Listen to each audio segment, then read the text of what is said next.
T-minus 90 seconds and counting. All systems are go.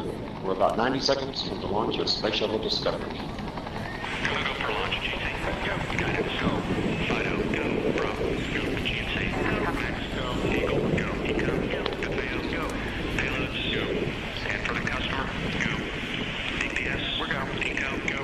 Booster, go. Surgeon, go. PRS, go. Okay. And let's see what we on GNC. T-minus 60 seconds and counting.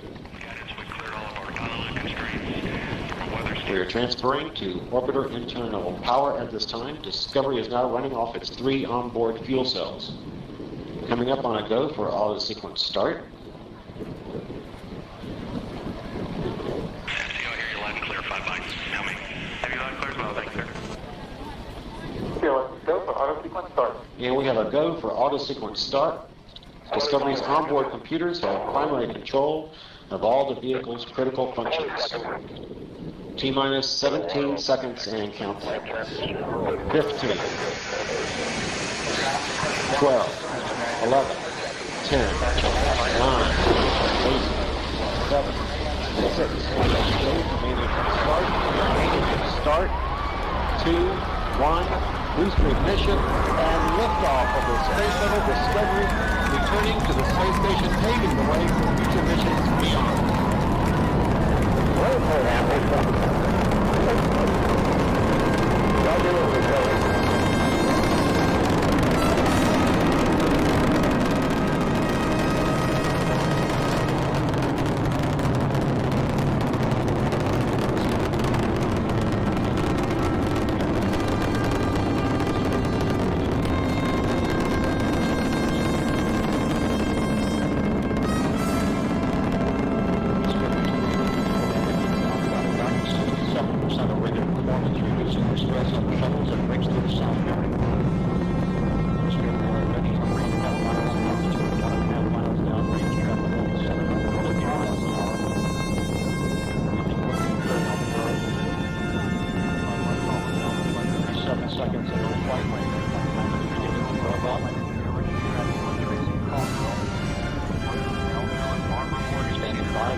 Solid rocket booster separation confirmed. Guidance now converging. Discovery's onboard computers commanding the main engine nozzles to swivel, aiming the shuttle for its precise target in space for main engine cutoff. Should have a good forward link now in SM. Okay, you sound good.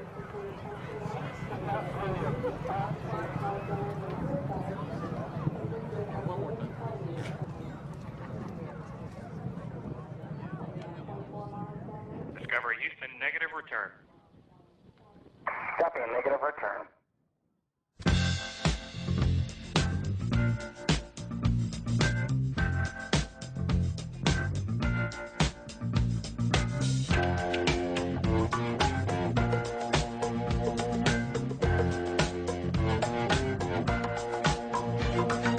I believe in miracles.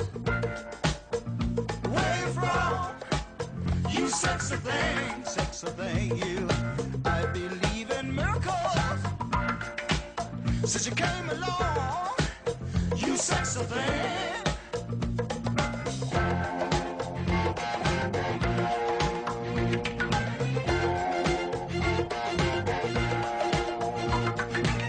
Where did you come from, baby?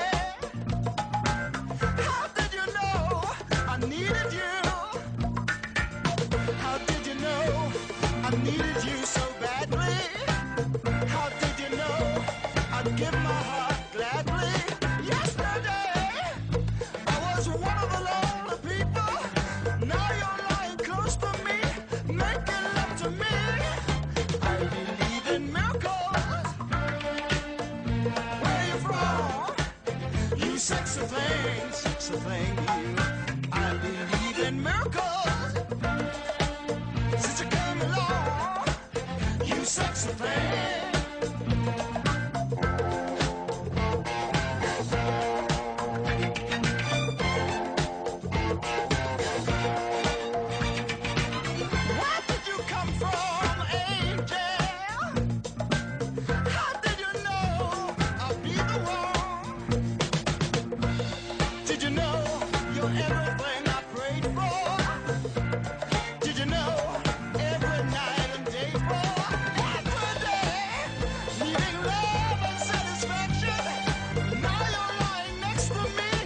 sexy thing, you.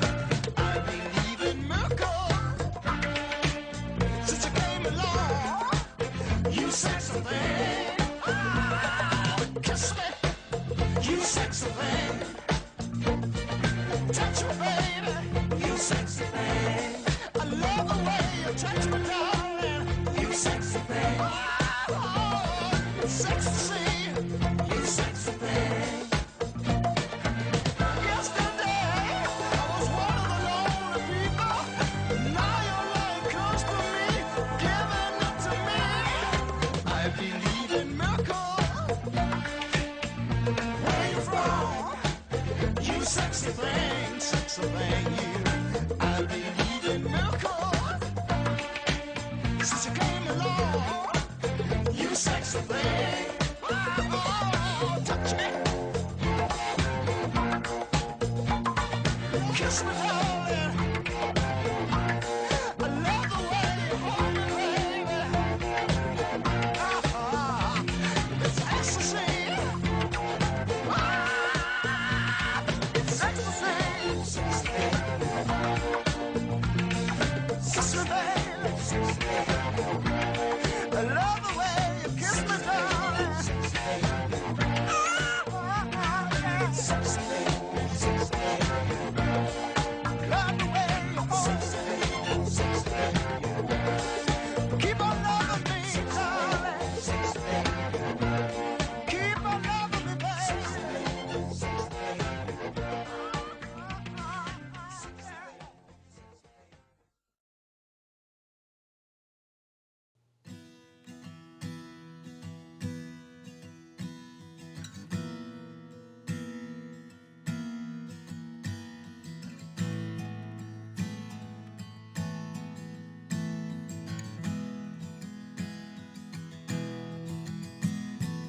When the night's getting cold, you're needing a shoulder. Puff out your chest and be a little bolder. All we do is we buy and hold. There will be shills who wanna steal your thrills. There will be friends who hold till the end. There will be doubt, fear and cloud, but it's all in your head. Those hedgies are dead. Panic and fear really are near, but it's not ours to own. We have shown that all we do is buy and hold. Oh, there will be shills who wanna steal your thrills, and there will be friends who hold till the end, and there will be doubt, fear and cloud, but it's all in your head. Those hedgies are dead. So when the night's getting colder, you're needing that shoulder. These apes got your back. We got each other. All we do is we buy and hold.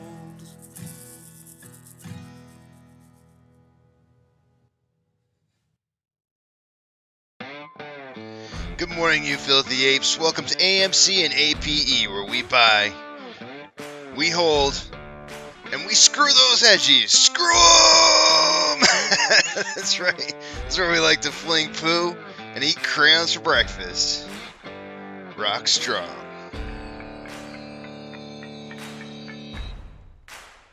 Oh man, I'm a wuss today, guys. I'm a total wuss.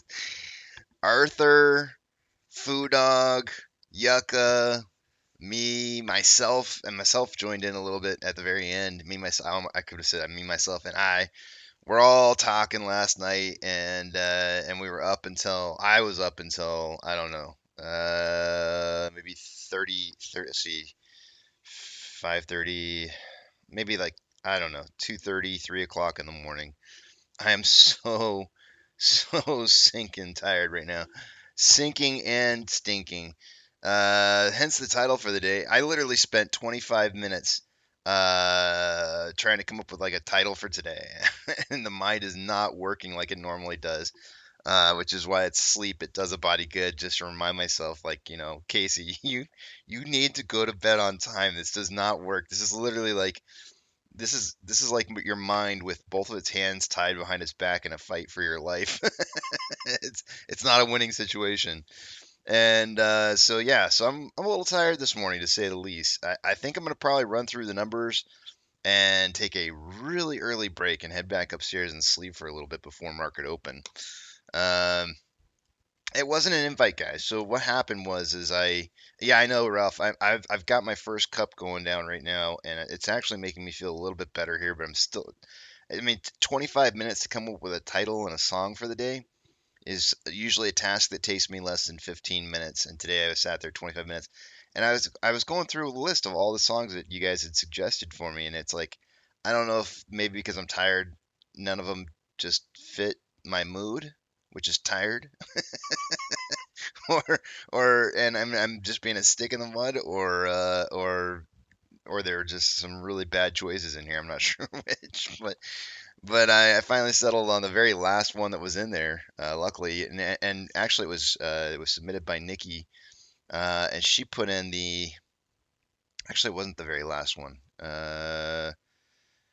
I skipped over the two that she had put in there, but she put in Zella Day's version of "You Sexy Thing," and I listened to it, and I was like, I'd rather just stick with the original. I didn't want to do the newer version. Just it didn't feel good. It didn't feel right. So let's get into numbers here. Nana says you're not a spring chicken anymore. You need your sleep. Thanks, Nana. I appreciate that. I'm not as true. It's a very true statement. Um, but I had so much fun though. I had a lot of fun. We were talking about everything last night. I mean, there was no subject that wasn't being talked about. And what happened was is I was getting ready to fall asleep, and I went to the Discord channel real quick just to kind of make sure I had looked at all the different things that were said on the Discord before I went to bed, and then I saw three of the guys sitting in there talking and in the back of the big tramp, and I was like, you know what, I'll just pop in there real quick and say, go to bed, you bastards. And then of course, I went in there to make a joke and just say hi real fast, and then one thing led to another, and we were just talking forever. So it was like a guy slumber party. Arthur's over here going like, don't you dare call it something like that. But yeah, but we had fun talking. It was like a campfire night. Like it was really like campfire, and everybody was just sitting around the campfire, talking about just crazy stuff. And I enjoy that. I really do. I really enjoy just sitting there and um, talking about anything from like aliens to just all kinds of stuff, like under the world's hollow, kind of just everything. Arthur Martin says pillow fight. Yeah, it was a campfire, and I love those. Those are one of my favorite things to do, is sit out in the campfire and tell stories and talk about weird, crazy stuff that you've read about, and I don't know, it's just fun. So, I had a me night last night, I guess. Not exactly the best thing for you guys, but the glasses are clean, and it's time to take a look at our numbers. So let's get into it. But I guess it's just a friendly reminder to all of us that sleeping, eating, and drinking correctly is a good thing to do. As it keeps your body prepared for anything that may happen. And today I won't be prepared for sure.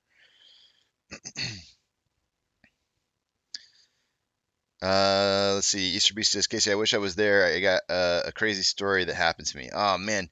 Well, guess what? It is Tuesday, and Tuesdays and Thursdays we do open mic day.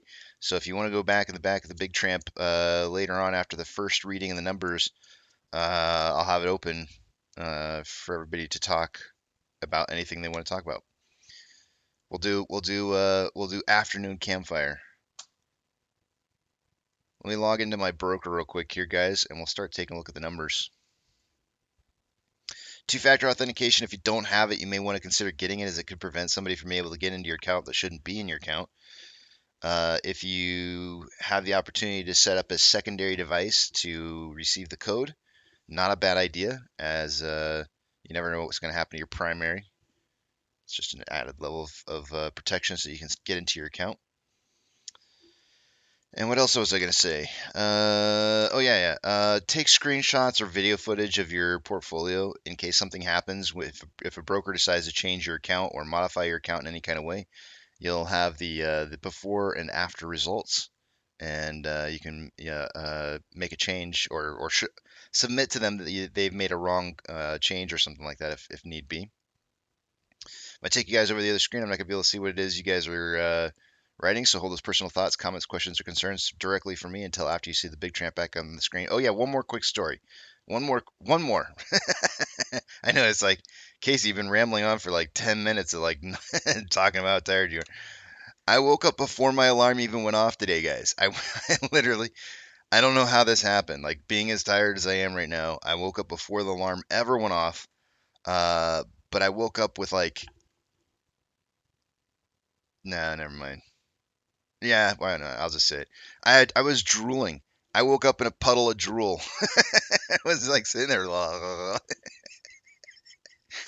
was like, oh, gross. Woke up, yeah, had that drool on my face. I was like, oh, this doesn't happen very often. But I was sitting there going like, oh, that's so gross. And then I'm sitting there going like, I'm so tired. Why am I waking up right now? And then I looked over at my I was getting ready to look over at my phone, and my phone goes off for the alarm. I was like, son of a gun. Price prediction tally points. I'm so glad I can't see what it is you guys are writing. One last congratulations to Einstein for the win for last week on the prediction tally points. Yesterday I had AMC closing at about 4.99. We closed at 5.20, so I was off by about 21 cents there. And Ape I had closing at 1.67. It closed at 1.63, so off 4 cents there. The combined total between the two. Let me get my calculator out because I can't math. There's no way I'm going to be able to math anything today. 683 was the combined total between the two. Nobody missed price prediction tally points, so I'm going to go ahead and erase last week's numbers and start our tallies for this week.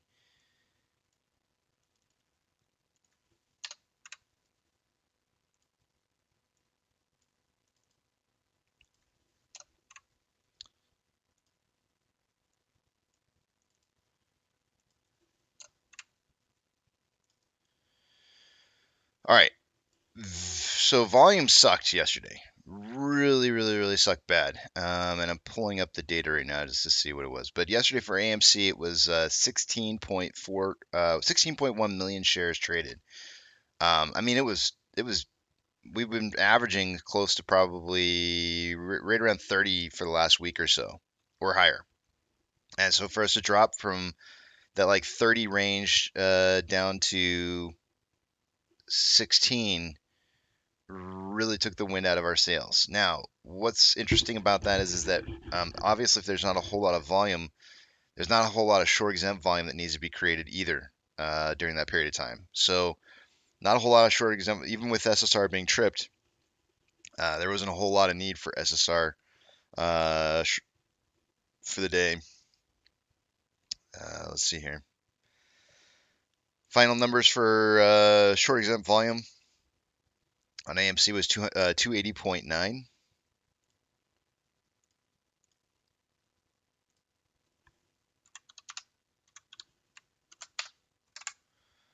And let's see, Ape was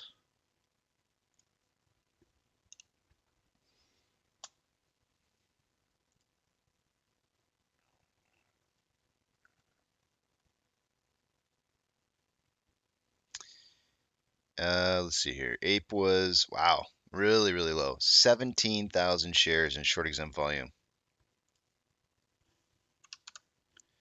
Ain't nothing. That is absolutely like zilch. Let's see here. On AMC, we were up 1.56% for the day. And on Ape, down 1.81%.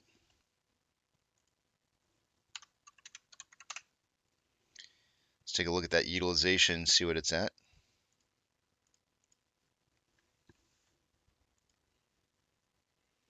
100% utilization this morning on AMC. Let's just verify the date real quick.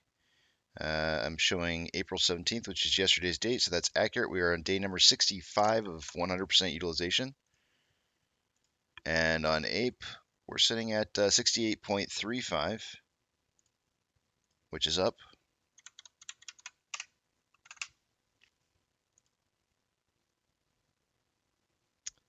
Max Payne.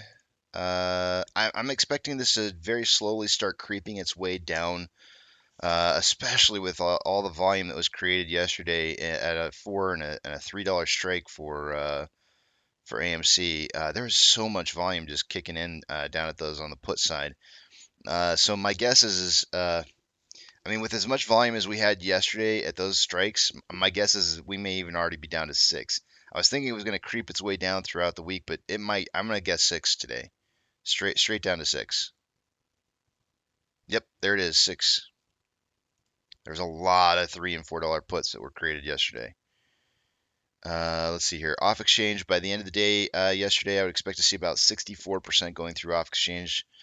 On AMC, we had 55.23% and EDGX at 8.91 for combined value of 64.14. So it was just right on the nuts for where we're supposed to be. CHX was 0.03 with a 30-day average of 1.83, so it was a little low.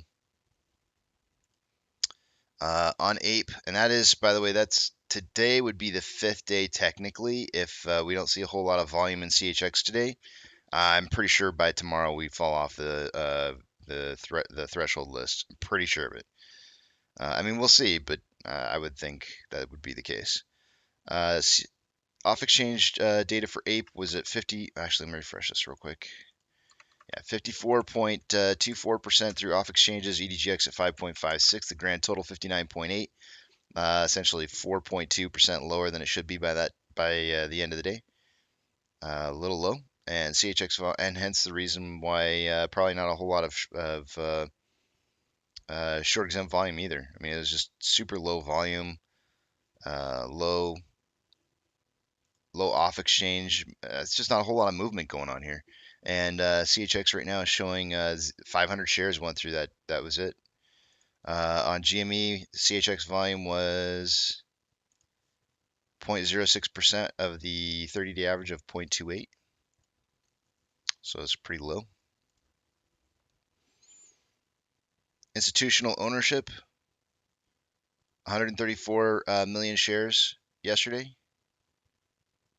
134.056. Let's see what it is today. 133.791. Still dropping. Let me pull up the chart here and update my numbers. 133.791.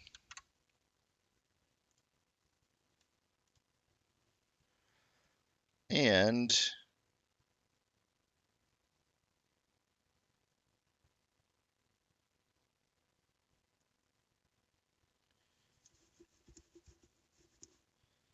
let's take a look at options. Highest amount of open interest. 4 calls is at a $10 strike. Yesterday there was 175.4 thousand contracts. Today there's 175.5. Not much of a change.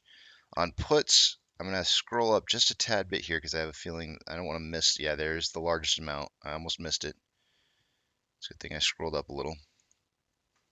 Highest amount of puts is at a $2 strike. Let me see what it is you guys can see here. Okay, good. At a $2 strike is the highest amount of open interest right now, and there's 235.2 thousand contracts at a $2 strike. Yesterday it was 235.2, so no change in the quantity of open contracts. The market really signaling well, there's an $8 swing between the two, so it's looking at like a $6. $6 was kind of like the midpoint, which is right where Max Payne is at right now. So maybe we see price rise to about $6 at some point, or maybe we see the Max Payne continue to drive down further to meet up with where price is at, and maybe we see a closing around 550 by the end of the week. Let me give you guys a little bit of music while I take you over to the other screen.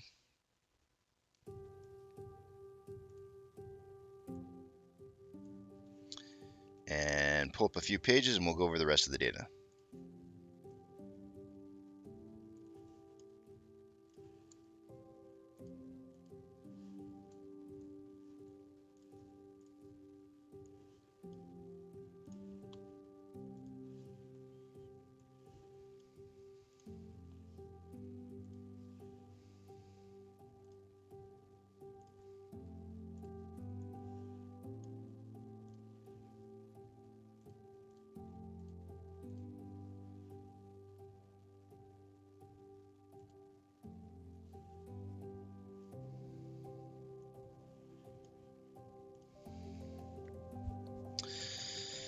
All right, so as of this morning, we are entering into we're on. To me, it looked like we were on an ascending parallel channel, and we haven't quite broken out of this just yet. Here, we're still kind of hugging this bottom side of this trend line, and I could probably drop this just down just a hair. Oops, to represent that. Yeah, it's really close. We're really close to potentially dropping out of this. If we do drop out of this, I do expect to see price maybe drop a little bit combined between AMC and APE. If we can stay hugging inside this ascending parallel channel, there's a chance here that we're going to be breaking out of a longer trend in a very near future here, and it could be to the top side, and we may stay inside this ascending parallel channel.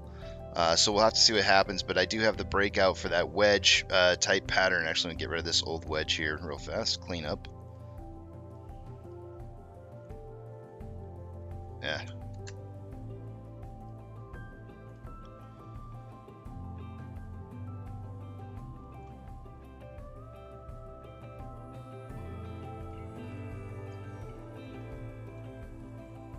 Yeah, we'll have to see what happens, whether we get enough buying pressure or not to stay inside this ascending parallel channel and the breakout of this 4 or 5 day long wedge here.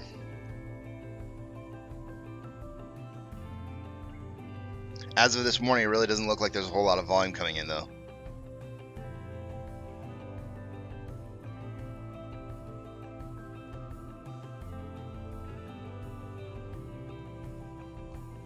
Taking a look at Ortex's data. Short share interest of the free float showing up at 26.22% for the day today. We've got 100% utilization, as I mentioned earlier. We're going to zoom in a little bit here on loan amount day over day. Let's check this out and see what we got going on here. Looks like we dipped just slightly from 190.87 to 190.32. 550,000 shares having been returned.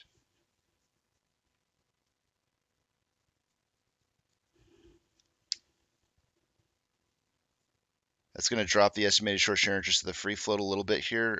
Day over day, it went from 26.26 to 26.22, so 0.04.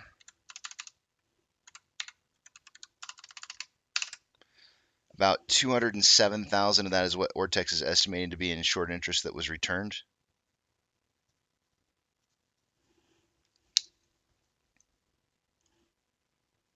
On loan average age per day, still increasing. Went from 110.03 to 112.91.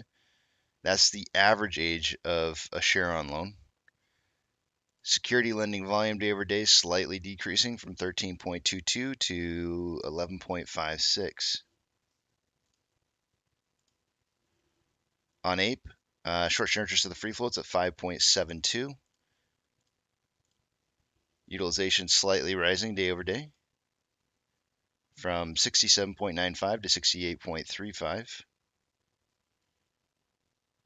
On loan amount decreasing day over day from 67.95. Wait, that's not right. I was looking at the wrong number. From 31.3 million shares to 30.81. So we're looking at 590,000 shares having been returned.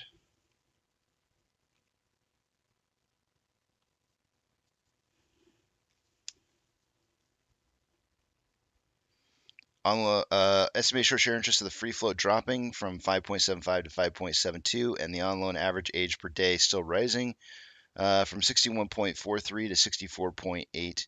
Security lending volume did spike yesterday. We went from 244,000 shares up to 2.82 million.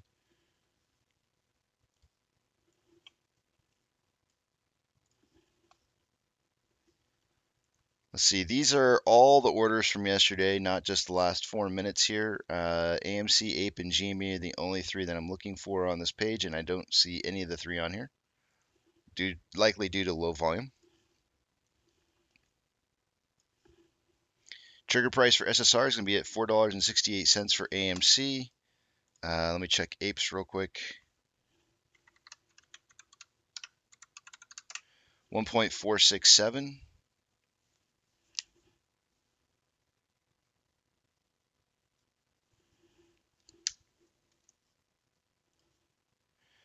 250,000 shares having been borrowed so far for the day today.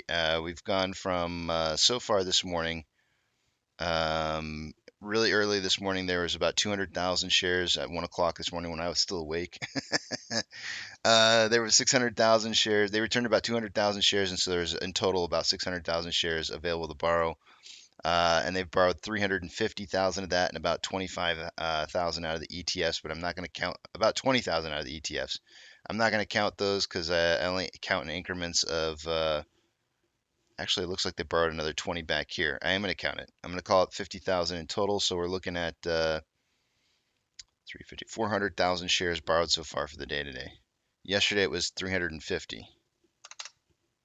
So there's definitely more borrowing going on so far for the day today. Fees are still really high right now, 212.1%. We have 415.1 thousand contracts out of the money on the calls versus 59.7 thousand contracts that are in the money. 655.4 thousand contracts that are out of the money on the puts versus 206.2 thousand contracts that are in the money.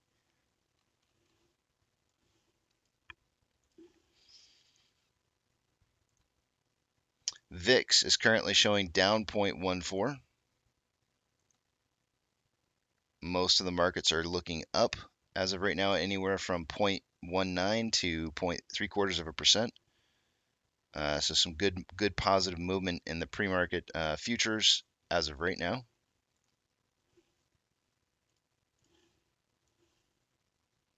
We do have banks reporting numbers for the day today. I think Bank of America is one of them. Speaking of banks, let's take a look at some of our pre-market data. I'm only going to read off the ones that are the biggest movers by 3% or more in the pre-market. In the pre-market, we have Coinbase up 3.01. And that's the, Goldman Sachs is down 3.64 in the pre-market. Those are the biggest movers as of right now. I think Goldman Sachs has earnings today. Let me see which ones they've got going on here. Goldman Sachs is today. Out of all the ones that I have on here, we've got a lot of earnings reports coming up here. Silvergate was yesterday, and they're down in the pre-market 2.55. Let's see here. Then we've got Bank of America is today. They may have actually already done the numbers. I just don't know. Yesterday was Charles Schwab. American Express is 2 days from now. Goldman Sachs is today.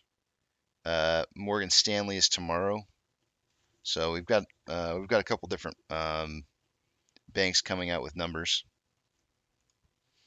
Ethereum Classic is up 1.95% for the day today, and the pre-market DXY is down 0.39. And the SPY is up 0.39 as of right now.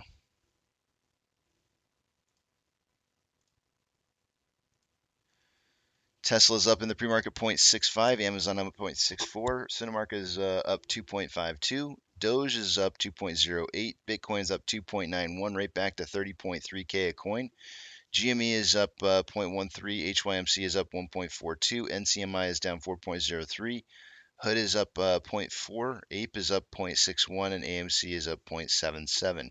Inflow versus outflow for the day today, there's approximately $600,000 more, or this is yesterday. I'm sorry. Yesterday there was about $600,000 more inflow than outflow. 14,500 shares traded so far on AMC for the day. On a 4-hour chart, there's more buying pressure and selling pressure than RSI at 49.69, which is average. On a 1-hour chart, more buying pressure than selling pressure with a crossover within the last 2 hours, and RSI at 50.44, which is average. On a 30-minute interval, more selling pressure than buying pressure than RSI at 54.78, which is slightly above average. On a 5-minute interval, man, it's a tough one to tell. It's equal amounts of buying and selling pressure.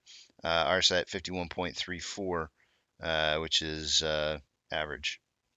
It actually gives me the numbers right here, and I can see, but sometimes they don't always match up the numbers with how the pressure is actually moving. So, but it does say that it's even amounts of buying and selling pressure right now. Let's see here. On Ape, yesterday there was approximately about $200,000 more outflow than inflow. Almost 4,000 shares having been traded on Ape. Very, very low volume today, super low. 4-hour time interval, there's more selling pressure than buying pressure than RSI at 58.95, which is above average. On a 1-hour time interval, more buying pressure than selling pressure with a divergence on the vortex indicator within the last 3 hours. RSI is at 54.47, which is slightly above average.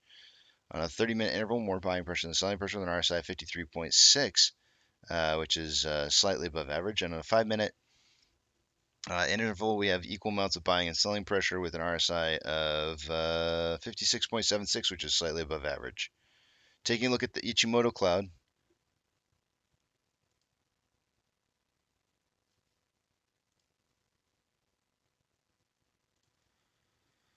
on a 1 hour for Ape, lagging line is right on price line. And I said yesterday, I said we need to really close out to be in a good position for the day today. We really needed to close out the day right around 171 or 170 to 171.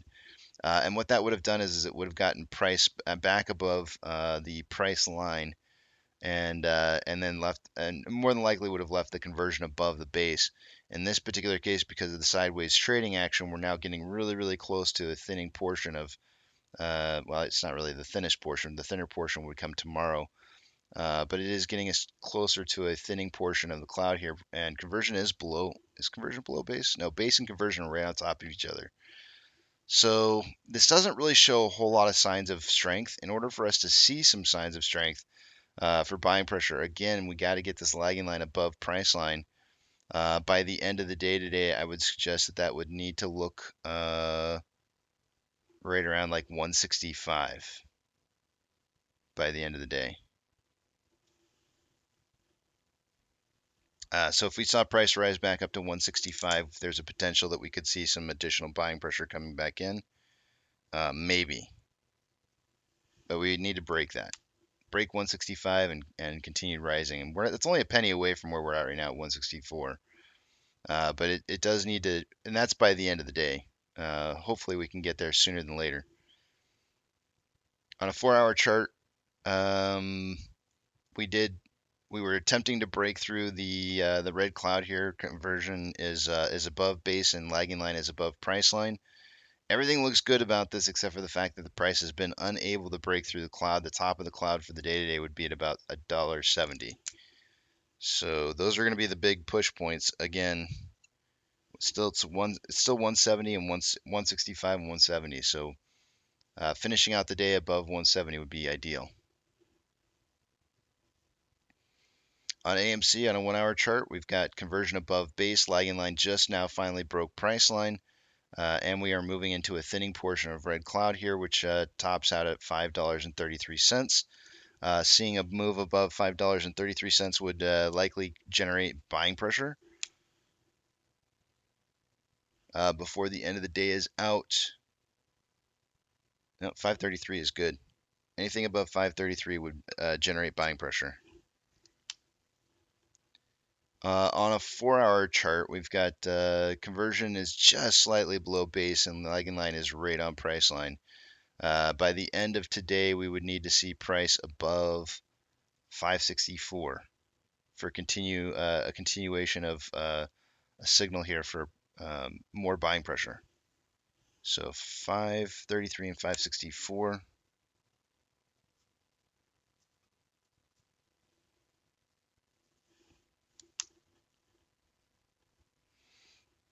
We are entering into a period of time here where we have green cloud, a thinning portion of green cloud. If we were to start moving down on AMC, then we would likely see price moving through the cloud and down below it, which would be around $4 and $4.64 by the end of the day, which is a pretty significant drop from where we're at right now, 524.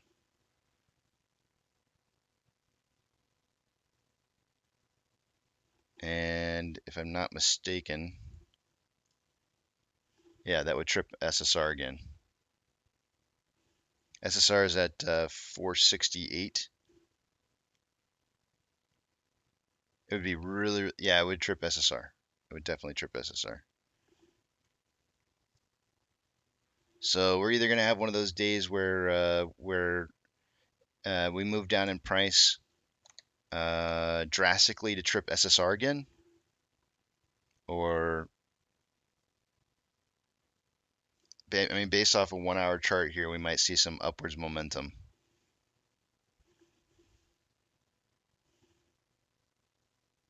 I know that's like saying literally like it could be true or false. But the charts are a little bit conflicting here. The 1-hour chart does look like buying pressure. The 4-hour chart says maybe not so much. So maybe in the long term, we're looking at that not necessarily too much price movement. We might see like a short-term spike in price moving above $5.33, and then a fallback to a value lower than where we start the day off. So I'm gonna guesstimate, I think, on a closing price for the day today, right around. Hold on a second here.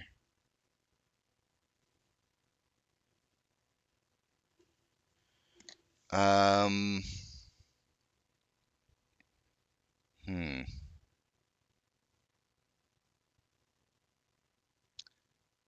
I think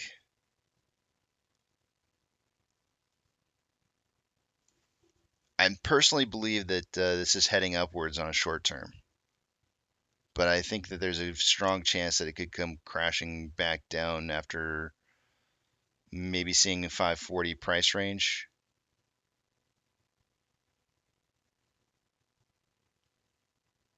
Maybe even 550 to close out some positions, and then heading back down to perhaps something slightly lower than where we're at. So I'm gonna go with a 520. No, no, no. I think we're gonna be up today. I think we're gonna be up. Let's go with 560 close on AMC.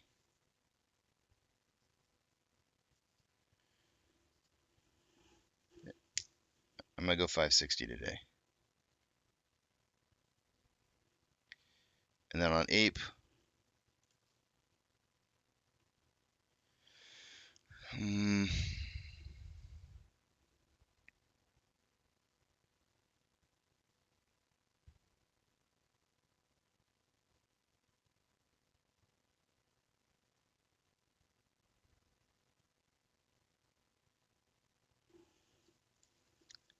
165.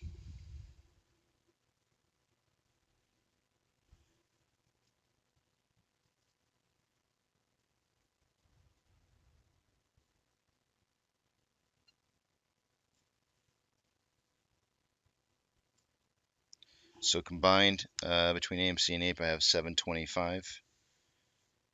So 575 to 875 is going to be my price prediction for the day today.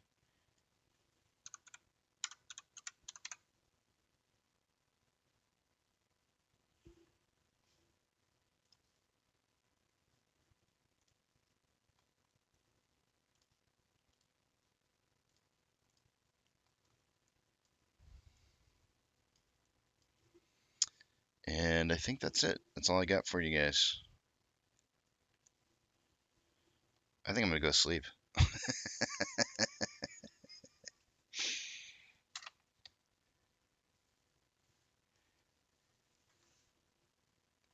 So in a particular situation, so I came back over to see Paul's question first. He says, Casey, if you have some time, can you explain how options are affected when a company has a reverse split? So essentially, you change all of your strike prices by a factor of 10. I'm not sure exactly what's going to happen to the ADJ, the AMC1 options. I have a feeling those will change by a factor of 10 and then just transfer over, and then they'll probably I would imagine that they would cease to exist, and they would simply be worth, instead of in the normal 100 instead of the normal 100 shares contracts, they would be obviously cut down to 10 shares. So, and all those contracts are going to be worth 10 shares instead of 100 for each contract, and then just and then change that multiplier by 10 for whatever the price is.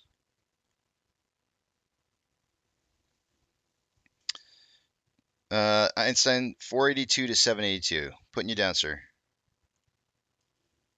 Oh, Einstein's going the other direction. Einstein's going the opposite way. All right.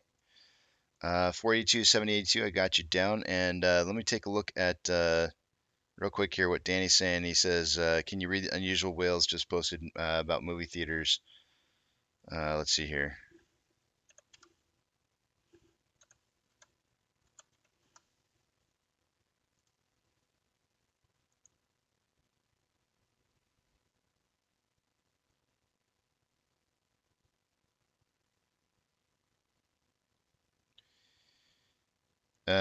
18 minutes ago, Unusual Whales said there are no signs of weakness in movie theater visits. The weekly data for box office grosses is rising and now above pre-pandemic levels per Apollo.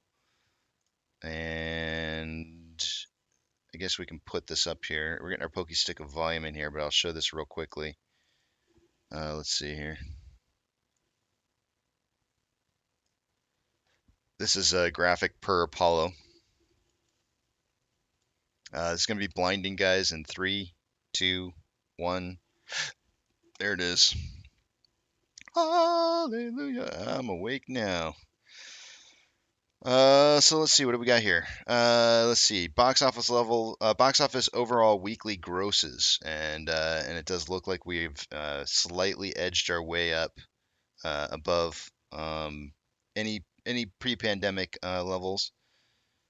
Of course, one of the things that I think that some, there's going to be shills out there, guys, that are always going to spin this in the narrative that towards the direction that they want to, and what they're going to say is it's probably not adjusted for inflation. But whatever, it's still progress though. I still see it as major progress from where we've been.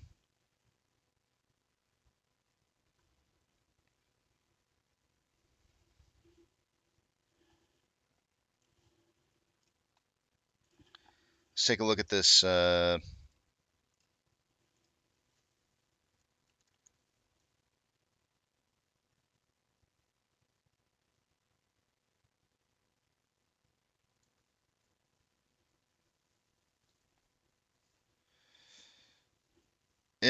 think so, Sam.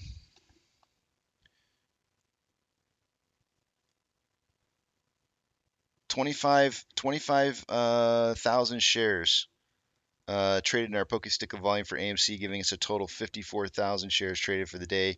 I'm going to be at 10 to 30 million shares traded for the day today. In fact, it's so low, the volume's so low, Han Solo, that I almost would probably want to change this to 5 to 25, but I'm not going to. I'm going to stick to 10 to 30. And then on Ape, our Pokestick of volume came in at 10,000 shares, giving us a total of 15,000 shares. Man, I we might be lucky to hit 5. Normally 5 to 25 million is the lowest that I'll go on a volume prediction for the day. But based off of these numbers, I'd almost say we're going to be less than 5 million. I mean, I'm still going to get the 5 to 25 million just because I don't feel like I can drop it any less. All right, I'm going to drop it less. 0 to 20. Obviously not 0. 1 to 20 million shares for the day today. It is low.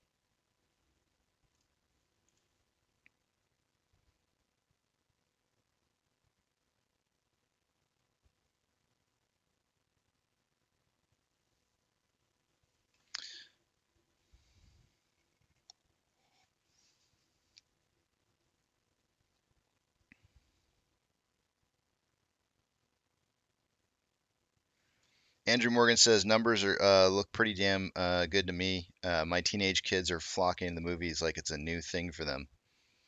Kind of neat when they find out they can start going to movie theaters, huh?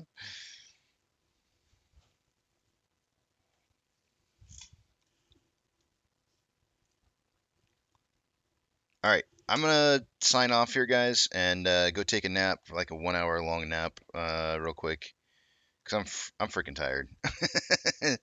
Arthur, next time you gotta kick me out of there. You gotta be like, dude, like we can't. We need you to go go to sleep.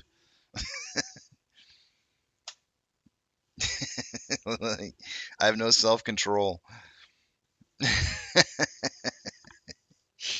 All right, I'm gonna step out, guys, and let's see. I'm gonna put up a little bit of message here, and see you guys at 8:15. 15 minutes before market opens. I've already given my price prediction for the day today. Arthur's gonna say one more thing. Go for it, Arthur. Let's see, 8:15,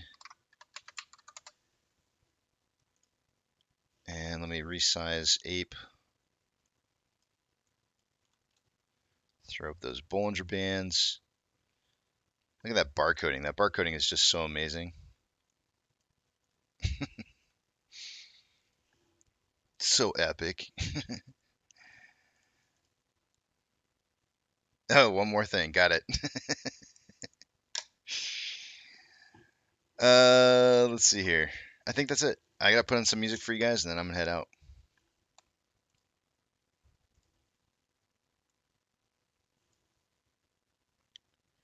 Yeah, Hazel. I did a little campfire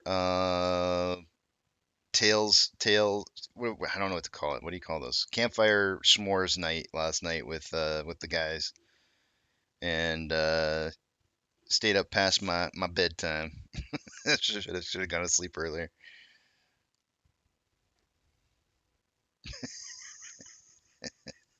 Myself's already starting with the riddles for the day today. Can't wait.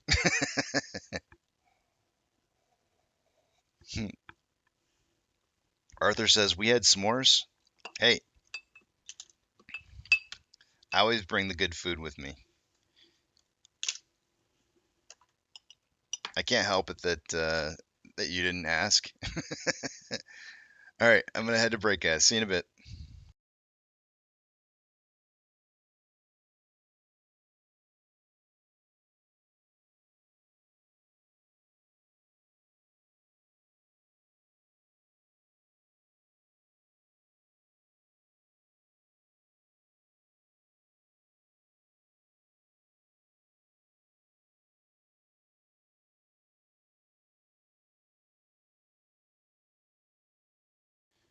I'm actually trying to find some music here that is longer than an hour. I need slightly more than an hour here. Oh, yeah, here's a good one. Awaken. This is a perfect one. We'll play Awaken. All right, I'll see you guys in a bit.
Whew, that's some intense music. All right, I'm back. Apex says going with AMC close at 521, Ape close at 161 with a combined price of 682, 532 to 832. Let's see here. A little bit down from what he was yesterday to 832. All right, sounds good. I got you down.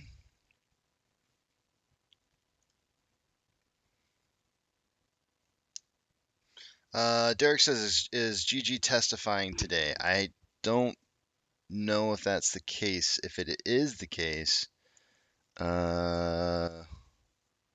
can turn down your volume. Wait, what? Myself says, you sound so well rested. Yeah, let me tell you.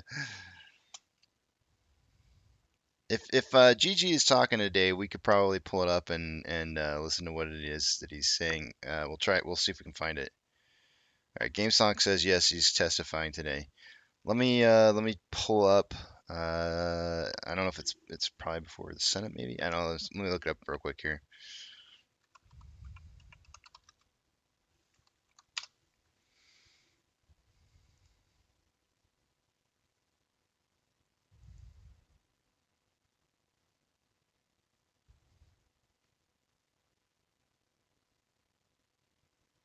Hmm.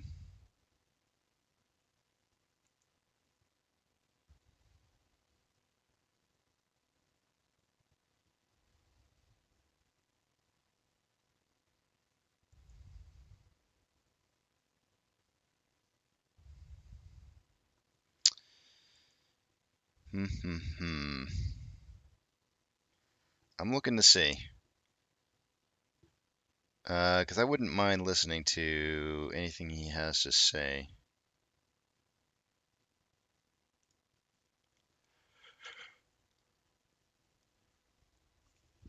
Hmm. Nope, that's not what I want.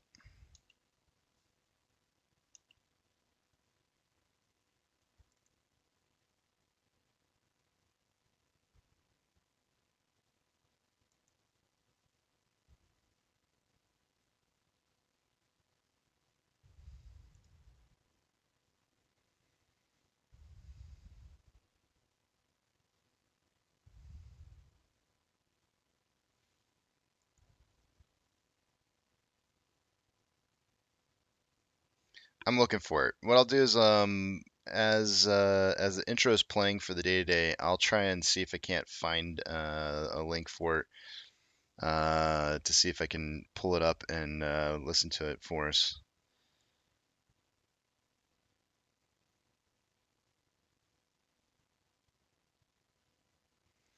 Derek's doing a little tinfoil hat going on, saying Gary Gensler stepping down over conflict of interest. uh, yeah, that would be interesting. Oh, the music. All right, I can change the music back later. Let me get rid of the message on here.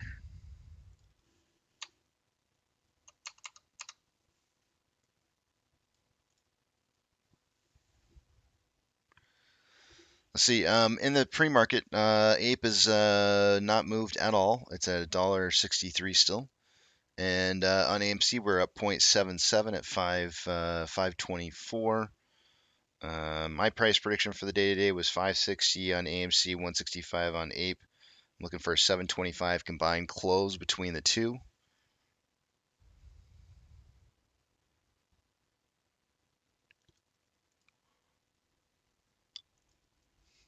Mm.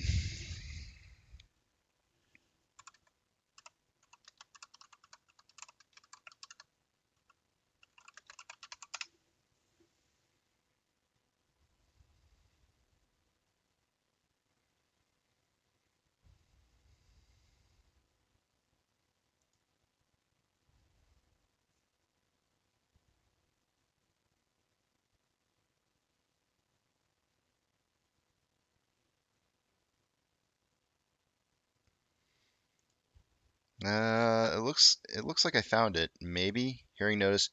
Full committee hearing on oversight of the Securities and Exchange Commission. No, that's not. 10 a.m. Eastern Standard Time, April 18th. I do have it. I found the actual link to it. I'm not sure if I have a link to the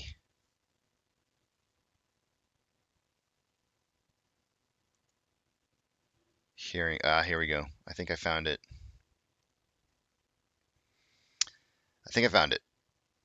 I'll list it up here just in case you guys want to watch it, because it should be starting a little bit from now. I guess it starts at 10 Eastern, which would be about just a little about 30 minutes. So if you guys want to watch this instead, I'll give you the link to it. Excuse me.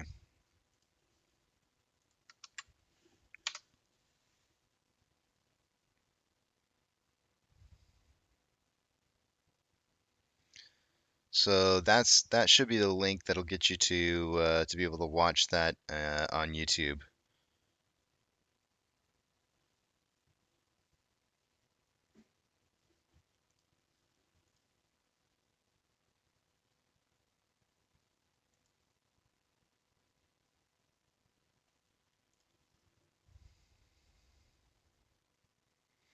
So we're supposed to have today's the back of the Big Tramp live day. So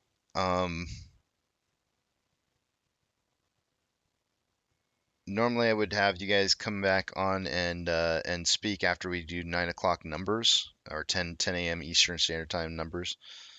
I would have you guys come on and talk, but if we want to watch that instead, we can do that, and then we could do like an open mic in the later portion of the day after that hearing is over.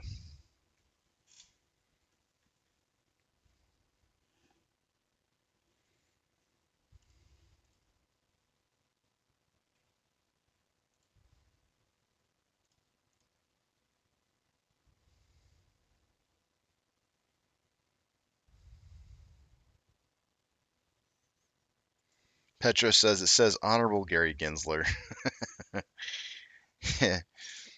Yeah, you know, they have titles.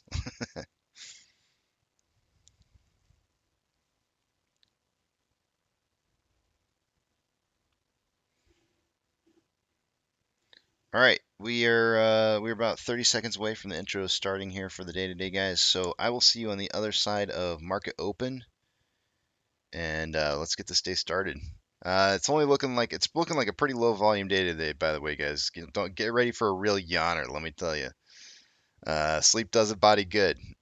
Today might not be a bad day to catch some extra Z's.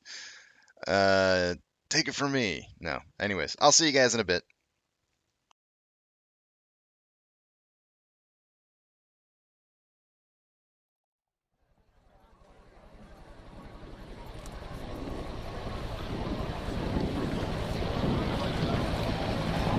T-minus 90 seconds and counting. All systems are go. We're about 90 seconds from the launch of Space Shuttle Discovery. Go for launch, GC. Go. Guidance, go. Fido, go. Bravo, go. GC. Max, go. Eagle, go. Ecom, go. DeFeo, go. Payloads, go. Scan for the customer, go. DPS, we're go. Eco, go. Booster, go. Surgeon, go. PRS, go. Okay. And let's see, we'll wait on GNC. T-minus 60 seconds and counting. We are transferring to orbiter internal power at this time. Discovery is now running off its 3 onboard fuel cells. Coming up on a go for auto sequence start. FTO, I hear you loud and clear. 5 bytes. Tell me. Have you loud and clear as well? Thank you, sir. Okay, let's go for auto sequence start. And we have a go for auto sequence start. Discovery's onboard computers have primary control of all the vehicle's critical functions. T-minus 17 seconds and counting. 15, 12, 11, 10, 9, 8, 7, 6,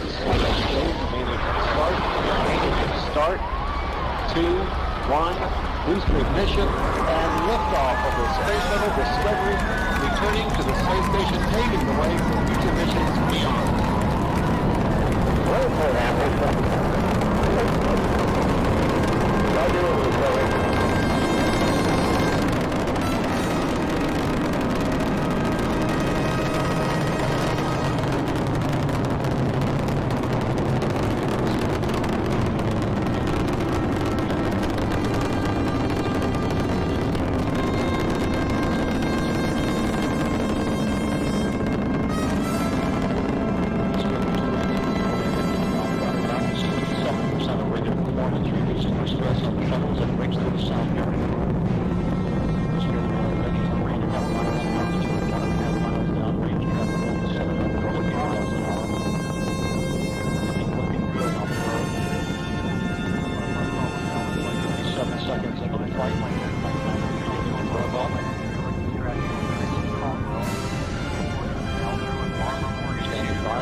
Solid rocket booster separation confirmed. Guidance now converging. Discovery's onboard computers commanding the main engine nozzles to swivel, aiming the shuttle for its precise target in space for main engine cutoff. Should have a good forward leg now at SM. Okay, you sound good.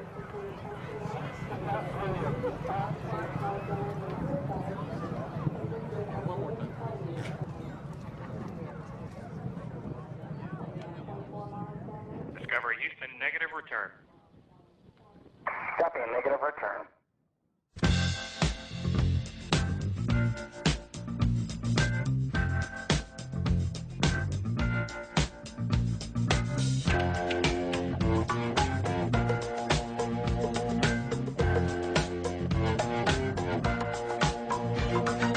I believe in miracles. Where you from? You sexy thing, you. I believe in miracles. Since you came along, you sexy thing.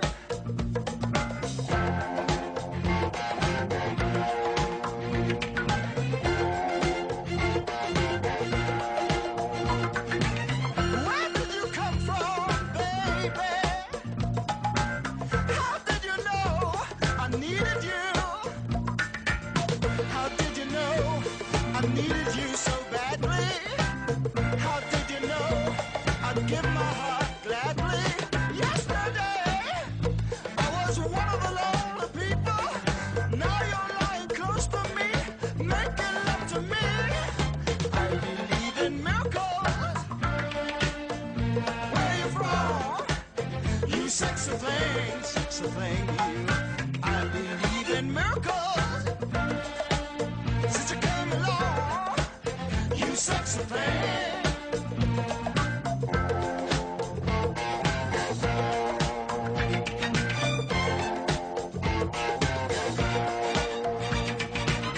Where did you come from, angel? How did you know I'd be the one? Did you know you're everything I prayed for?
I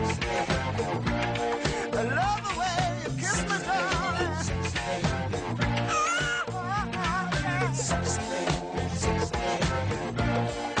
Love the way you hold me. Keep on loving me, darling. Keep on loving me, baby.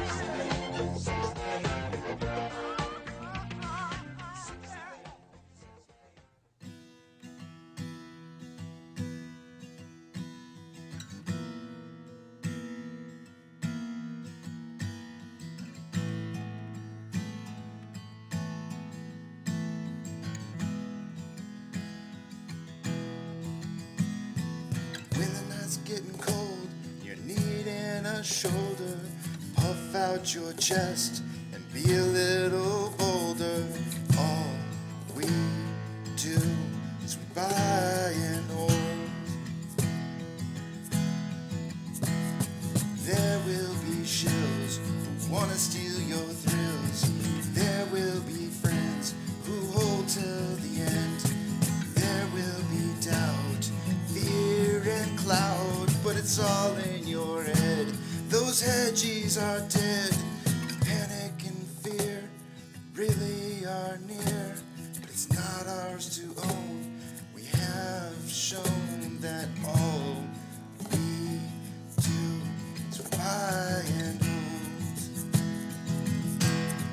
Oh, there will be shills who wanna steal your thrills, and there will be friends who hold till the end, and there will be doubt, fear and cloud, but it's all in your head. Those hedgies are dead. So when the night's getting colder, you're needing that shoulder. These apes got your back. We got each other. All we do is we buy and hold.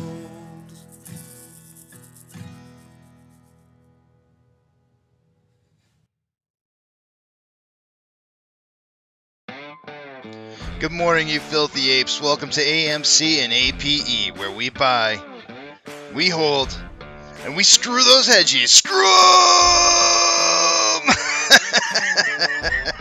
That's right, this is where we like to fling some poo and eat crayons for breakfast. Rock strong. So the whole deal behind the title for the day today, Sleep It Does a Body Good. Like literally I don't even know what time it was. It was maybe like 2:30. I honestly don't even know if I looked at my clock on my phone before I went to bed. But a couple different guys, myself,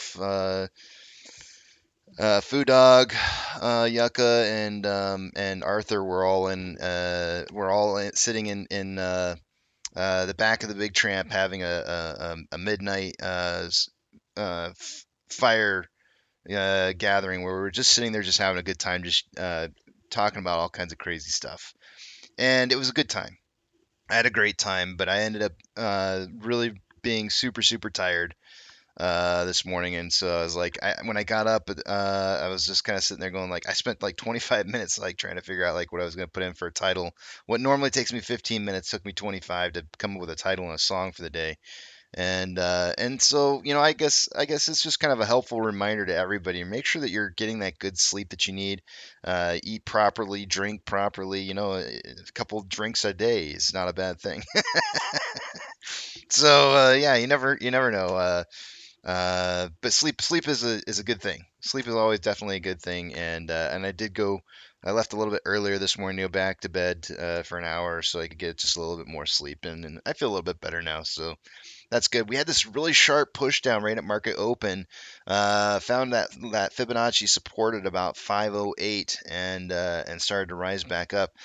We were climbing down the backside of that Bollinger Band really hard, which usually means price is going to try and move its way back up to the simple moving average and retest that before perhaps maybe going back down. Of course, they'll meet somewhere in between, somewhere maybe around like 520 ish range.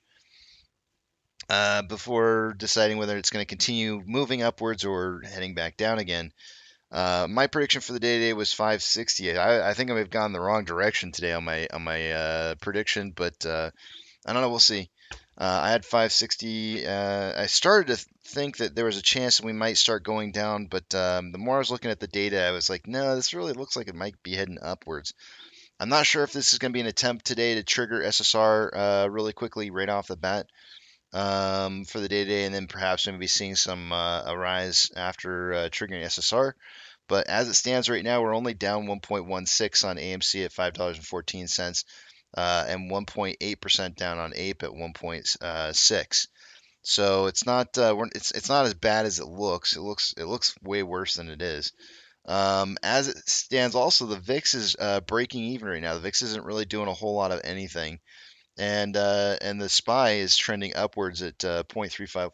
Let's take a look at what. Yeah, I had a drop right off the get go too. I have a feeling there might be some banks that might be looking a little rough this morning.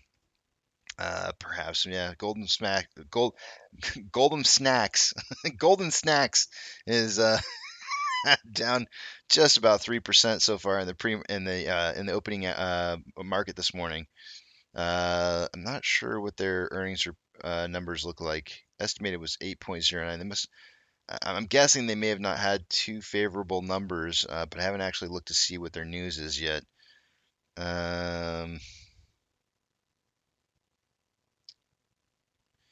Says here Goldman Sachs Group's Incorporated's quarterly earnings per share of 8.79 beat the 8.14 expected by analysts, polled by FactSet. Goldman Sachs reports lower profits sells part of Marcus Loan's portfolio. Incorrectly said earnings per share missed analyst expectations. So apparently it was reported that it was originally missed, and then but it actually did beat. So that could be part of the reason why it was down originally. Taking you back over to AMC. We seem to be moving with the market as of right now.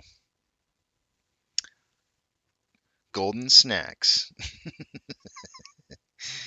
Fireborn says, Golden Smacks it shall be henceforth. Let it be written. Golden Smacks. Oh, man. It was a total accident. I didn't mean to call it Golden Snacks. Let's see here. Oh, Pam's taking up. Pam, take care. I don't know. She may have left already. Take care, Pam. Did you guys see Casey's bed?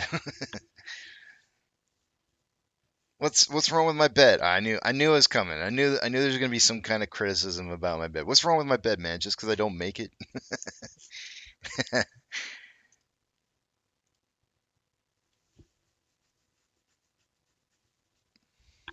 Let's see here. We do have testimony this morning. Gary Gensler looks like he's talking at 10 o'clock this morning, so in about 15 minutes from now. I'm gonna do the numbers first, and then I'll go over and watch it on YouTube. I'd like to get the numbers at least out of the way first, and then we'll go watch that. You're just wondering if people seen it. Nothing spectacular about it.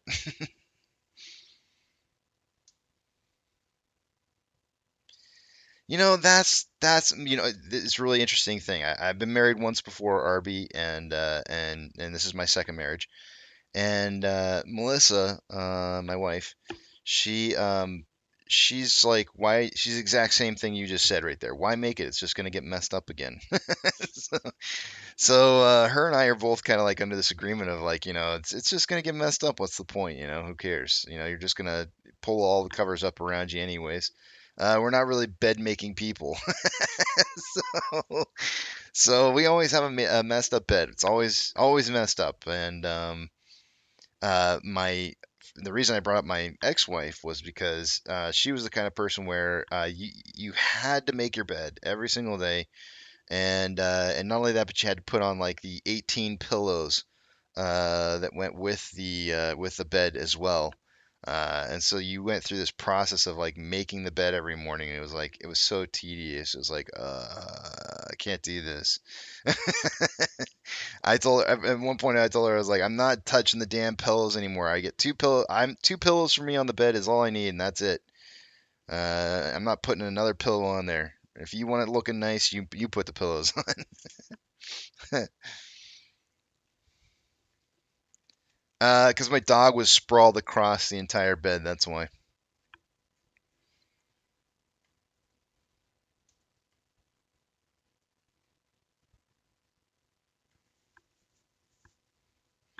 Dr. Zeno saying, for 16 months, I've been tweeting Gensler turd emojis every week, sometimes 2 or 3 times a week, and still he won't respond with an invite to dinner at his house. That's so rude.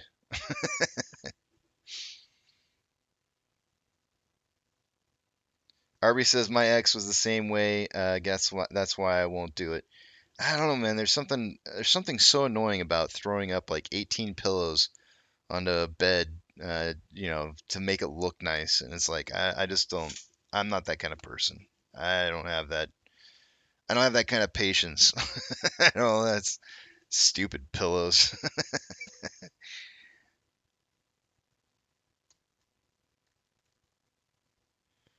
Dr. Zena says, no, I think Gensler is playing hard to get. I shall send him more turd emojis. One of these days, Doctor, he will more than likely succumb to the turd emojis and invite you to dinner. I'm sure of it.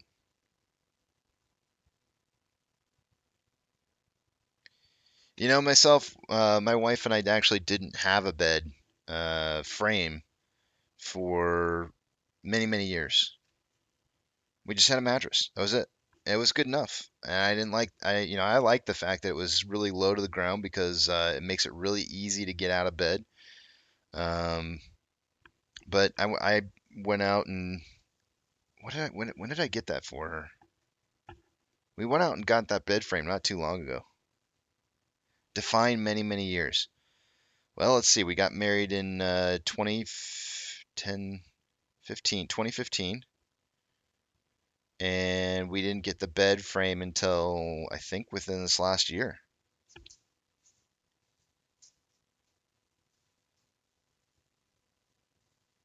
So 7 years at least.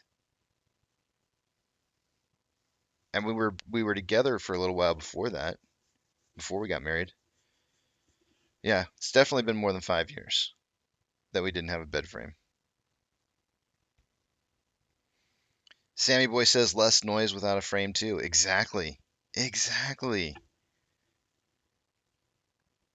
It was just never a priority. Just other things to spend money on.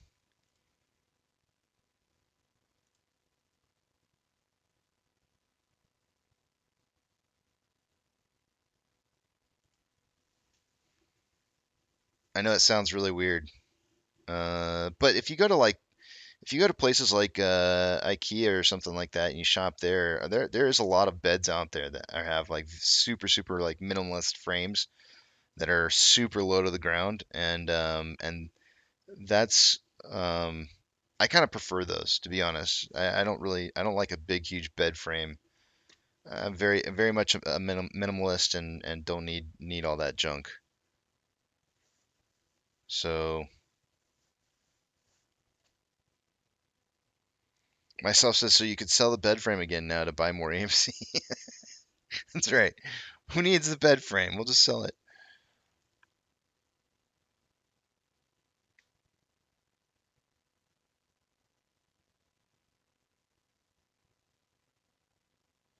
There was a period of time where I was collecting pallets and I was going to make a bed frame, but I never got around to it. Never got around to making the bed frame. So, but yeah, I had this like idea of maybe creating a bed frame out of pallets. That just didn't work out.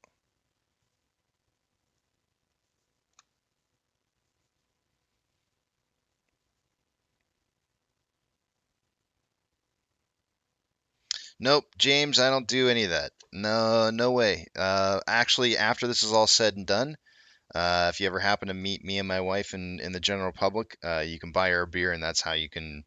That's how you can. That's it. It's the only way. I don't accept it. I don't accept it.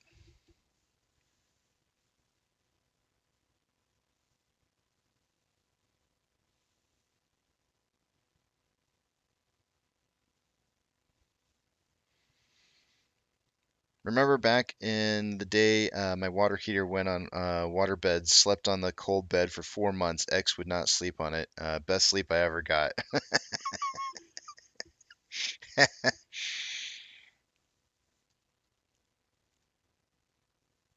Steven Siebert, well, congratulations on your new ownership of shares.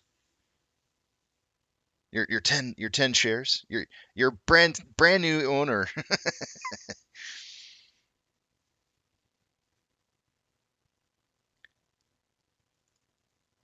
I used to have a water bed when I was a kid, and I'm kind of thinking like maybe I'd like to try and experience maybe buying another bed, water bed in the future.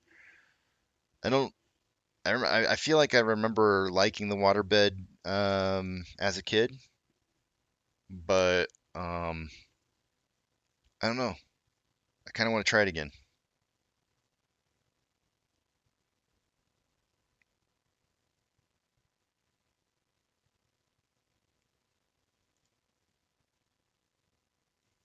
I haven't seen the gel mattresses. We got 9 more minutes here, guys. We'll just talk about random crap for 9 minutes, and then we'll get through the numbers, and we'll go check out Gary Gensler talking. They hurt your back when you were a kid. Imagine what it does now. They didn't hurt my back when I was a kid. Waterbeds? Oh, I loved it. They were great.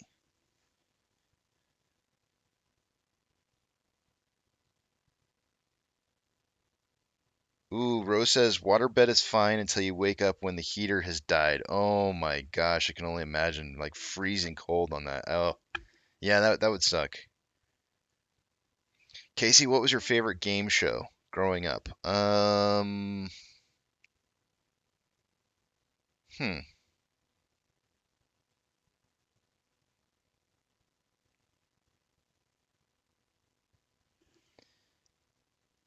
weird one. Do you remember the whammy? No whammies? But I was really, really young, and I'm almost positive that they were reruns from the day. But I think it might have been the whammy, and it's only because I loved seeing the people shout "no whammy, no whammy," because I always thought they sounded like lunatics as they were saying "no whammy," and so it just kind of made me laugh. The other one that I liked was the shopping one where they had to like run through the supermarket as fast as they could and pick up as many items as they possibly could. I only liked the very last part where they did where it was like whoever had the basket that had the most grocery highest price grocery items in it would win. That was the other one. Oh, then said NC Proud Dad said Nickelodeon Guts. Actually, the Nickelodeon Double Dare. Double Dare was one of my favorites. I love Double Dare. Yeah, 10Ds plus plus. You wrote that right when I said it. I did love Double Dare. That was a lot of fun to watch. And one more. There was one more I really enjoyed. American Gladiators. That was when I was a little bit older, and um, that was really cool. I really enjoyed American Gladiators. I wanted to be a contestant one day.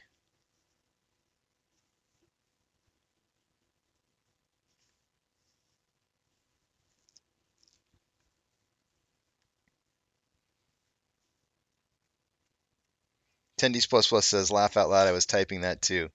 Yeah, I really loved American Gladiator. I wanted to try that, and I felt like like later on, I felt like it was like Fear Factor in some ways was kind of like that, or I guess more like Ninja Warrior. Ninja Warrior nowadays is kind of like that a little bit too. Supermarket Sweep, yeah, that's the one, Jared. I just liked watching the people like run through the supermarket and just grabbing stuff off the shelves. I don't know if you've ever wanted to do that or not. Like I've always wanted to just run through a supermarket and just grab stuff off the shelves and just throw it in the cart like it's like you're a madman. I would I would really love to do like a skit where a comedy skit where you walk into a mall and somebody just chases you around with a camera as you run through the mall, like just grabbing shit and throw it in your cart and like just getting like the reactions of people as you're doing like this like fake supermarket spree just to see what they would do, like how they would react, make it look almost like you're panicked, trying to get the stuff as fast as you possibly can. UPS delivery guy says they do that daily in Chicago. Yeah. Can you imagine if you just did that someplace else though? Not in Chicago. You just like you run in the supermarket with your shopping cart. You're just running around like frantically, like, oh my god, just grabbing stuff off the shelves as fast as you can. Uh, I think that would be kind of funny.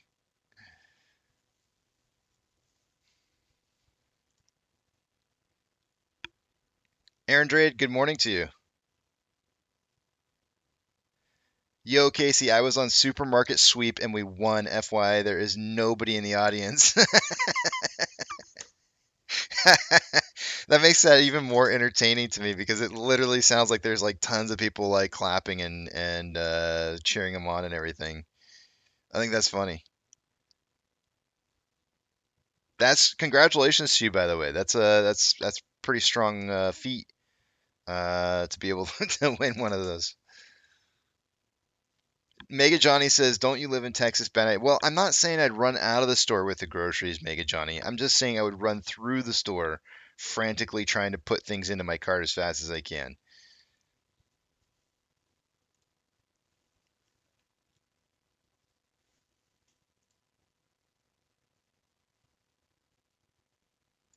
Tammy says, "Casey, I bet you would start a panic and everyone else would start grabbing stuff too." I would I would head straight to the very first place I would head to is the toilet paper and paper towel aisle. That's where I would start. I would start there right off the bat. That and the water, and I'd grab water and I'd throw that in the cart, and then I'd run through the rest of the store like just grabbing things as fast as I could, just to see what see what the average person would do, see how they would react to it. SSR for the day today, Joe. I just put it back up on the screen because I realized it wasn't on there. It's $4.68 for AMC Ape is at 1.467. Sorry about that.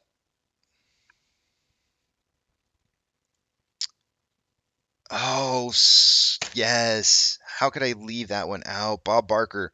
The Price is Right. I really love The Price is Right growing up a lot too. NC Proud Dad. That was definitely a favorite as well.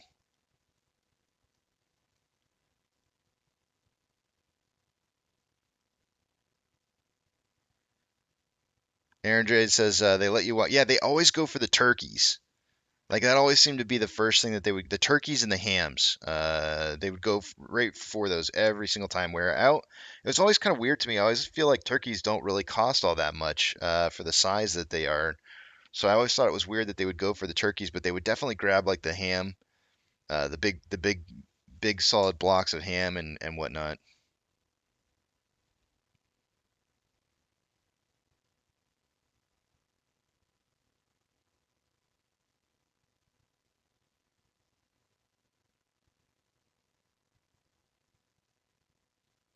I didn't like Jerry Springer.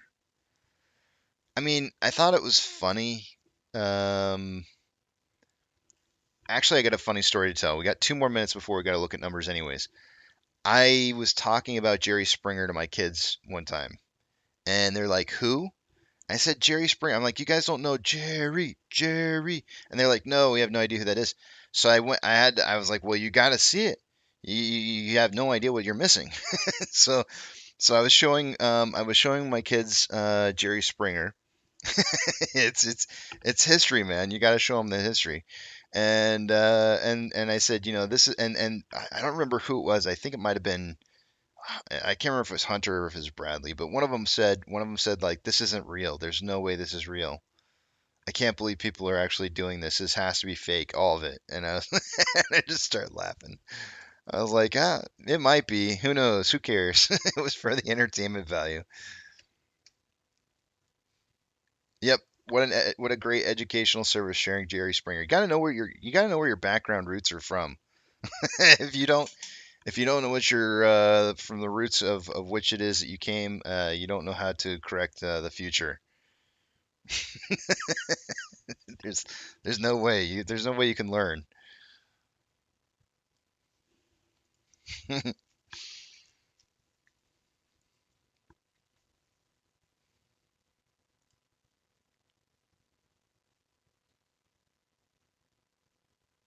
NC Predator says, I knew someone who was on Jerry Springer show, and he was telling me that it was straight up rigged and all set up. For the most part, yeah, I'm pretty sure it is.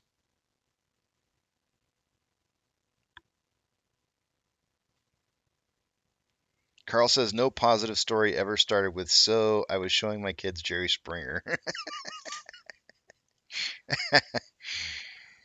Man.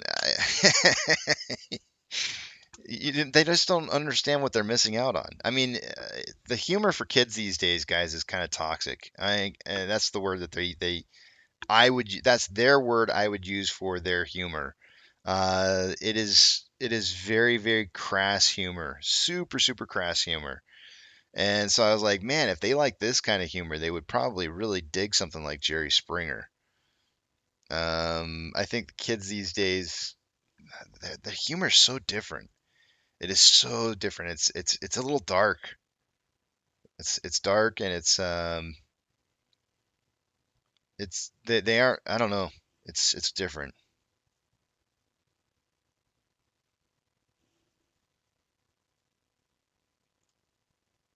I try to I try to maintain a little bit of a knowledge on what it is that my kids find as funny, and it scares me a little. It's different. It's not the same kind. I mean, I look at it and I say like, ooh, that's a little offensive. Like, and everybody's saying that kids shouldn't be or that people should be more thick-skinned these days. And let me tell you, I think some of our kids these days are developing that thick skin because man, some of the humor that they've got going on out there is it's very, very edgy, super, super edgy. All right, let's take a look at the numbers, guys. It's 9:02, and we got Jerry. I almost said Jerry Ginsler. Jerry. Jerry Ginsler is going to be on here in just a few minutes, so we'll check out Jerry Ginsler, and we're not going to be able to call him good old boy, or good old, not a good old boy, good old Gazer Beam Gary anymore. It's going to be Jerry Ginsler, and that's going to be his new name. Let's take you guys over to the other page here. Jerry Ginsler. No, not Ginsler. Ginsler. Ginsler. I'm not gonna be able to see what it is you guys are writing. So all those personal thoughts, comments, questions, or concerns until you see the big tramp back up on the screen again. Let's take a look at what we got going on for the day. Oh yeah, two-factor authentication. If you don't have it, you may want to consider getting it, as it could prevent somebody from being able to get into your account. Now it always is the best time to try it out and see if it's something you can deal with or live with. If they allow you to set up a secondary phone number to be able to receive the code, make sure to sign up for that as well, because you never know if something's going to happen to your primary and then you won't be able to get into your account. I'm also asking everybody, please start taking pictures or video or pictures of your portfolio, so that if something should happen to your account with your broker, you have proof of ownership of what it is that you had. Please do that. It's vitally important that you have that proof. All right, let's get into these numbers. Price predictions for the day today. This is not meant to be. We all got price prediction points for yesterday. This is not meant to be financial advice, and by any means. This is just simply for apes who are trying to figure out what price is going to be on a daily basis. I've got 575 to 875. I was the high end today. Yesterday I was, I think, the low end. Today I got the high end. I keep doing this. I keep going back and forth like this. I got 575 to 875. Eric has 510 to 810. Apex had 532 to 832, and Einstein has 482 to 782. There's actually almost a $1 spread between the low and the high here for the day today. So quite the range in numbers for today. Taking a look at some of the other data here, we've got short exempt volume was extremely low due to the low volume that we had yesterday. There was only let me pull up the numbers again here real quick. 16.1 million shares traded on AMC, and Ape was 10 million shares, so it was a super, super low volume day, which is why we only ended up seeing 280.9 thousand shares in short exempt volume and only 17,000 shares on Ape. Very low numbers. AMC's utilization is still 100%. That we are on day number 65 straight trading days in a row. APE's utilization increased to 68.35. AMC closed up 1.56% yesterday. APE up down 1.81%. Max pain for the day today did drop $1 from 7. We started out the week at 7, and we're now at 6. We had a lot of puts that were kind of coming in, and that should have been a warning to me as to what I should have been guessing for a price prediction for the day today, and I don't know why I didn't heed the warning, but I didn't. We'll cover those puts here in just a minute, but that is why max pain dropped quite a bit. There was $2 and $3, actually $2, $3, and $4 puts that were purchased both last week and this week that are causing that max pain to drop. Taking a look at off exchange, by this time of the day, I would expect to see about 54% going through off exchange and EDGX combined. I would expect to see about 44% going through AMC's off exchanges, and that's at 56.8 currently. Let me refresh it one more time. Yeah, 56.8. And then EDGX is at 10.33. I would expect it to be between 10 and 11, so it's right where it should be. The combined total in that 67.13%, or about 13.13% higher than it should be by this time of the day. CHX volume is 0.1% of the total daily volume with a 30-day average of 1.74. That is definitely low. I believe we're still on the threshold list. Let me just verify. We are on the threshold list. If we don't see a large quantity over 500,000 shares going through CHX today, my guess is that tomorrow we fall off the threshold list. That's going to be a prediction of mine. Taking a look at APE. Actually, we would fall off by it wouldn't even be tomorrow. It would be what I would be reporting you to tomorrow, but we would actually fall off maybe tonight. On APE, we've got 48.76% going through off exchange. EDGX is at 10.05. The combined total is 58.81%, or about 4.81% higher than what we should be seeing by this time of the day. CHX volume is only 0.01% of the total daily volume with a 30-day average of 0.12. And GME's CHX volume is sitting at 0.33 with a 30-day average of 0.28. So they have some elevated CHX volume going on over there on GME. Taking a look at institutional ownership, that did drop by about 200,000 shares. Institutional ownership day over day. And earlier this morning it was being reported at 133.791 million shares.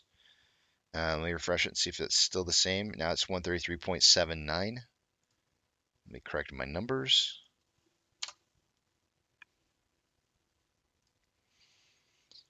Taking a look at the options, highest amount of volume for the day today. Yesterday's highest amount of call volume was at a $5.50 strike. That is still this case today. There's 6,000 contracts so far at 5.5. Highest amount of puts in at $5 with 2.8 thousand contracts, but we have a close runner-up at a $4 strike. They're kind of skipping past the 4.5s a little bit. So we have, as of right now, though, the option contracts are kind of pointing towards a close somewhere between $5 and $5.50 for AMC by the end of the day today. Taking a look at, actually, I'm going to take you guys over to the other screen, and we'll take a look at the rest of the data right after I put up some nice, easy. I call this music spruce.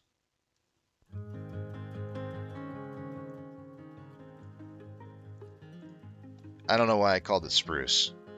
I just listened to it and I had to come up with a name, and I was like, let's call this one Spruce. Spruce the Goose.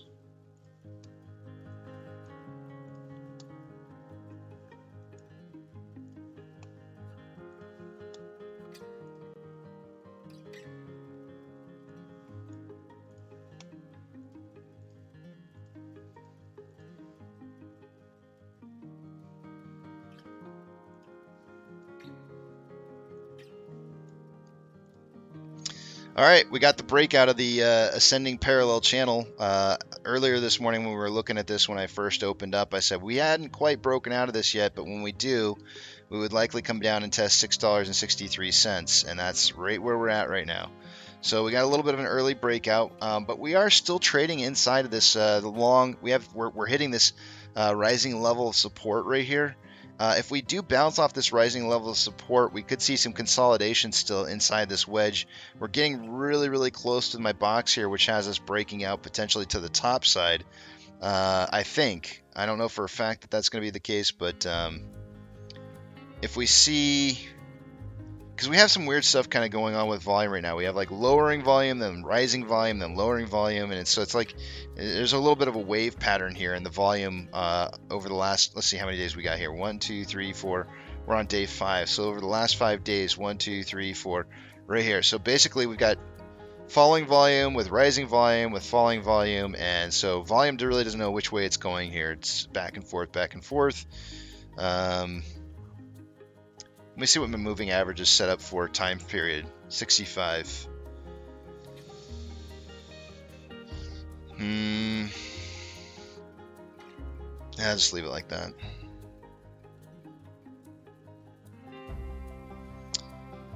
So hopefully we hold support on this rising level support from the past that we've had here. And if we can get that support off of this rising level of support, we might get some consolidation and then find another breakout coming towards the end of the day today.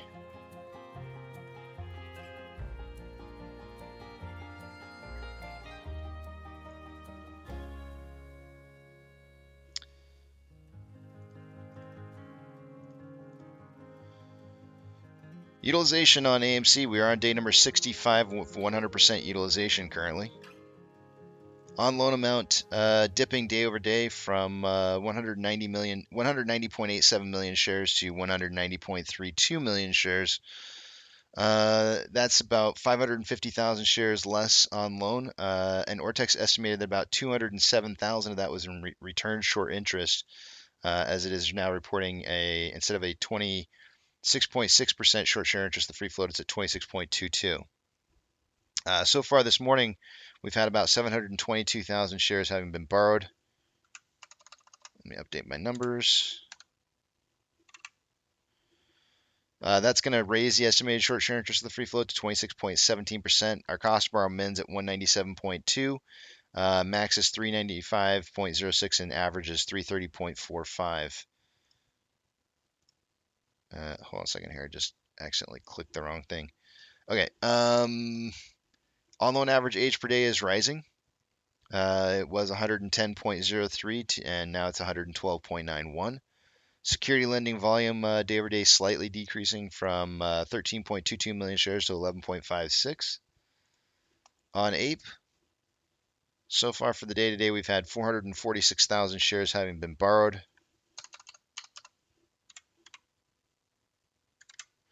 That's going to raise the estimated short share interest of the free float to 5.74.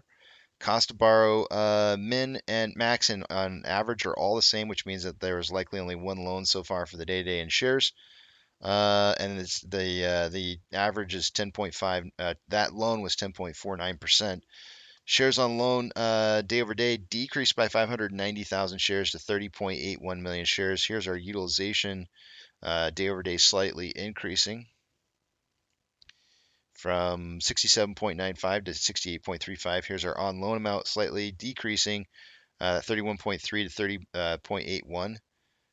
Short share interest of the free float decreasing as a result of that from 5.75 to 5.72, and on loan average age per day increasing dramatically from 61.43 to 64.8. Security lending volume saw another spike again. We went from 244,000 shares to 2.82 million shares. Most of that was on returns yesterday. Orders by Fidelity customers, let's see here. I'm only looking for AMC, APE, and GME, and due to the fact that we have some low volume, I'm not expecting to see us on this list, and we're not.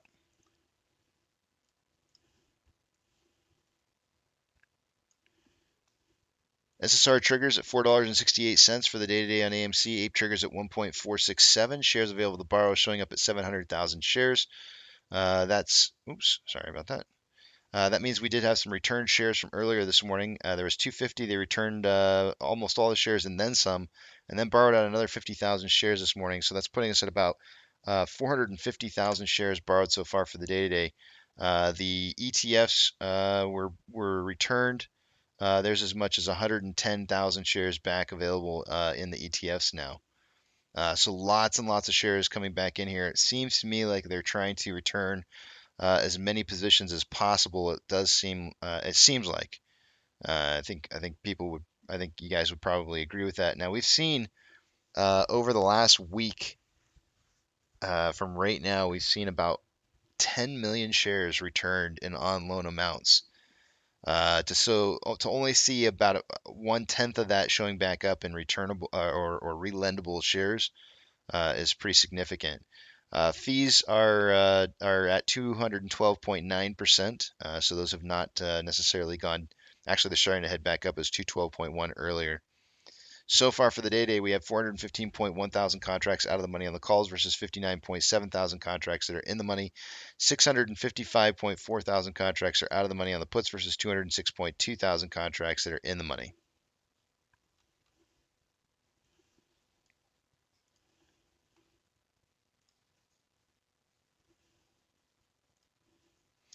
Nasdaq is up 0.18, Dow Jones is down 0.3, S&P 500 is up 0.09. We have 3,351 decliners to 2,897 advancers. The market is more declining than advancing currently at this time. And let's see what we got going on over here with these banks. Who's plus or minus 3% or greater? Coinbase is up 3.33.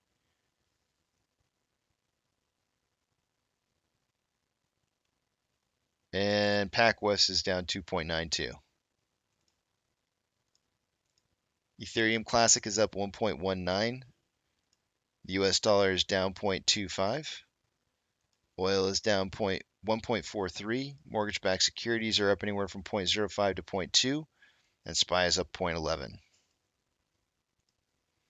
VIX is down 0.06, VBR is down 0.31, VB is down 0.01, Tesla is down 1.11, Amazon is breaking even, Cinemark is down 0.72, Doge is up 2.19, Bitcoin is up 2.94, back to 30.3K a coin, GME is down 0.99, HYMC is up 0.64, NCMI is down 7.68, Hood is up 1.06, Ape is down 0.61 and AMC is down 3.04. Inflow versus outflow for the day-to-day on AMC. We have approximately $500,000 more outflow than inflow. 4.88 million shares traded so far after 48 minutes worth of trading, putting us on a pace for 39.65 million shares traded by the end of the day today. I suggested somewhere between 10 to 30 million. We're on pace for that. On a 4-hour time interval, there's more selling pressure than buying pressure than RSI of 43.18, which is slightly below average. On a 1-hour time interval, a very, very strong divergence in the vortex indicator with more selling pressure than buying pressure within the last 2 hours. And RSI is at 33.82, which is below average, almost signaling oversold. On a 30-minute interval, there's more selling pressure. Again, another huge divergence of the vortex indicator. More selling pressure than buying pressure with an RSI of... It's doing it again. Why does it keep reverting like this? Why do you do this to me? RSI at 29.36, which is oversold. And on a 5-minute interval, we have more selling pressure than buying pressure with an RSI of 32.18 after having dipped 3 times into oversold territory. On Ape, there is approximately $30,000 roughly more outflow than inflow for the day today. 1.4 million shares traded so far after 49 minutes worth of trading, putting us on a pace for about 11.14 million shares traded by the end of the day today. I did something unusual today and changed my normal minimum of 5 to 25 million to 1 to 20 million shares traded by the end of the day today. I'm at this point, with the amount of volume that we had this morning, I have a hard time believing we'll even hit 5 million. So it'll be close. It could be very, very close, unless we see some kind of random spike in volume at the end of the day today. On a 4-hour chart, we've got more selling pressure than buying pressure than RSI 53.82, which is slightly above average. On a 1 hour time interval, more selling pressure than buying pressure with an RSI of 46.32, which is slightly below average. On a 30-minute interval, there's more selling pressure than buying pressure with an RSI of 45.64, which is slightly below average. On a 5-minute interval, more buying pressure than selling pressure with an RSI of 49.59, which is average. Taking a look at the Ichimoku cloud.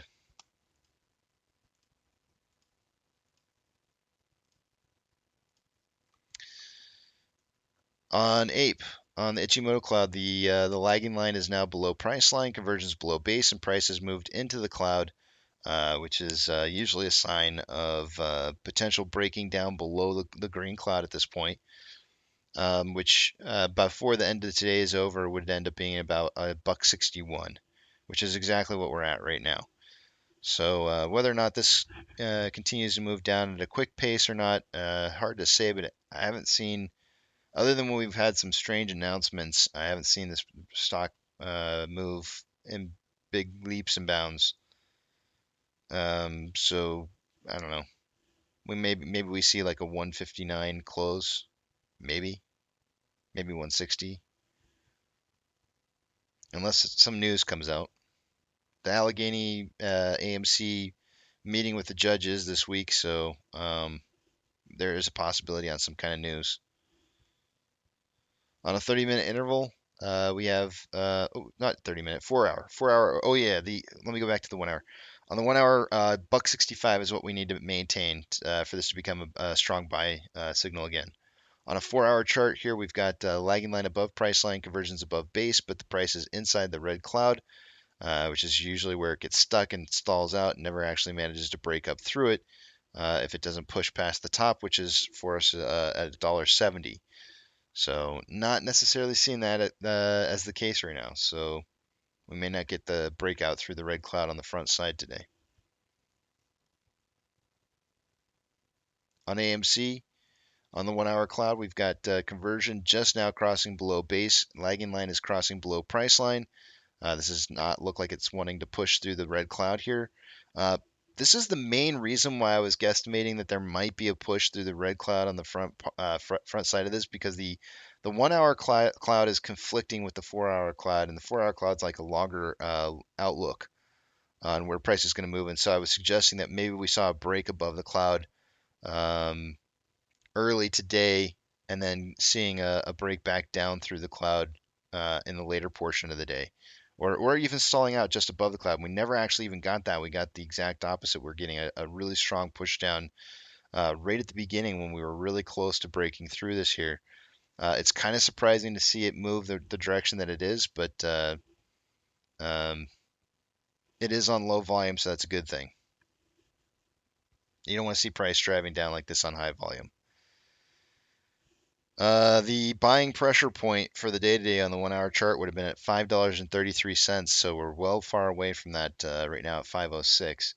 On a 4 hour cloud, we have lagging line below price line now. Conversion is now below base. Price is heading down towards this cloud. The bottom side of the cloud for the day today would be around 464 by the end of the day today, and that would trip SSR for the day today. So it is very possible that they're heading, or at least trying to head to get there. Yeah.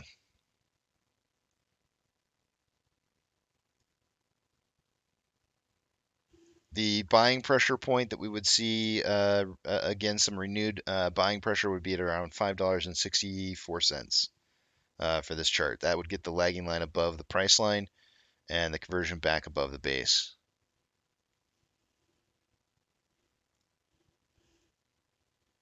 All right.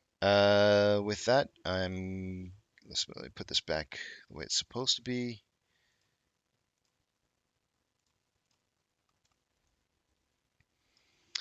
Let us Jerry Ginsler, folks. It is time to go check out Jerry Ginsler. Let me get him pulled up here. Mary Jo White proposed 23. Jay Clayton proposed. Looks like I'm a little bit behind. It looks like it started about 20 minutes ago. Let me make sure I get the sound check in here correctly and all this minimized. appropriately for your viewing pleasure. You're like, I get no pleasure out of this, sir. All right, let me get this all set up here for you guys first.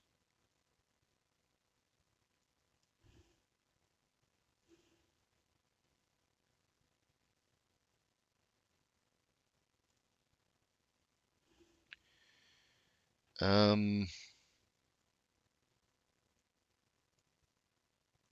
please get comfortable. We expect to get through a lot today. So let's get started with digital assets. Under your leadership, the Securities and Exchange Commission has brought nearly 50 separate enforcement actions against digital asset firms. And now your agency is requesting an additional $78 million to expand your enforcement agenda. At the same time, you've refused to provide clarity on whether digital assets offered as part of an investment contract are subject to securities laws. And, more importantly, how these firms should comply with those laws. You're punishing digital asset firms for allegedly not adhering to the law when they don't know it will apply to them. It's nonsensical. The administration said it, the Fed has said it, and I'll say it again. Congress must provide clear rules of the road for the digital asset ecosystem because the regulators cannot agree. Regulation by enforcement is not sufficient nor sustainable. Your approach is driving innovation overseas and endangering American competitiveness. The ranking member and I have worked for more than a year on this issue, and we'll continue to work this Congress. But let me be clear. Our goal is to make law. We expect you to play a constructive role in that process. Now, next up, we'll discuss your overly aggressive and very expensive rulemaking agenda. In the past 2 years, the Commission has proposed 53 new rules at a breakneck pace. That's twice as many rules as your predecessor, Mary Jo White and Jay Clayton, in the same amount of time. This raises serious concerns that the rulemaking process is being rushed, undermining the quality of our securities laws, and risking negative unintended consequences. These concerns have been echoed by senior personnel at your own agency, and they are similar concerns raised while you were at the CFTC. Time and time again, you've cut the public out of the rulemaking process with unreasonably short comment periods, even for major rules like your disastrous climate disclosure proposal and equity market structure overhaul. You failed to justify these significant rules with thorough evidence, careful studies, and even cost-benefit analysis. I look forward to hearing why the Commission is rushing to make such dramatic changes in our public markets based on paltry economic analysis and limited public input. Finally, it appears you've been so busy weaponizing the Securities and Exchange Commission to push your agenda that you've forgotten a key pillar of the Commission's statutory mission, capital formation. Unlike you, this committee is working to strengthen public markets, help small businesses and entrepreneurs, and increase market access for all investors to ensure the long-term growth and prosperity of this country. I'll close with this. Chair Gensler, your responses to congressional inquiries have been unacceptable. You have a constitutional duty to conduct your business in your agency, but we too have a constitutional duty to conduct oversight of your agency. Under our jurisdiction, we intend to do that, and we will continue to do so aggressively. But it is your duty to respond and comply with congressional inquiries.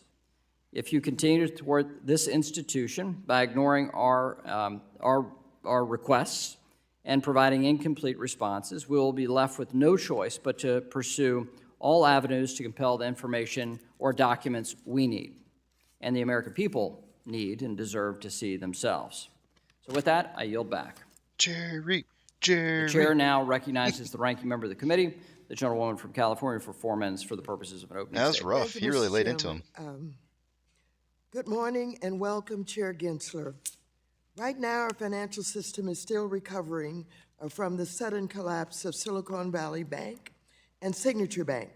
Our nation's affordable housing crisis is worsening, and we are on the brink of a Republican-imposed debt default that will create unprecedented and untold levels of harm to the United States and global economy.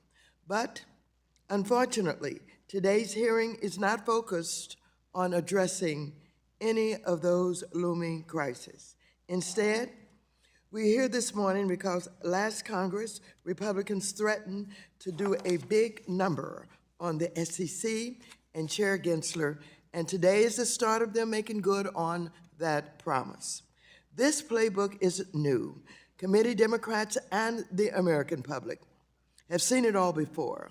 Under the first Consumer Financial Protection Bureau Director, Richard Cordray, Republicans worked around the clock to harass the agency with sham investigations, baseless subpoenas, and nonstop hearings, all in hopes of delaying or impeding the important work of the agency.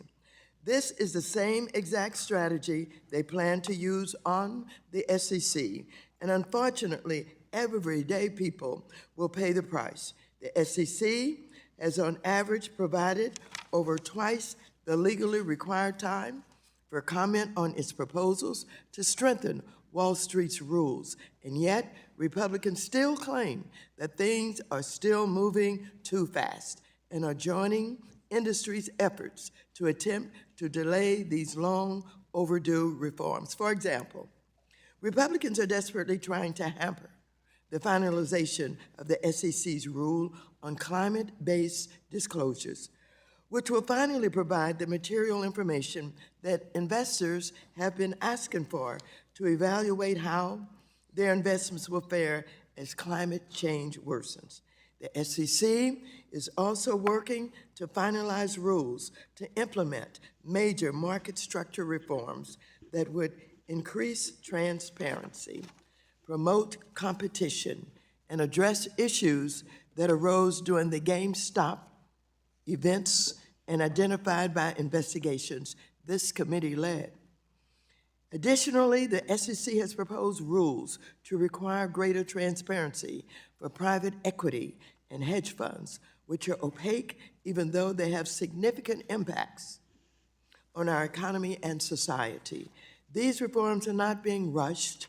They are long overdue, and this committee held several hearings and considered legislation addressing all of these issues. Meanwhile, Republicans are eager to rush forward with measures that would deregulate our capital markets. We just witnessed that Trump's deregulation means in the banking sector and financial stability as the collapse of SVB and Signature Bank threaten confidence across the banking system. I can't believe that this committee is rushing to take off more guardrails when we should be adding them. I would also like to applaud Chair Gensler and his staff for the forceful actions the SEC has taken and dedicated more resources to go after crypto criminals. This is a stark difference from the hands-off approach that the Republicans' SEC chair took to mask non-compliance in crypto. In fact, under Chair Gensler, the SEC has nearly doubled the size of the unit responsible for protecting investors in crypto markets and from cyber-related threats. Since the recent She said unit. bank failures and the fall of XTX and various crypto platforms. With that, I'm going to yield back the balance of my time because the chair did not go over his time, and I'll honor his notion here for me to. The chair recognizes Mrs. Wagner, chairwoman of the subcommittee on capital markets, for 1 minute. I thank you, Mr. Chairman. Chair Gensler, it's been 18 months since you've appeared before this committee. My colleagues and I look forward to discussing your agency's overly aggressive agenda that is, in fact, rushing through rulemakings at a frenzied pace, the likes of which we haven't seen since the response to the 2008 financial crisis. However, your agenda is neither driven by congressional mandate, and let me underscore congressional mandate, nor a widespread market failure like we saw in 2008. In fact, it remains to be seen what actual deficiencies the Commission seeks to address with its 53 new regulations. Even when a very brief or half-baked cost-benefit analysis is provided, it fails to consider the aggregate regulatory burden on retail investors, small business, and capital markets, the bread and butter of the United States of America. This dramatic changes you are proposing will cause death by 1,000 cuts to U.S. capital formation. And I yield back. The chair now recognizes the ranking member of the Subcommittee on Capital Markets, Mr. Sherman, for 1 minute.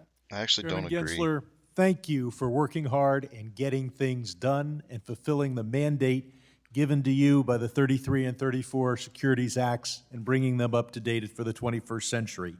Thank you for getting information that investors who care about the environment will want. Thank you for standing up to the crypto bro billionaires where an area where the multi-billion-dollar frauds are just the beginning of the societal harm. Investor protection is not the antithesis to capital formation, it is the necessary antecedent. If we don't protect investors, capital will go to other markets. The private placements cannot swallow the whole idea of companies being public. And the idea that 2,000 shareholders should become 2,000 shareholders of record through a phony math that allows companies to have perhaps 10,000 beneficial shareholders and not consider themselves public is something that needs to change. I yield back. Today, we welcome the testimony of Gary Gensler, Chair of the Securities and Exchange Commission. Chair Gensler, we thank you for taking the time to be here. You'll be recognized for 5 minutes to give an oral presentation of your testimony, and without objection, your written testimony will be made part of the record. Chair Gensler, you're now recognized for 5 minutes.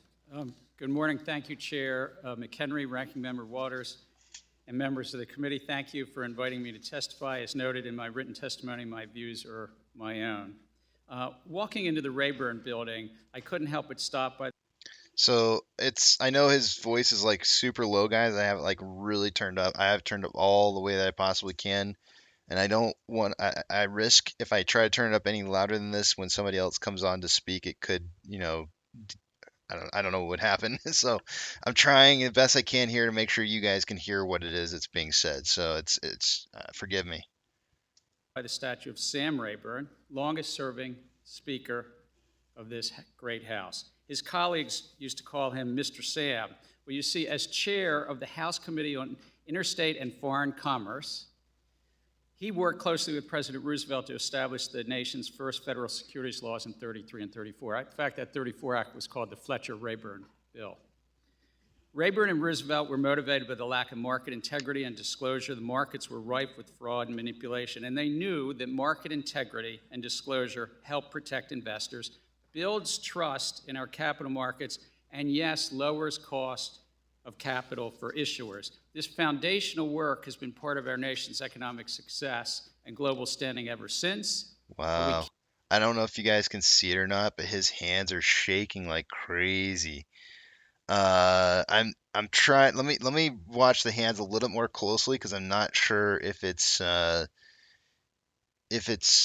an age thing or if it's nerves. I can't tell which it is, but it does. I mean, there's something going on with his right hand over here. You'll see it right where the mouse pointer is that I've got right here.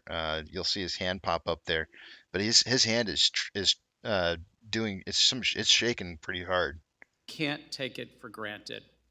Congress built on Rayburn's work in the 70s and again in the 90s to mandate that our agency also consider efficiency and competition as well as capital formation in formulating our rules. As amended, this led to our often stated three-part mission around protecting investors, promoting fair, orderly, and efficient markets, and facilitating capital formation. In essence, it's about ensuring that our markets serve investors and issuers alike, but not the other way around. Investors and issuers don't serve the markets. It's about the issuers and investors. And much of our work is basically focused on the middle, the markets, driving efficiency, integrity, and resiliency in the market. And with regard to efficiency and competition, we have multiple projects, including, as further detailed in my written testimony, around equity markets and private funds. As relates to integrity and disclosure, we also have multiple Look at the hand shaking. The technology that I think is most transformative in our time is artificial intelligence. It's not crypto, as much as we're going to discuss crypto here today. And that's why I think that we've got to have some projects in that area around robo-advising and brokerage apps and the conflicts that may be in predictive data analytics. But as to crypto, which I know will come up, simply put, investors in the crypto market should benefit from the compliance with the same laws that Rayburn and Roosevelt laid out. It's the law. It's really not a choice. As to disclosure, the SEC, as designed by Rayburn and Roosevelt, is merit neutral. But we do have an important role with regard to ensuring for full, fair, and truthful disclosure about material risk, and thus we have disclosure projects, including regarding climate risk, cyber risk, stock buybacks. And lastly, as to financial resiliency, lest we forget, risk in one corner of the market can spill out and hurt regular folks. 8 million Americans lost their jobs, millions of families lost their homes, and yes, small businesses shuttered after the 2008 crisis. Recent market events are just the most recent reminder of this. That's why we have a number of projects around our U.S. Treasury markets, around investment funds, and private funds. In summary, much of our work is about making the markets more efficient, more fair, more resilient for the benefit of investors and issuers. We greatly benefit from public input and use it to make adjustments that staff and ultimately the Commission think appropriate. Coincidentally, my dad was also sometimes called Mr. Sam, first of his family born in this country. And he ran a small business, never went to college, small business, a vending machine business, and the bar owners would call him Mr. Sam. I think my dad, he was never a public figure. I can't believe I'm saying in the same words, Sam Rayburn and Sam Gensler. But he was a big believer in this system of democracy that we have, even things that we're going to go through today in this hearing. But he was a believer that the American system could help him as a small business owner and as an investor, the little bits of money he put to the side. So I hope that both Mr. Sams would think about the SEC's work to ensure that the markets serve investors and issuers alike, but not the other way around. It's not that the investors and issuers serve the markets or the market intermediaries in the middle. I thank you. I yield back my time. Well, thank you, Chair Gensler. I'll now recognize myself for 5 minutes. Ether is one of the most popular digital assets and powers the Ethereum blockchain. Back in 2018, then SEC Corporation Finance Director Bill Hinman stated that he believed Ether was not a security. Last month, CFTC Chair Benham expressed his view that Ether is a commodity. The State Attorney General of New York asserted in a court filing last month that Ether is a security. Clearly, an asset cannot be both a commodity and a security. Do you agree?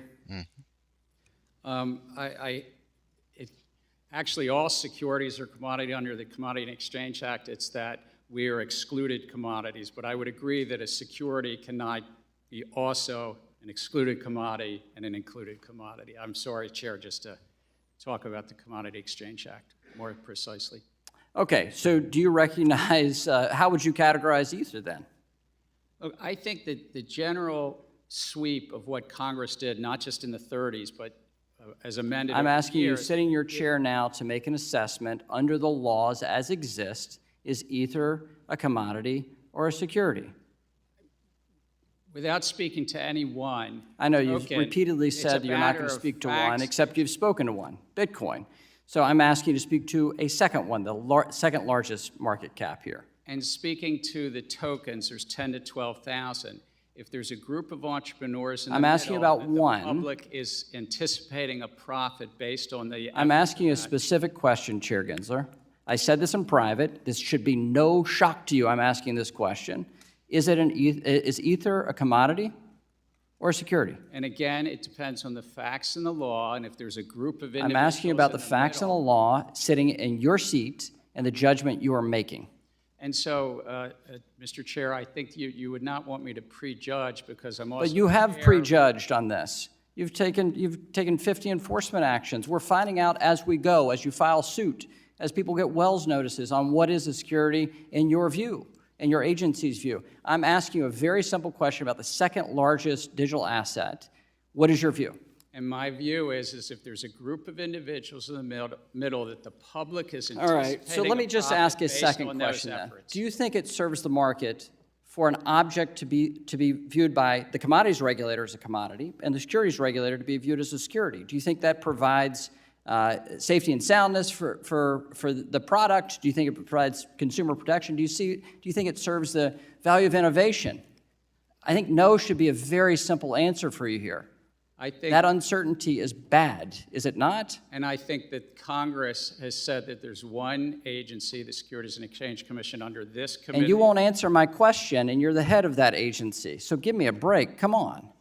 I'm answering it in the generic because you would not want me to speak about any one set of facts and circumstance. Okay, so, but you've already spoken. Have you said anything about Bitcoin? My predecessors and the agency itself has spoken to that. Okay, but you're not willing to do the same about Ether. Okay, so let me just step back.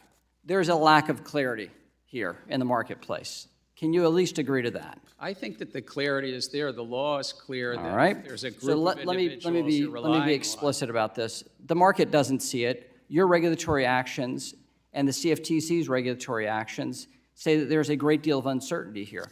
It is the intention of this committee to fix that uncertainty and actually provide a sound legal basis for this. So let me get into your rulemaking process. So you proposed 53 rules in 2 years. Mary Jo White proposed 23. Jay Clayton proposed 26. At the same time, your agency has consistently provided less comment period than either of your predecessors. Just as one example, when the SEC made significant changes to the U.S. equity markets in 2005 for regulation NMS, the Commission broadly solicited public feedback, held numerous roundtables, issued white papers and concept releases.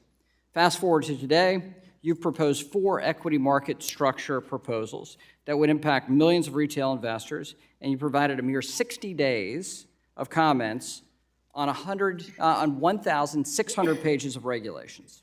So let me ask you this. Do shorter comment periods and less public interaction improve rulemaking? We actually put out the equity market structure rules, had 105 days of comment from the time we voted it out through March 31st. But I think robust public input helps us greatly, and we take comments on our rules. Our average has been about 70-plus days overall. But we also get comments. And I want to get into the cost-benefit analysis, but my time has expired. With that, I'll recognize the ranking member. Thank you very much, Mr. Gensler. I'd like to give you time to give your answer to Mr. McHenry and explain to him exactly how you define securities and commodities. Please go right ahead. So a security by Congress's will has about 30-plus terms, and one of those terms is an investment contract. And the Supreme Court has addressed this multiple times over the years, and we as a commission have addressed this in these 100-plus actions that the chair mentioned. I think there's 130 or so actions we've taken. And it's basically, if the public is putting their hard-earned funds with entrepreneurs, promoters, and anticipating a profit, there's a 4-part test. And it's really, it's a broad sweep. Thurgood Marshall said that Congress painted with a broad brush to protect the public. And the SEC is an agency you all set up years ago, is a disclosure-based agency. We're merit neutral, but we're not neutral to full, fair, and truthful disclosure in crypto or elsewhere. And that's really the core. And so is there a group of entrepreneurs in the middle that are working on that project, promoting that project, have a website that the public looks to? Do they have Twitter accounts and handles? Do they upgrade the software, and is the public sort of reading about them, anticipating a profit based? And in fact, is there somebody that's even visiting you and they're hiring lawyers and sending them in to, to talk to us and so forth? Is there something there that the public is anticipating a profit based upon those efforts? Thank you very much. Chair Gensler, I'd like to ask a few questions about crypto. You've often suggested that we're witnessing mass noncompliance with our securities laws by crypto firms. However, crypto firms often suggest that their coins and activities are different and need a new statutory framework. Do you agree? And does the SEC have the authorities it needs to bring crypto issuers and intermediaries into compliance with the investor protection and market integrity framework built over the past 90 years? Yes, I do believe that we have the authorities we need and the laws to protect the investors. Would you say that one more time? Yes, I do believe that we have the laws and we have the authorities to oversee the crypto intermediaries, the crypto exchange. Are you exercising that authority now? Yes, we are.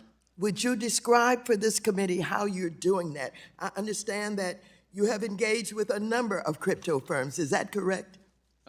We have. We talked to the crypto firms, some tokens to how they can register, but also these platforms. I've been around finance for over 40 years in one way or the other. I've never seen a field that's so non-compliant with laws written by Congress and affirmed over and over by the courts. But this is a largely unfortunate for the investing public, non-compliant field. Thank you very much. I'm going to move on to a question about deregulating capital markets. As you know, this committee cares about increasing access to capital, particularly for small businesses. I, for example, have worked with Chair McHenry to pass legislation on crowdfunding and other innovative ways for startups and small businesses to raise capital. These are targeted approaches to supporting business growth and creating jobs. Some on the committee suggest, however, that deregulation is needed, but I don't see how deregulating capital markets is good for small business, job creation, innovation, or economic growth. Would you please explain whether or not you believe deregulation is needed? I think that we've benefited in this country by the markets, and that small businesses can raise capital in a well-regulated market that protects against fraud and manipulation. And the reason small business benefits is because it lowers the risk in the markets when you can lower the amount of fraud and manipulation and you promote good transparency. Thank you very much. My time is almost up, but I just want you to reiterate whether or not you really have the authority to do what is necessary in dealing with the crypto markets. You said it twice, say it a third time, please. Well, I think we do. We could use more resources, but I do think we have the authorities. Have you indicated what resources you need? We have in congressional testimony to the House Appropriations Committee, and it's included in this testimony as well. Thank you very much. I yield back the balance of my time. We'll now recognize the gentleman from Arkansas, Mr. Hill, for 5 minutes, the Vice Chair. Thank you, Mr. Chairman. And Mr. Gensler, thank you for coming to be with us today. I want to continue to follow up on Chair McHenry's questioning. I'll attempt to be more successful. In November 2021, the President's Working Group on Financial Markets released its report on stable coins, which recommended that Congress enact legislation to establish a federal prudential framework for stable coins. You remember that report? I do, sir. Is the SEC a member of the President's Working Group? We are, sir. And do you believe that, did you support that recommendation of the President's Working Group? I did. And do you think that Congress has been inactive on this topic? As best I know, Congress is engaged with the administration throughout the 2 years, so...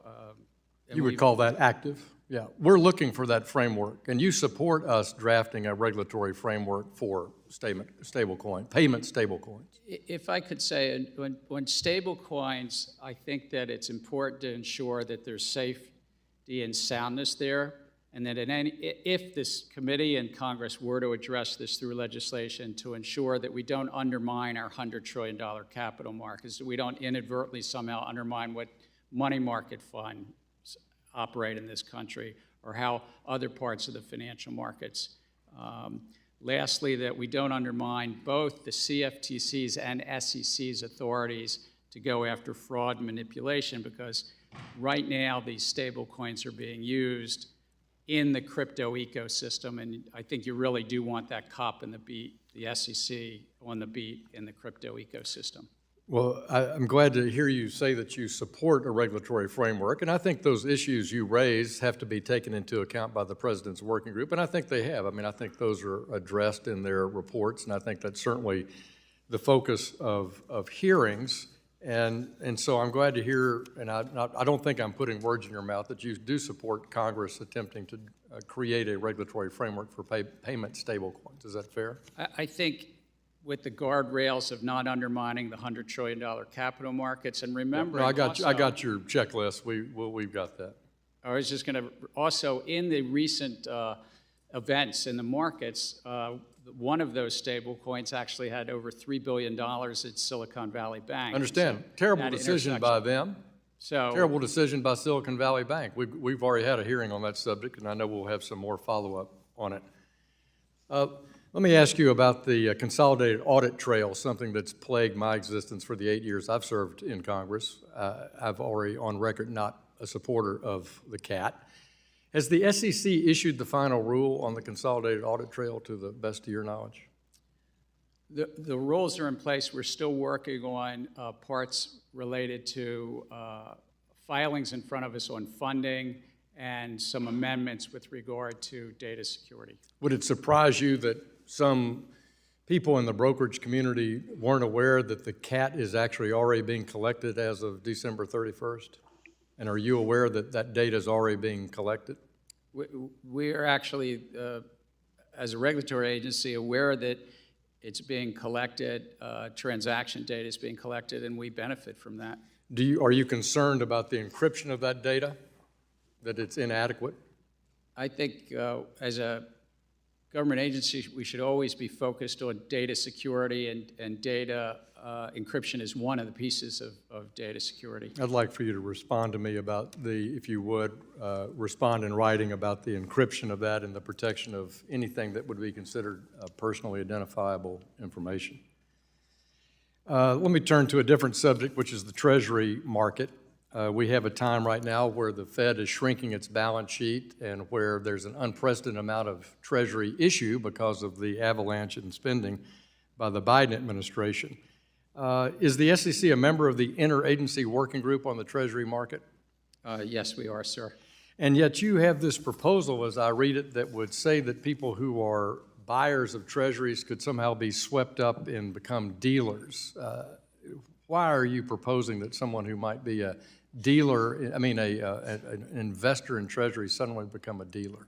It's really under a law Congress passed in the 1980s after a lot of problems in the Treasury markets, but it's focused on parties that are facilitating buying and selling Treasuries and making markets in those Treasuries in the markets to get them registered, whether they be high-frequency traders or others that are active in the market. My time's expired. We'll have to continue this conversation offline. Thank you, Mr. Chairman. The gentlewoman from New York, Mrs. Velasquez, is now recognized for 5 minutes. Thank you. Thank you, Mr. Chairman. Chair Gensler, I, like many people, was outraged by the reports that Silicon Valley and Signature Bank executives were receiving significant bonuses while simultaneously running their banks into the ground. Since becoming chair, can you briefly explain the actions you have taken to address executive compensation issues amongst publicly traded institutions? I thank you. I'm proud that we were able to complete 2 mandates from Congress in this area. One was with regard to executive compensation needs to be clawed back if it's built upon erroneous financials. And number 2, disclosure about pay for performance. And then also we took up something around how insiders sell their stock and how they do this under the plans. And this was one of the proposals that we adopted last December as well, unanimously. It's about insiders selling their stock. So in line of that response, as you know, Section 956 of Dodd-Frank requires the SEC and several other agencies to write rules to ban incentive-based executive compensation that encourages inappropriate risk-taking. It has been almost 12 years, 12, since we passed Dodd-Frank, and the SEC, like other required agencies, still hasn't finalized this rule. So what step has the SEC taken under your leadership to finalize this important rule? We have initiated discussions with the other 5 agencies. We have to work with the bank regulators and the Federal Home Loan, FHFA, to do this. But I'm committed to get this done. We have to do it in coordination with the bank regulators. When? Another 12 years? No, you're absolutely right. I came into this job 2 years ago. There were 8 mandates from Congress that had not yet been done out of Dodd-Frank. We've completed a number of those, and I'm committed to complete this along with the 4 bank rate agencies and the 1 FHFA. Sir, it has been publicly reported that Greg Becker, the disgraced CEO of Silicon Valley Bank, sold $3.5 million of Silicon stock less than 2 weeks before the bank's collapse, raising questions about whether he ran afoul of insider trading laws. What actions has the SEC taken to investigate stock trading by bank executives leading up to the bank's collapse? If I could step away from any one circumstance and say it's against the law to trade on material non-public information. That's whether you're at a company or whether you're in just a private citizen, that's against the law, and we take that very seriously. So what action has the SEC taken under your leadership to address insider trading generally? Well, over the course of the last 2 years, we've brought over 1,500 law enforcement actions, and we could get back to you and give you a list of those related to insider trading, but unfortunately more than one. Mr. Gensler, the S-2155 legislation that passed in 2018 contained legislation I authored that extended the 1940 Investment Company Act to Puerto Rico and the other territories. The legislation provided a 3-year phase-in period for enforcement that could be extended for another 3 years at the discretion of the SEC chair. I recently met with several investors from Puerto Rico who informed me the SEC was not enforcing this statute. It has been almost 5 years since this became law. Is the SEC currently enforcing this statute, or has a second extension been granted? I thank you for raising. I think it was an important amendment to bring this under the Investment Company Act, Puerto Rico fund companies. And if you're aware of anybody or want to tell us somebody that you think is not in compliance, that would be helpful to us. But we are enforcing all of the laws that are on the books of the SEC. Well, we need to have a meeting, sir. I look forward to that. Thank you. All right, I'm going to pause it right there, get through the numbers real quick here. I'll try to make this as fast as possible. I know you guys will probably want to get back to it. I know how important this is for you to hear. So let me take you guys over to the other screen here real quick, and we'll take a look at what we got going on. Casey has sent letters and nothing but crickets. I know, right? Nothing but crickets. Nothing. Apparently I need to follow up. So, which I will do. I am going to do that. Let me take you guys over to the other screen, and I'm not going to be able to see what it is you guys are saying, so hold those personal thoughts, comments, questions, or concerns until you see the big tramp back up on the screen again. Let's take a look at what we got going on here. With off-exchange starting off right off the bat, I would expect to see about 60% combined between off-exchange and EDGX. 49% is what I would expect out of the off-exchanges, and 11 to 12% on EDGX. Off exchanges at 58.52, EDGX 9.87. The combined total 68.39%, or about 8.39% higher than I would expect by this time of the day. CHX volume is 0.08% of their total daily volume with a 30-day average of 1.73. So low numbers on Ape. Let's see here. We've got 56.05% going through off exchanges. EDGX is 7.17. The combined total on that 63.22, which is 3.22% higher than I would expect it to be by this time of the day. CHX volume is 0.01. Nothing unusual going on over there. GME CHX volume is 0.2 with a 30-day average of 0.28. That's actually a little more elevated than usual, but has dropped down since the last hour. Taking a look at Ortex.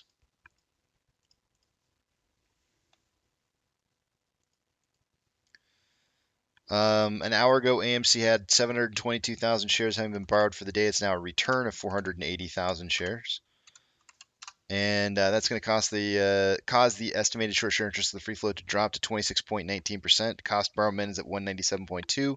Average is 337.05 and max 359.06. Shares on loan for the day today is at 190.32 million shares.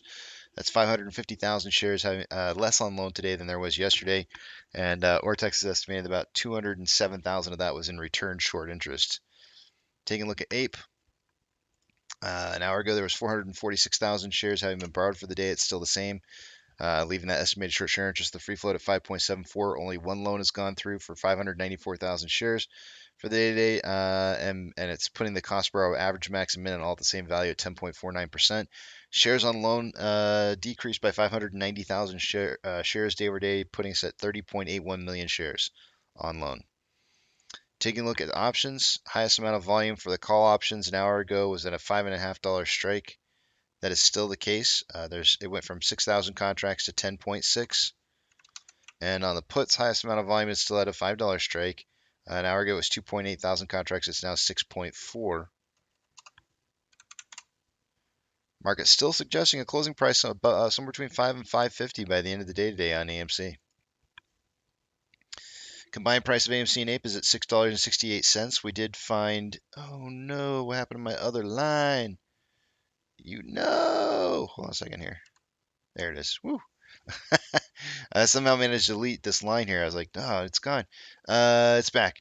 So we've got this descending. We did hold support on the rising descending level or ascending level of support that we had here. We found that support once we broke out of that ascending parallel channel, touched down on it that was right at the Fibonacci retracement at 663, and we're still consolidating. I'm still expecting to see a breakout of this 5-day long trend here within this wedge that we've got between this descending level of support and this rising level, ascending level of, man, I said it backwards again, descending level of resistance and ascending level of support that we have here. So whenever I try to say things fast, brain doesn't get it out fast enough. Talk faster, Casey. Talk faster. Nervous laugh. This is on a 15-minute interval here, but I'm kind of expecting the breakout to be anywhere from 15:45 Eastern Standard Time to wee mornings of the hour of the trading day tomorrow around 10 Eastern tomorrow. I'm not sure exactly where, but this does leave out just the tip. Also, weird stuff going on with volume because we've had volume like for the last 5 trading days, like all over the place. It's been falling to rising to falling, and so I'm not really sure which way this one's going to break. Oftentimes, I say that whenever you draw like a trend channel for the trend, whichever way it's pointing towards, it breaks out the opposite direction of which side it's pointing towards. So if the trend is towards the bottom side of the wedge, it might break to the top side. But then another good way to look at it is if you have falling price and falling volume, that's bullish and should also break out to the top. The problem is we don't always have, I mean, there's been some days in here we've had some rising volume in here. So it's like, yeah, okay. It is, since 5 days ago, the volume is lower. I guess technically it's falling. So we may be seeing the breakout to the top side. I don't know. We'll see. It's getting close though. We should know not too long from now. Orders by Fidelity customers.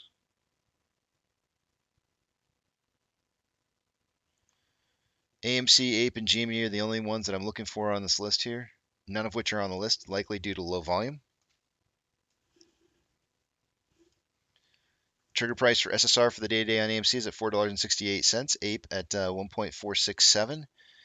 Shares available to borrow. Looks like they did borrow quite a few more shares so far for the day. It looks like another 150,000 shares. So that's going to add to the 450,000 shares so far here. So we're looking at 600,000 shares borrowed so far for the day-to-day, which is more shares borrowed than we've seen in quite a long time.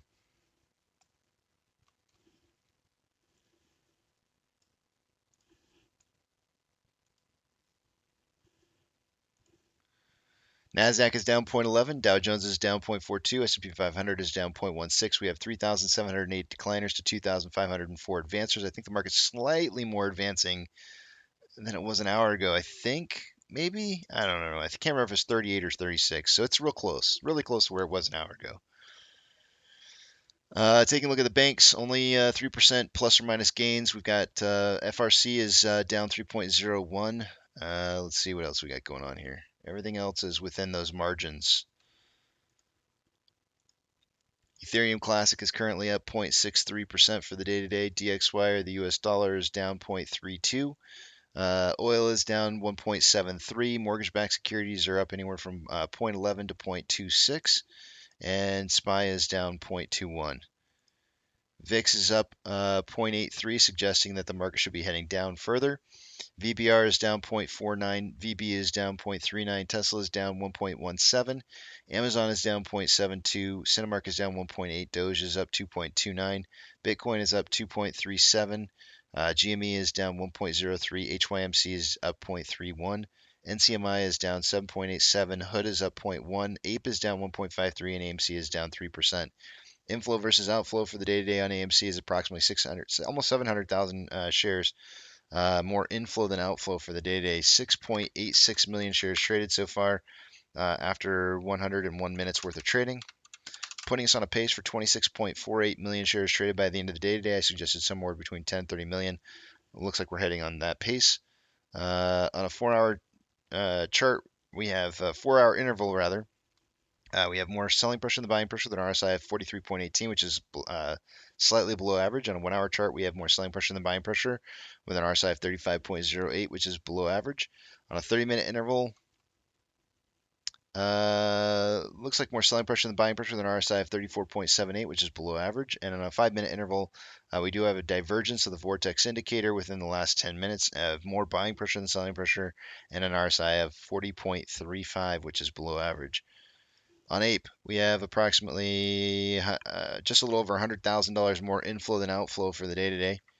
2.09 million shares traded so far after 102 minutes worth of trading, putting us on a pace for 7.99 million shares. I never, hardly, ever do this. I usually say 5 to 25 million shares traded on Ape as a bare minimum, but today I lowered it to 1 to 20 because I just don't even. There may be a chance we don't even hit 5 million shares traded. Which would be very, very unusual. On a 4-hour time interval, there is more selling pressure than buying pressure than RSI of 51.93, which is average. On a 1-hour time interval, more selling pressure than buying pressure than RSI of 43.54, which is slightly below average. On a 30-minute interval, more buying pressure than selling pressure than RSI of 42.27, 40.72 now, which is below average. On a 5-minute interval, more buying pressure than selling pressure than RSI of 49.94, which is average. And now we can get back to the numbers.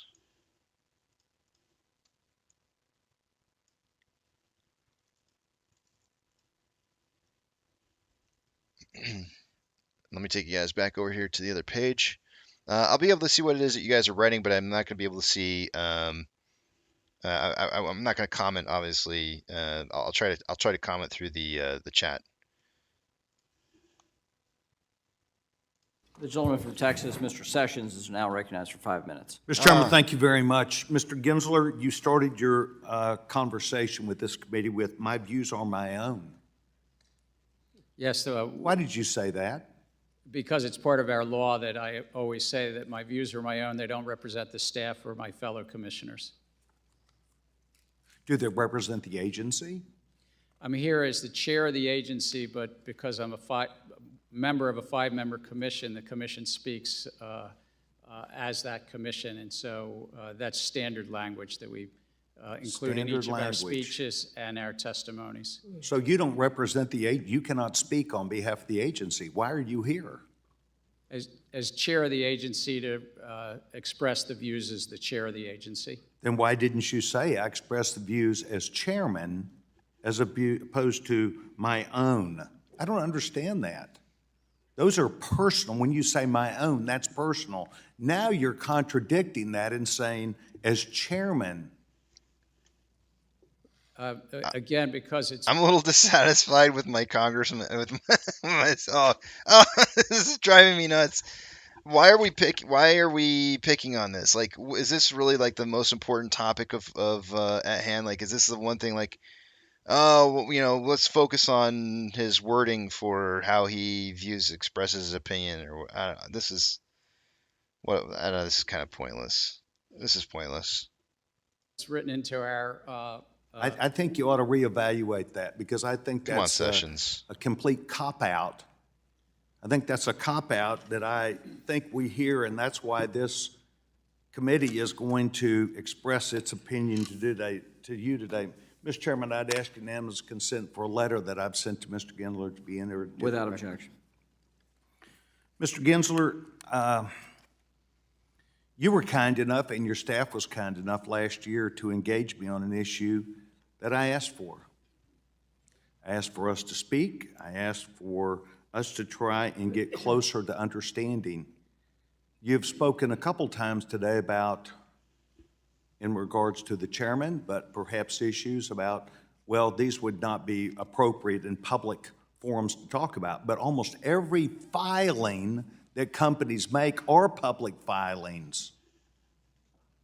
They already are public. It already is known. And once again, I find you trying to hide behind things for either a lack of willingness to be candor about it, or you're trying to obfuscate your oath of office, which was well and faithfully.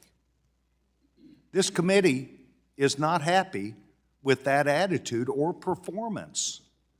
I was told by you, after we'd had numerous discussions with your staff, about a company that had a capital formation issue with millions of dollars at risk at the last minute based upon their public filings, that you would not respond at all or even discuss the matter with the company to try and alleviate a problem for the average number of days that it would take your agency to respond. In other words, the agency had to respond. You were simply a placeholder. You have no real responsibility. You have your own views, not the views of the management of the organization responsible. So I would say to you today that there's a corollary. You talked about your father. I'm going to talk about my father. And my father, who served as a federal judge for 14 years, became director of the FBI for President Reagan. He recognized that the agency had a problem that probably emanated from the Department of Justice. I'm not going to blame the FBI. I'm not blaming the Department of Justice. I'm saying the circumstance was there, that they would not give credible information or deal with people who they were indicting and charging. And my father changed that and said, if you are, or if you have reputable counsel that stands at the behest of a court, that a court could punish them for incorrect or unlawful behavior, inappropriate or unethical behavior, if you had a counsel who was of extreme confidence, then the Bureau would deal with you even on the most sensitive issues. I will tell you that one of the clients that I referred to you has extremely important and valuable confidence in their counsel. And you as an agency have chosen to stonewall, obfuscate, and not do your job. And I've sent you a letter, and I'm asking you to respond back to this committee and to me about whether you're going to look at that when confronted by this committee, because I strenuously believe that you should have some authority and responsibility in that effort. Mr. Chairman, I yield back my time. The gentleman from California, Mr. Sherman, is now recognized for 5 minutes. Mr. Chairman, Chair Gensler, I am very pleased with your attitude and your performance, but my views are my own. I'd like to speak for the gentleman from Texas, but he hasn't authorized me to do so. I won't. The chair of the committee says that we ought to have absolute clarity in this issue, and I agree with him. And we can achieve that if the chair will work with me on legislation to say that all intangible investment assets, including all crypto, are securities. That way it would be very clear that investors in crypto get the same protection as investors in stock, bonds, and other intangible assets acquired for an investment purpose. The definition of accredited investor that we have now relates to the wealth of the investor or their income, which may have nothing to do with their sophistication and knowledge. And I look forward to working with others on this committee to have a definition of accredited that discards the idea of wealth and looks instead at knowledge, but also specifies that if you're going to participate in that kind of private placement, you don't put more than 5 or 10% of your assets in any one basket. The definition of an accredited investor we have now is based on wealth levels set in the 1980s, which means they're completely out of date and probably shouldn't be used at all. Mr. Chairman, you said to the Banking Committee back a couple years ago, to the extent there are securities on these trading platforms, under our laws, they have to register with the Commission. So assuming that a particular crypto token is a security, if that's true, is an exchange where that security is traded a securities exchange? Under the laws, if you meet the definition of an exchange and you have securities on that exchange, yes, you have to come in and comply and register and protect the investing public. Well, I heard you earlier say that no field in finance is so rampant with non-compliance. If there are those who are not complying with our securities laws, please shut them down as quickly as you possibly can. Yes, please. And I point out that the most famous crypto exchange was FTX. It is now, of course, the most infamous exchange. Congress expanded from 500 all the way up to 2,000 the number of entities that can be beneficial owners and still have the company thought of as a private company. I mean, that's a lot, 2,000 owners. But we've got a huge loophole here where you could have dozens or hundreds of beneficial ownership entities counted as only one if they list the stock in street name. Do you have the authority, and will you move toward a definition of 2,000 that reflects 2,000? I think you raise a good point, and I've asked staff for recommendations for the Commission's consideration, really to ensure that Congress's will about these numbers, the 2,000 number you reference in the Jobs Act, it really means 2,000, and how to look at, as you say, street name ownership that a broker might hold for hundreds of thousands. I think you'll find companies calling themselves private that have many, many thousands of beneficial owners, and that's not what the securities law calls for. Companies, when they file their 10Ks every year, they list their risk factors. One risk factor that's increasingly important is the risk of a disruption in the U.S.-China relationship or economic relationship. If investors got explicit information about that, that would protect investors. If companies had to fight for capital by demonstrating their resiliency, their ability to withstand such a breakdown, then our entire country would be more resilient and Taiwan would be more secure. Can you move forward to be more explicit and clear with companies that they need to disclose the risks to the company and hopefully what they're doing to ameliorate that risk of a possible breakdown in the U.S.-China relationship? Under current rules, companies need to disclose material risk, and if they have operations and there's material risk related to any geopolitical area, not just the one you mentioned, they're obliged to disclose that. The gentleman from Oklahoma, Mr. Lucas, is now recognized for 5 minutes. Thank you, Mr. Chairman. And, Mr. Chairman, it's good to see you again. It's good to see you. If I can call you Mr. Chair as well. Absolutely. And as I always like to remind my friends here, we spent a great deal of quality time together at your previous posting at the CFTC when I was chairman of the committee. That said, I'd like to begin by focusing on a proposed rule pertaining to security-based swaps. There's a consensus from market participants that the SEC's proposed rule to publicly disseminate large security-based swap positions would deeply harm liquidity, particularly in the credit market. And I'll note standing up a large position reporting regime for confidential regulatory purposes is sensible.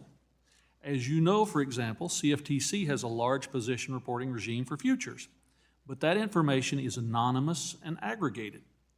In November, I and my Democrat colleagues and Republican colleagues sent a letter from the members of the committee regarding this proposal. We specifically asked that you support an approach that would require confidential reporting, noting the potential harm of putting sensitive position information out on the market. Chairman Gensler, have you carefully considered this bipartisan feedback, and will the SEC amend the proposal to reflect this? I recall your thoughtful letter and the approach, and we're taking that into consideration. I think the part of the motivation, as I understood it, that Congress put this in the act that you helped write was not only for the official sector to have some information, the confidential information, but also then some of that information to be also in the public domain, and that's what we're sorting through, but your letter is helpful. I look forward to your response because I think the issues that have been raised are very legitimate. As chairman, as the chairman also discussed, the volume and breadth of SEC rulemaking is of significant concern to me. The implication of many of the proposed rules are massive and often affect the same or interconnected financial products and market sectors. The adverse consequences in one sector can bleed over into another, causing lasting economic harm. I'd like to reflect on my time as chairman of the Ag Committee during the implementation process of Title VII of Dodd-Frank. The CFTC's rulemaking process seemed to be rushed and chaotic, which led to proposed rules that were poorly vetted. As a result, the CFTC routinely resorted to last-minute staff guidance and no action letters that were needed to modify new rules that simply weren't always workable. This patchwork approach circumvented the standard rulemaking process and lacked many real cost-benefit analysis. At this time, many of the proposed rules were required by Dodd-Frank. They were at that time. The same cannot be said today. Even still, the SEC is following the same path, some would say flawed path. The proposed rules have a major impact on every asset class under the SEC's jurisdiction, with serious consequences for public companies, investors, retirees. I recommend the SEC take great care to analyze and carefully consider the impact of draft rules. This way you can avoid the rush to fix all of the unintended problems that were created. Thought to consider, Mr. Chairman, as we work through this process together. Yeah, I agree. I think the input from the public, we put these proposals together carefully, but we so benefit from the public comment. We benefit from hearings like this as well, and the letters that you send us to sort through. It generally takes over a year before we finalize something, and we take these meetings with market participants seriously and consider their thoughts. I would just note, Mr. Chairman, you've issued twice as many rule proposals in your first 2 years as the SEC chairman, 53, as chairmans Mary Jo White, 23, did, or Jay Clayton, 26, in their first 2 years, while providing 21% less time for public comments. I get the impression from personnel across the SEC that there are concerns about the high volume and the fast pace of this rulemaking. Let's try and get it right, not get it done in a hurry. With that, I yield back, Mr. Chairman. The gentleman from Massachusetts, Mr. Lynch, is now recognized for 5 minutes. Thank you, Mr. Chairman. Thank you for your good work, Chairman Gensler. I appreciate the energy and the talents that you've put to work on behalf of investors. My friends on the other side of the aisle seem to be bemoaning a lack of regulatory clarity, and then in the same breath, they criticize the SEC's rulemaking efforts, which arguably would provide that clarity that they desire. Chair Gensler, in your testimony today, you mentioned that there have been over 130 enforcement actions brought by the SEC against crypto firms that have either engaged in marketing securities without providing the necessary disclosures or failed to submit audited financials or investor protections that would allow investors to actually make a meaningful and informed decision regarding the crypto products or the underlying business. Chair Gensler, based on current law, of those 130 cases, those 130 enforcement actions, how many have you won? How many has the SEC prevailed on? Many of them are settlements, but those that we've taken to court, we've won on the Howey analyses, these token issues, 6 or 8 times. We've won on other matters in front of the courts as well. So we've been quite successful throughout. Okay. Am I correct in asserting that in each of those cases went through a regulatory or legal process and or maybe even judicial appeal, and that actually there are decisions, written decisions on each of those cases, either by an administrator or by a court of law that do provide explicit guidance based on current law to other crypto and stable coin firms to provide clarity, and that actually lay out some rules of the road that should, you would think, guide other crypto firms in their actions. You raise a very good point. Every one of them is a vote of a 5-member commission, sometimes run by Jay Clayton, sometimes I'm honored to chair, but always a 5-member commission and always with a written public document, an order, or a charging document. And there's also a joint statement on crypto asset risks to the banking organizations. That's January 3rd, 2023, which lists 8 key risks associated with crypto assets that banks should be aware of. So there's a fair amount of guidance out there and clarity. It's just not the clarity that the crypto industry wants. Absolutely. We've also been clear and we've been public as a 5-member commission as with regard to the custody of crypto assets, about the exchange definition in crypto assets. We put some of this also out to public comment, but I agree with you. It's not a matter of lack of clarity. I think this is a field that in the main has built up around non-compliance, and that's their business model, and they have chosen, even though it's not the law, they've chosen to be non-compliant and not provide investors with confidence, protections, and it undermines the $100 trillion capital markets. If there's one field of finance and investors get hurt, then it's going to undermine those small businesses, and everybody else raising money in the capital markets can get hurt by this field of non-compliance. That's great. One of the things I worry about in this area is that crypto firms offer an amalgam of services that in the traditional banking system and securities area are ring-fenced. So they do a lot of things like they have exchange function, broker-dealer functions, custodial and clearing functions, and lending functions. And we've seen commingling of investor funds. Can you talk about the risks that arise Absolutely. from that So structure? we separate these everywhere else. The New York Stock Exchange is not running a hedge fund trading against the people trading on that New York Stock Exchange. And here we have a field that commingles this and trades against their customers and doesn't give the proper disclosures. And we've brought a number of cases, one settled, one a litigated matter with this regard. Thank you. Mr. Chairman, I yield back. The gentleman from Florida, Mr. Posey, is now recognized for 5 minutes. Thank you very much, Mr. Chairman. Speaking of crypto, commingling of funds, while we're on that subject, prior to the collapse of FTX, did you have any concerns with the company or question if they were breaking any securities laws or harming investors?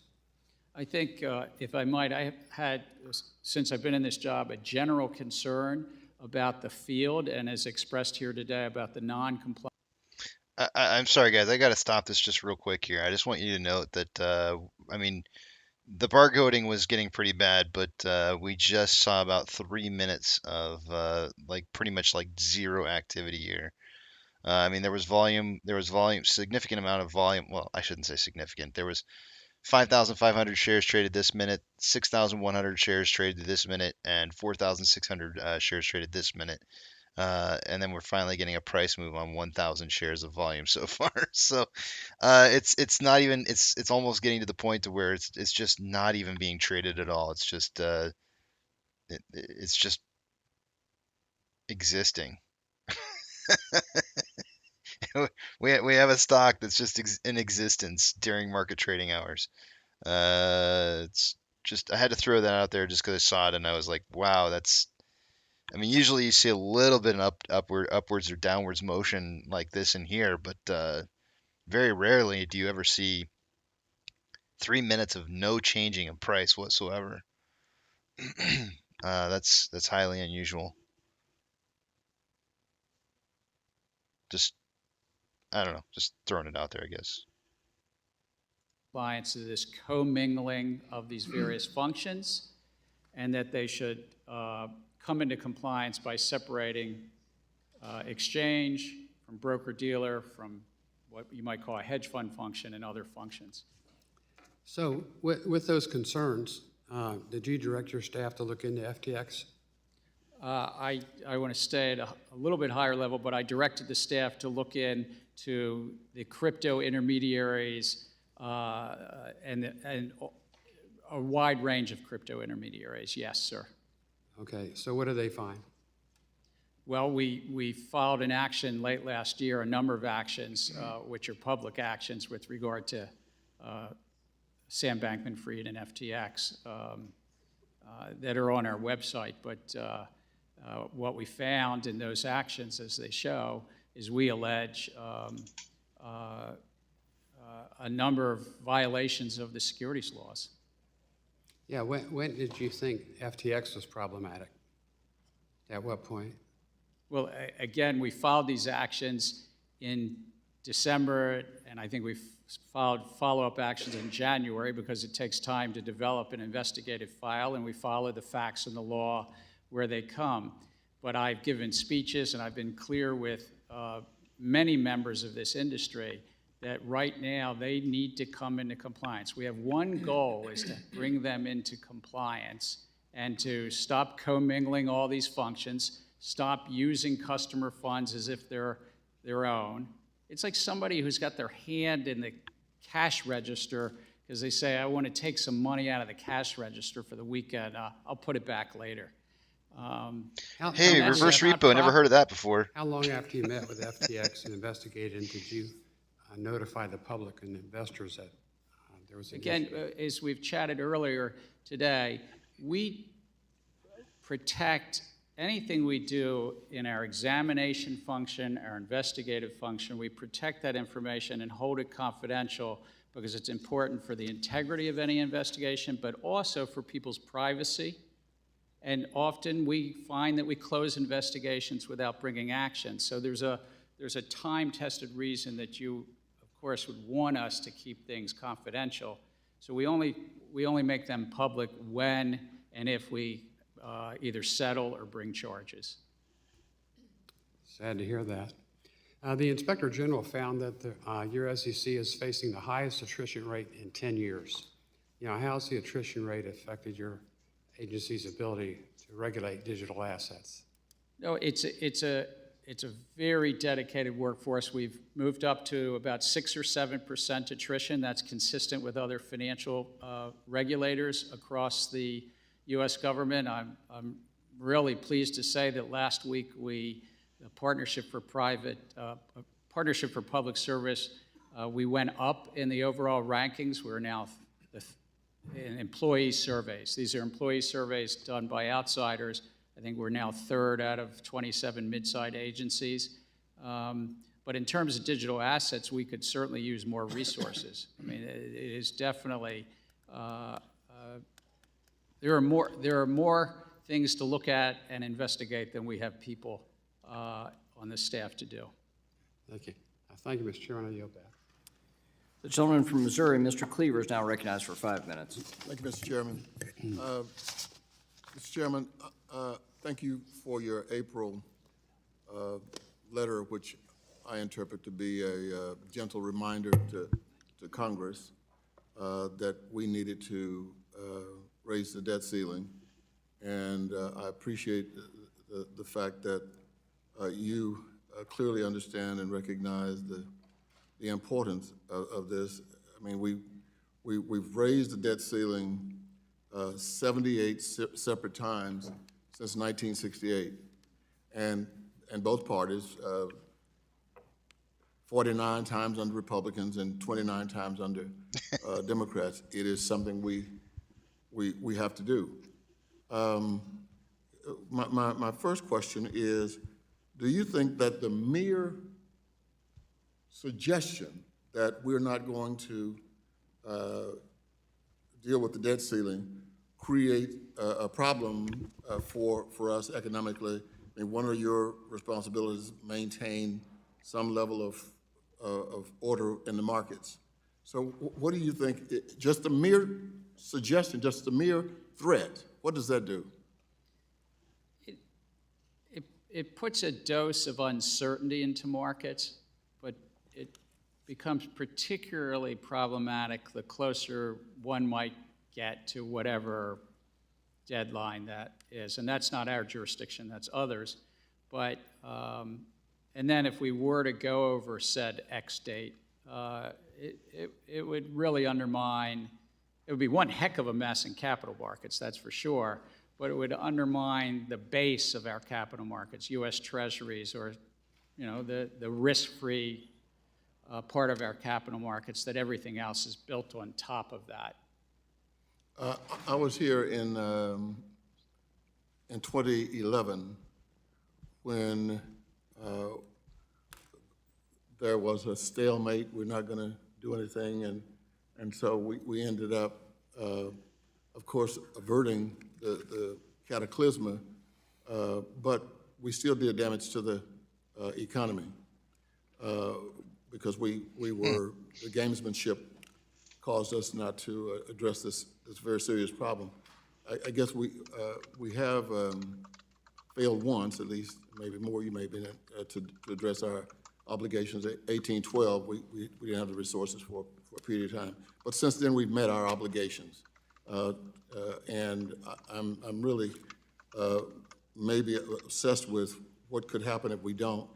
And it's troublesome to me.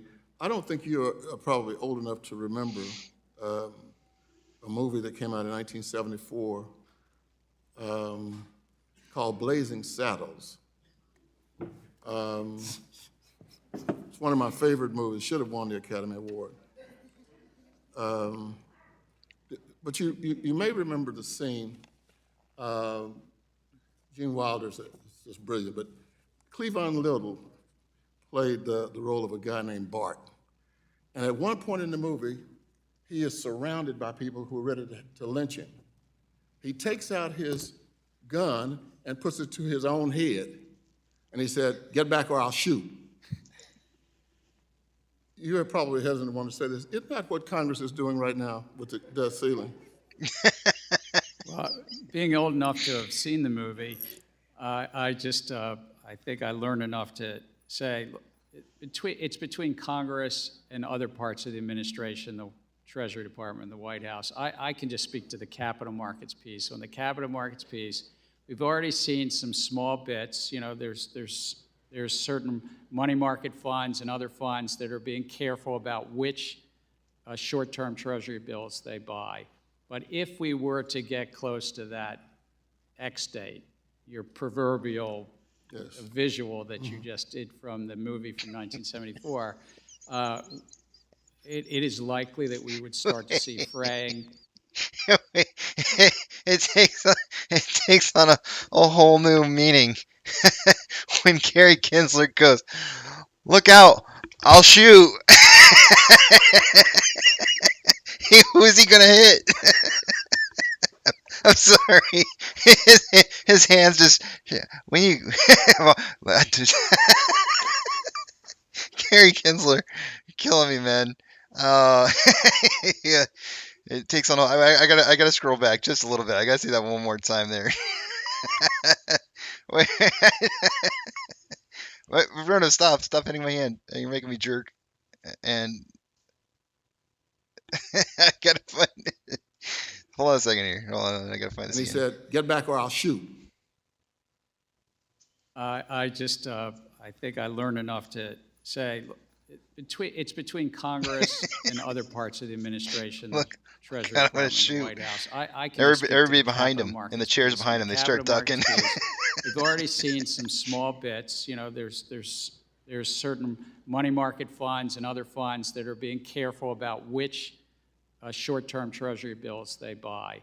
But if we were to get close to that X date, your proverbial visual that you just did from the movie from 1974, it is likely that wave that gun around. See fraying, less liquidity in the Treasury markets, which ultimately means higher costs to the taxpayers coming into that. And then, you know, if we were to go over that default cliff, it would be, of course, unprecedented, but it'd be one heck of a mess in capital markets. It would hurt the equity markets. It would hurt the rest of the fixed income markets. And it would ripple into the banking system as well, not to mention all the money market funds. Thank you, Mr. Chairman. I yield back, Mr. Chairman. Well, I like my colleague. I think we need to exchange movie lists. A lot of bipartisanship, that's true. Trey, keep talking so with about that, the we'll movies. go to the gentleman from Missouri, Mr. Lukemeyer, for 5 minutes. Thank you, Mr. Chairman. Welcome, Chair Gensler. We certainly appreciate you being here today. Hey, y'all need to take a picture of the senator that was talking, waving around the pointing the gun at his head. You guys need to take a picture of that and then put a meme in there. Even our senators want to move back to watching movies again. They're stuck on the old movies. They need new movies, and even they're excited about some of the new movies coming out. And when I was talking to some friends of mine yesterday about your appearance, they said, "Oh, the APA director," and we both chuckled about that. But it makes the point that it seems as though your agency has taken on a different mission. That you seem to be pushing an ESG agenda, which is, in my mind, something that's not in the best interest or under your purview of the SEC. So I'll let my other colleagues get into that a little bit deeper, but I want to put something on record with regards to that. My first question deals with mortgage insurance linked notes. According to the National Association of Realtors, the average first-time home buyer's down payment is 6%. In an environment of elevated interest rates and home prices, private mortgage insurance can make the difference between a family becoming homeowners or waiting years on the sidelines to amass a 20% down payment. At the same time, private mortgage insurance protects taxpayers by standing in front of credit losses at the GSEs in the event a borrower defaults on low down payment loans. Like other insurers, private mortgage insurers must manage capital positions and risk exposures on an ongoing basis. Mortgage insurers are in fact encouraged by state regulators and FHFA to manage that risk through purchase of traditional reinsurance and through capital market structures such as mortgage insurance linked notes. However, SEC's recent reproposed conflicts of interest rule may unintentionally restrict the ability of private mortgage insurers Representative, to sorry. utilize I said mortgage senator, I insurance-linked meant notes representative. as a risk management tool because the rule does not define the term synthetic asset-backed securitization. Chair Gensler, as the SEC continues to work on the conflict of interest rule, will you ensure that the final regulation does not cause unintended harm to the residential mortgage market by limiting the ability of mortgage insurers to utilize critical capital and risk management tools like mortgage insurance-linked notes? This rule proposal is one of those, if I can call it, leftover mandates that Congress had put in place 13 years ago now in Dodd-Frank. So we put out a proposal to do that which Congress said, that if somebody was doing asset securitizations, they couldn't effectively trade against their investor clients, which is something Congress saw happening back in the 2008 crisis. And so we're committed to do that within the law, and obviously to take in the comments that you're talking about and sort through this. Okay. Obviously, there's concerns about that, and hope that you'll be able to address those. Okay? Very good. Well, with regards to the banking crisis that we've had recently, I think it's an instructive moment from the standpoint of things that we maybe were not thinking about before. We saw with this crisis where somebody got on social media and within less than 2 days had $42 billion run off the books as a result of a social media tweet and the follow-ups from that. That got me to thinking and concerned, and in fact, this morning, the CEO for Charles Schwab, Paul Bettinger, voiced the same concern that I've been talking about for the last several days, which is about short selling. It would seem to me that if we have a situation where we have a lot of banks that are not very liquid right now, that there's some concerns about, that somebody could play some funny games with our not just the banking industry, but our economy as a whole. It could be somebody trying to make money. It could be a foreign actor who wants to do something different to our economy. So the question becomes, if you want to, so I guess what my question really is two parts. Number one, do you have the ability to stop a short sale problem that arises within the banking industry, for instance, based on its threat to the entire industry?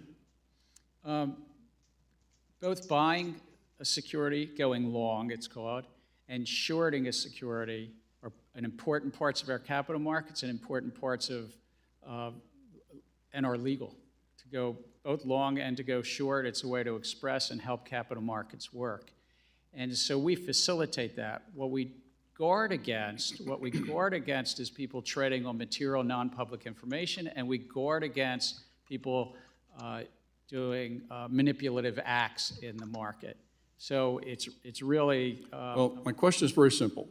Do you have the authority to keep this abuse from happening, this manipulation from happening for the wrong reasons? Understand that it's part of the market structure, it's part of market investing, but if people are doing this to try and cause a run on the banks, to undermine our economy, undermine the industry for their own profit, or as a foreign actor to do something, do you have the ability to stop that? That's my question. We most definitely have the authority and the ability to go after fraud and against manipulation in capital markets. My question, though, do you have the authority to have a across-the-board ban on short selling so you could stop this from happening by people continuing to tweet? I don't believe that Congress has given us that authority, sir. We've given authority to deal with individual acts of manipulation and chasing after fraud. So much time is expired. Okay, thank you very much. I'll yield back. The gentleman from Connecticut, Mr. Himes, recognized for 5 minutes. Thank you, Mr. Chairman, and welcome, Chairman Gensler.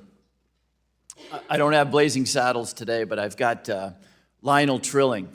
Lionel Trilling was a American critic, an intellectual who in a book in 1950 called The Liberal Imagination said that American conservatism is not so much about ideas, it is, quote, a series of irritable mental gestures which seek to resemble ideas.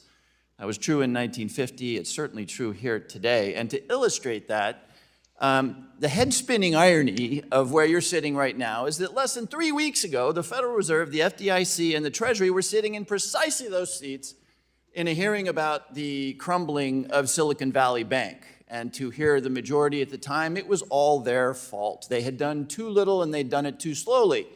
Something you might remember is you get accused of doing too much too quickly. I promise you that when something goes wrong under your jurisdiction, you'll be sitting back in that seat having done too little, too slowly. Now, never mind that Silicon Valley had one banker on their board of directors and 0 bankers on their risk management committee. Never mind that the vast majority of their deposits were unguaranteed. Never mind any of that stuff. It was their fault. And I promise you, when something goes wrong under your jurisdiction, you will have done too little, too slowly.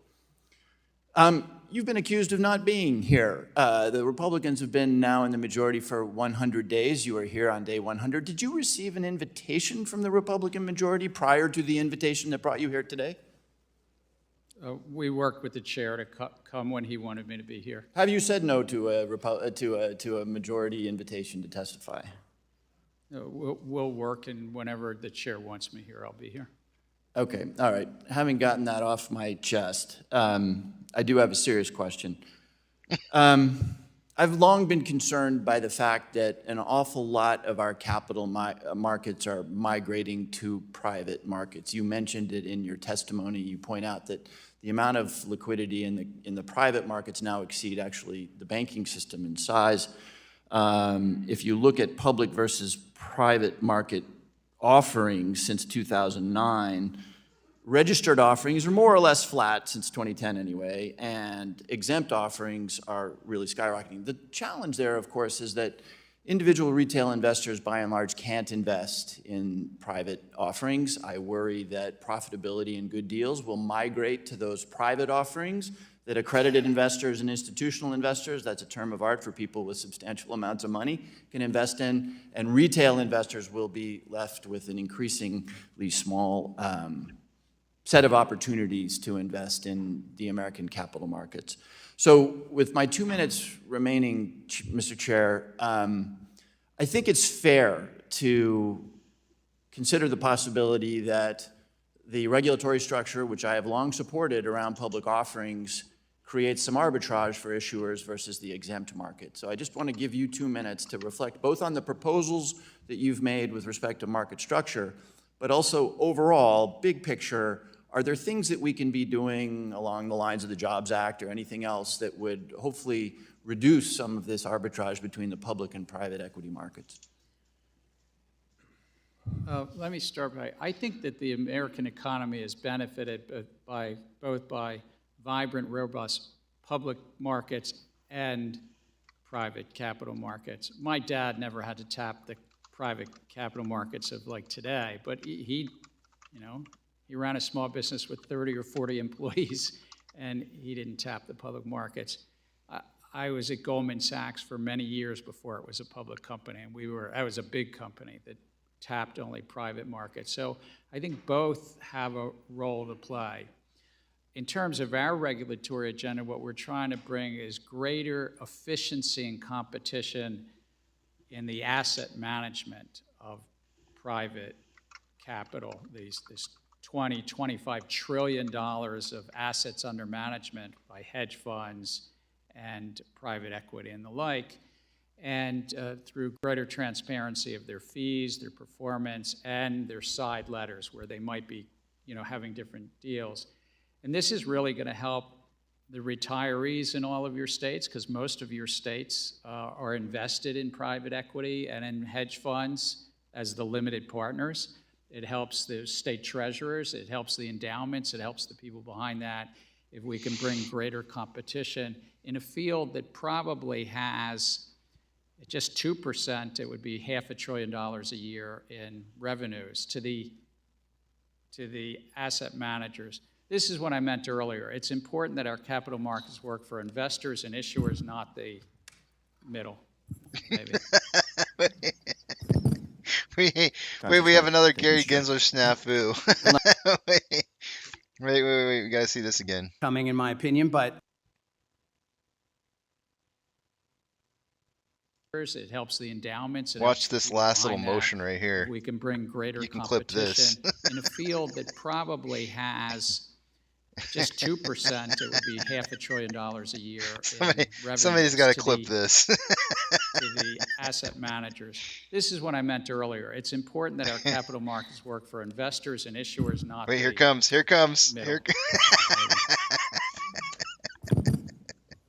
Time's expired. Thank you, Mr. Chair. We'll now go to the gentleman from Michigan, Mr. Huizinga, for 5 minutes. Thank you, Mr. Chair, and I'm glad to see you here, Chair Gensler. And I do want to congratulate you on finally appointing a permanent Inspector General yesterday. A little late coming, in my opinion, but in late February, I'm going to jump right in. In late February, Chairman McHenry, Senator Scott, and I sent you a request of documents and information on your climate disclosure rule. The fact is, other than a couple of emails that were private, you have produced only publicly available documents in response to that request. I'm going to highlight a couple of those. You sent us a copy of the public comment file on the rule. You sent us a copy of the rule itself, twice. You sent a copy of your testimony the last time you appeared before this committee. You sent us a copy of your public calendar. You sent us copies of public speeches, testimony, and press releases from you and your fellow commissioners. You sent us a copy of a public FSOC report from 2021.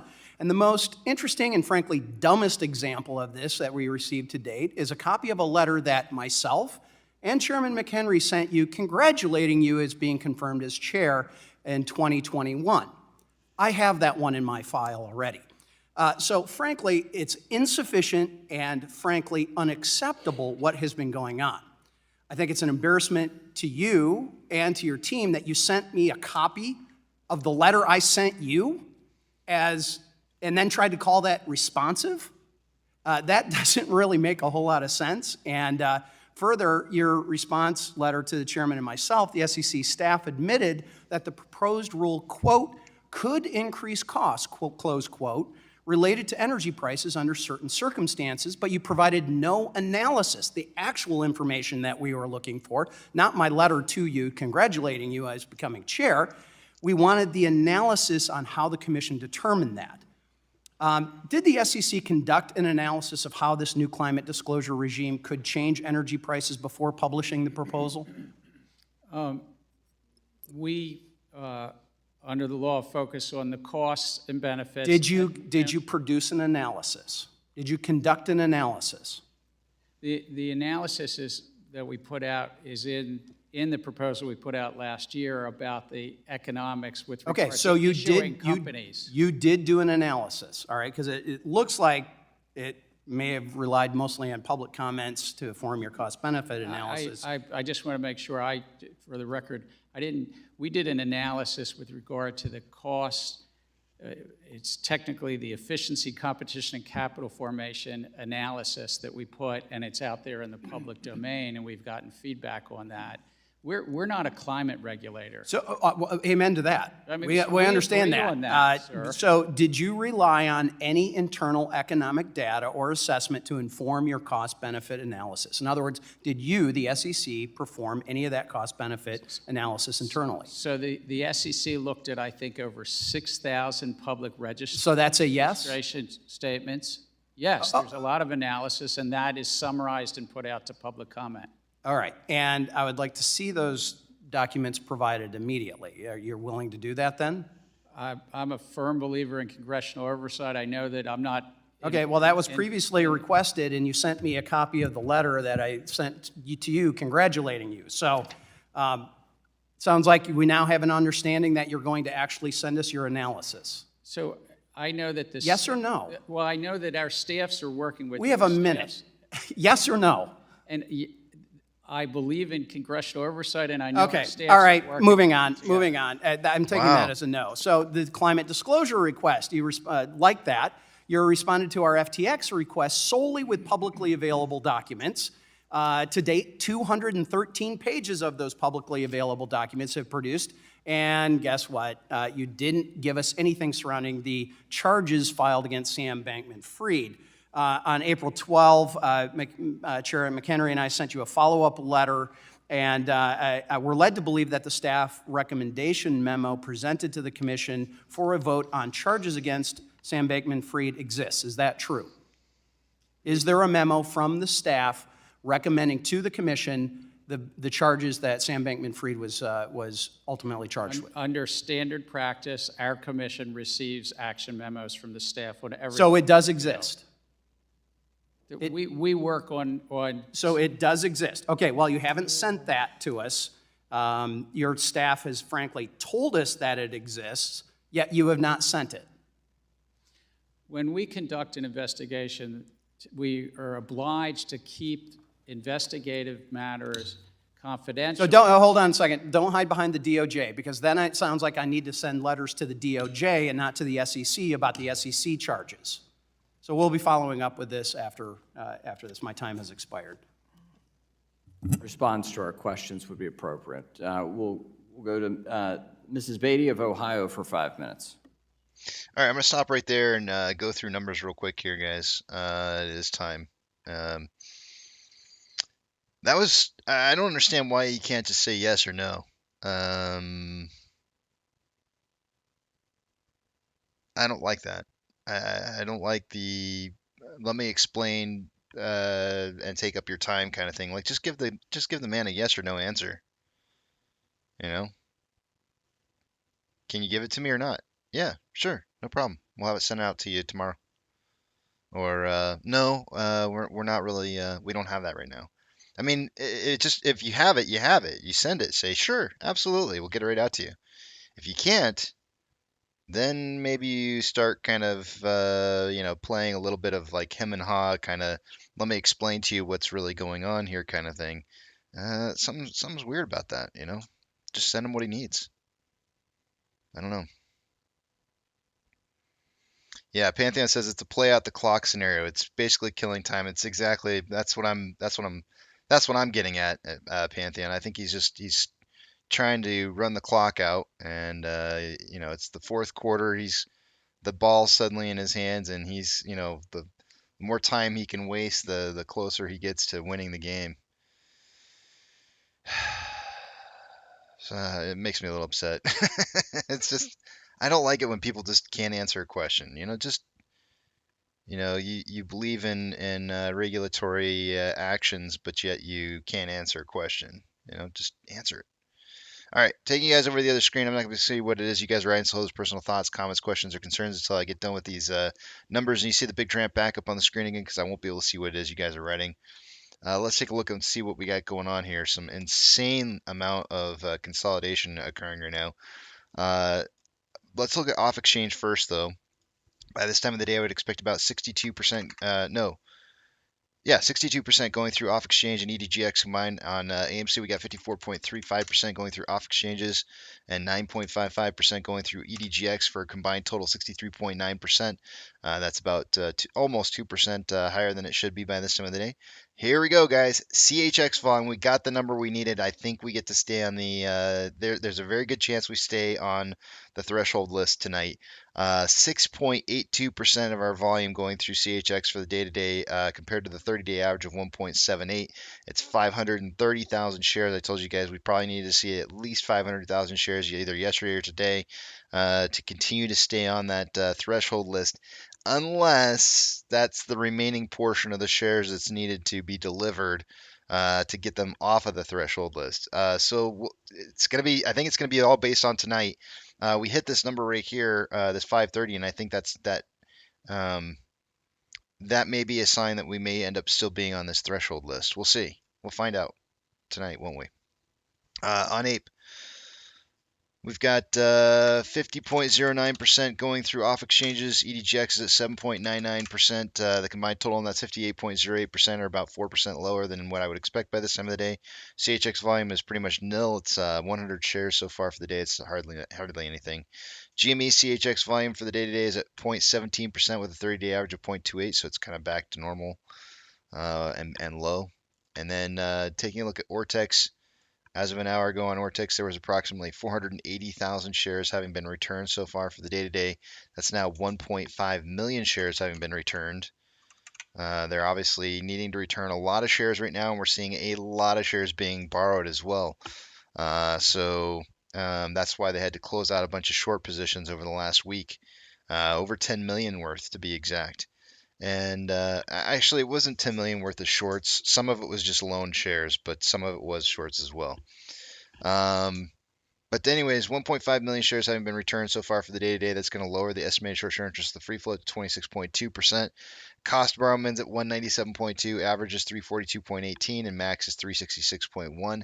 Shares on loan for the day today decreased day over day by 550,000 shares to 190.32 million shares. 207,000 of that was in closed short interest day over day, estimated by Ortex. Taking a look at Ape, an hour ago there was 446,000 shares having been borrowed for the day. It's now 463,000 shares. That's not really going to change anything though. That's going to keep that short share interest, the free float, at 5.74. The additional shares that were borrowed were at a lower value than the cost to borrow of 10.49 that we had earlier. So the cost to borrow min now is 9.25, average is 10.45, and max is 10.49. Shares on loan for the day today is at 30.81 million shares. That's 590,000 shares less on loan today than yesterday. Taking a look at options. Highest amount of call options for the day today is at a $5.50 strike. An hour ago there was approximately 10.6 thousand contracts. There's now 11.8. Oops. 1.8. And then on puts, highest amount of puts is at a $5 strike. An hour ago there were 6.4 thousand contracts. There's now 7.3. So the market's still indicating a closing price by the end of the day today somewhere between $5 and $5.50. Taking a look at Ape and AMC combined price, we're at $6.68. We're still consolidating on this move down here, and I wouldn't suggest necessarily that this is a flag. The period of time where the price was moving down and the consolidation period, I don't think match up. Let's see, 1, 4, 5, 6, 7, 3, 6, 7. Yeah, I think we're past the consolidation point for a pennant.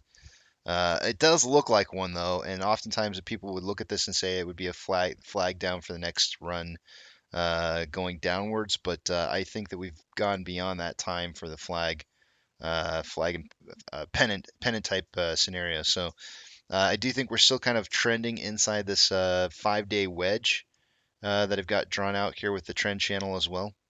Let me extend out the trend channel, which should still be pointing towards the bottom.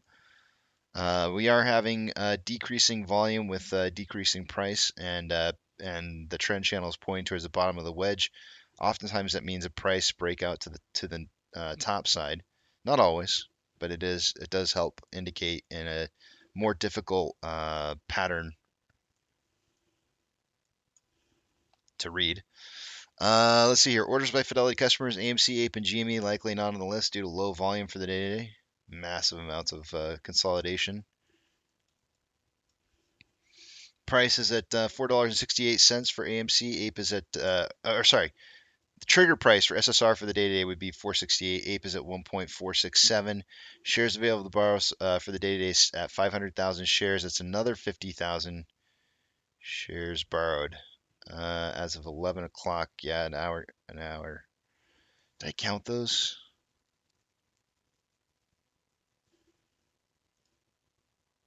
I don't think I counted those. Yeah, I didn't count those. We're at 650,000 shares borrowed so far for the day today, and fees are at 212.9% now.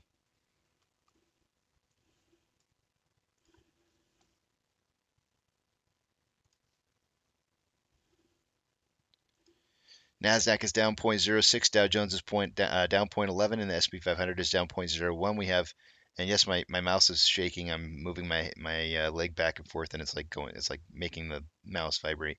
Decliners, we have 3,625 decliners to 2,694 advancers. That's about, we're actually advancing just a little bit more than we were an hour ago. And let's see here. We've got banks. I'm only looking for a plus or minus 3% swing. Let's see if we've got anything in that range. Most of these are not. Nothing in that range right now. Everything's underneath that. Ethereum Classic is currently up 0.86. The US dollar is down 0.24. Oil is down 0.92. Mortgage-backed securities are down anywhere from 0.03 to 0.21. And the SPY's starting to make a run right now at 0.01. VIX is up 0.83. VBR is down 0.42. VB down 0.29. Tesla is down 0.96. Amazon is down 0.51. Cinemark is down 1.32. Doge is up 2.84, Bitcoin is up 2.74, GME is down 0.75, HYMC is up 0.29, NCMI is down 8.72, Hood is down 0.35, Ape is down 1.42 at 1.607, and AMC is down 1.92 at $5.10, and starting to get the popping action with the Bollinger Band starting to move a little bit here. We've got about $800,000 more inflow than outflow for the day today on AMC, 8.44 million shares, having been traded after, let's see here. What's the time are we at here? We're at 11 o'clock, so 164 minutes worth of trading. We're on pace for about 20.07 million shares traded on AMC by the end of the day today, and that is within the 10 to 30 range that I suggested in pre-market. On a 4-hour time interval, we have more selling pressure than buying pressure than RSI of 44.42, which is slightly below average. On a 1-hour time interval, more buying pressure than selling pressure than RSI of 39.52, which is below average. On a 30-minute interval, more buying pressure than selling pressure than RSI of 39.64, which is below average. And on a 5-minute interval, we have a divergence of the vortex indicator, which has been doing whipsaw movement ever since at about 11 o'clock Eastern Standard Time. So basically, almost for the last did I say 11? Yeah. Just a little over an hour. And we're getting a very strong push to the buy side here now on the Vortex indicator with RSI at 51.97, which is average. On APE, we have approximately almost $150,000 more inflow than outflow for the day-to-day on APE. 2.77 million shares traded so far after 165 minutes worth of trading, putting us on a pace for 6.54 million shares traded by the end of the day today. I don't normally do less than 5 to 25 million on my my volume prediction for the day, but today the volume was so stinking low. I said 1 to 20 million, and now we're on a pace for 6.54 million by the end of the day today. It might end up breaking just below 4. We'll see. It's a really, really super low volume. On a 4-hour time interval, we have more selling pressure than buying pressure than RSI of 51.93, which is average. On a 1-hour time interval, we have more selling pressure than buying pressure than RSI of 44.06, which is slightly below average. And on a 30-minute interval, more buying pressure than selling pressure than RSI of 42.39, which is below average. On a 5-minute interval, again, more whipsaw price movement ever since about 10:50 or 11 o'clock on APE on a 5-minute interval, and currently more selling pressure than buying pressure than RSI 51.41, which is average.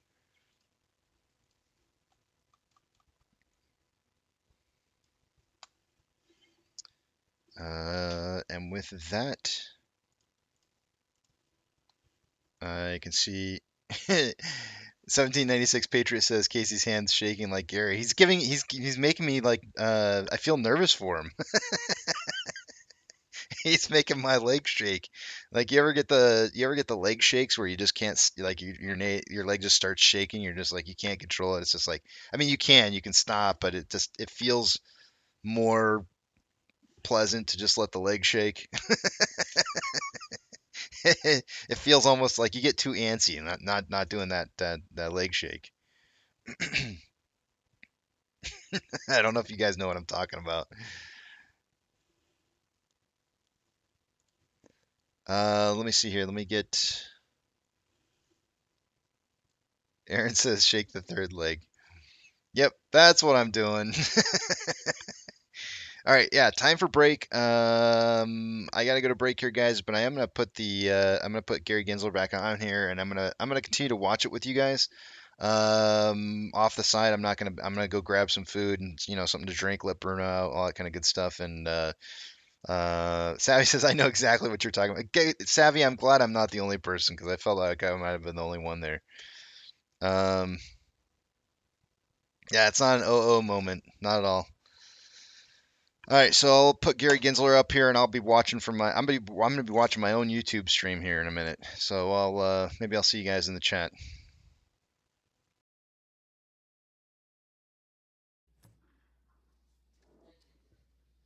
Thank you, Mr. Chairman. Thank you, Ranking Member. And thank you to our witness today, Mr. Gensler. Thank you for also responding to us and taking the time to talk to me about the SEC and meet with our team and being here today. Kind of staying in this same questioning with the climate rule. As you know, and many may know, I'm a former small business owner myself, so I think I know as well, if not better, than most of the unique challenges that small businesses might have, as well as maybe family farms. With that in mind, I want to ask about the Commission's proposed climate disclosure rule. We've heard many critics, people on the other side of the aisle have framed this rule on its emissions disclosure, especially Scope 3 emissions requirements, as being burdensome for small businesses and family farms. I've been doing a lot of reading, research, articles on this, so I want to give you a minute or so to chat with us about, is this rule that burdensome to small businesses, or are there actually ways that they've been protected? So our proposal and our authorities are about public companies, and that's what it speaks to, and really it's just about public companies. We do not place through this proposal, and nor do we intend to have any obligations on non-public companies. You know, there's small businesses, there's agriculture interests that you might be referencing.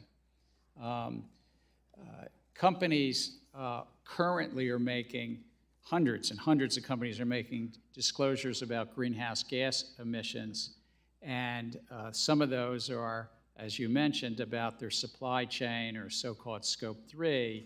And even in our proposal, we recognized and we said, the obligation is only on the public company. They can make estimates if there's something that they are talking to their shareholders about. But we got a lot of feedback, we got a lot of comments on this issue, and we're taking that into consideration. And as we do on all our rules, we'll consider making adjustments if appropriate. Okay, thank you. Let me try to get another question in here. Certainly, as you know, investor protection is a key part of your mission. And I want to take a moment to highlight some of the investors in my home state of Ohio, like teachers and firefighters, police, and other public servants, saving for retirement through their state public pension system. These public servants saving for retirement are a part of the constituency the SEC is tasked with protecting through its investor protection mission. Last month, and we've heard, or it's been referenced many times about our SVB hearing, I expressed a concern then about the Ohio State Teachers Retirement System, how it suffered a big loss with some $27 million invested in SVP. What actions has the SEC taken under your leadership to protect these workers, their retirement savings, or what can I go back and tell my constituents? Well, I think really most of our agenda, whether it's our enforcement that we do, ensuring that people follow the law, or our rulemaking, helps protect those retirees. But I would just even go back to an earlier comment.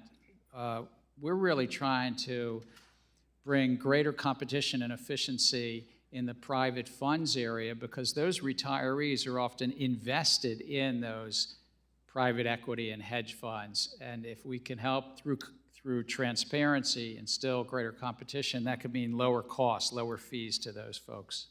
Okay. I have about 35 seconds. Is there anything you'd like to share with us if I yield my last 30 seconds to you?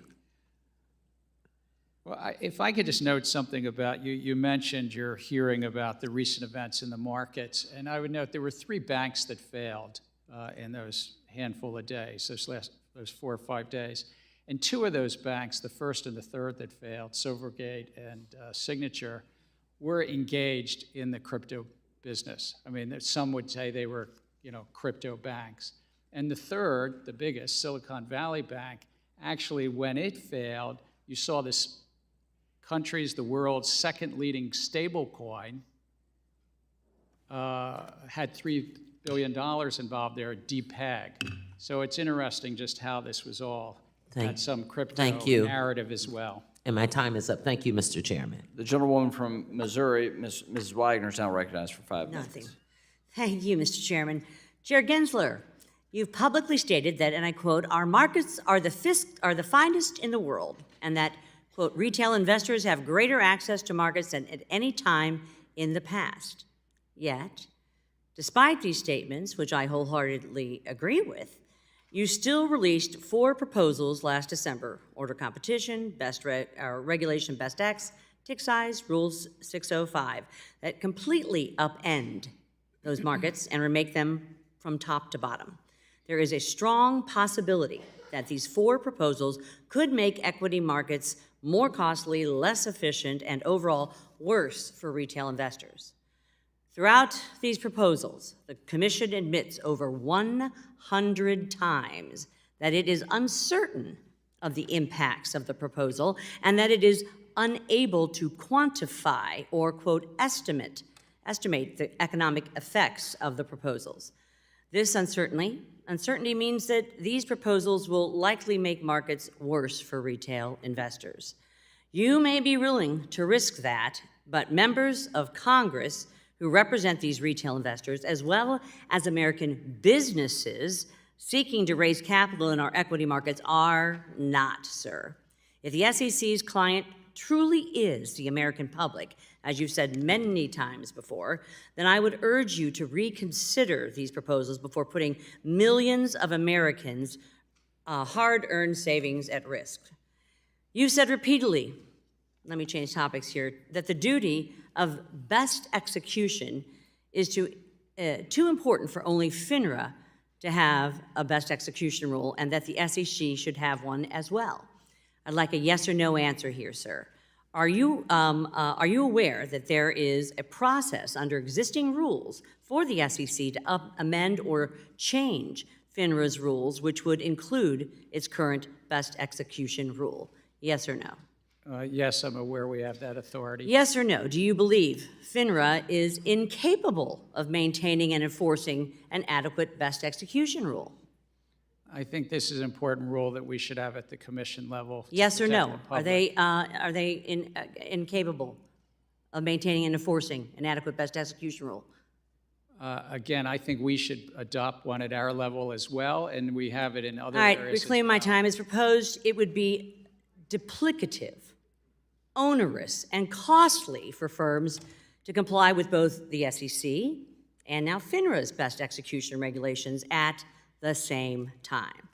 Chair Gensler, your proposed rule on open-end fund liquidity would require funds to assume a worst-case scenario of a 10% sell-off on the fund when classifying the liquidity of assets.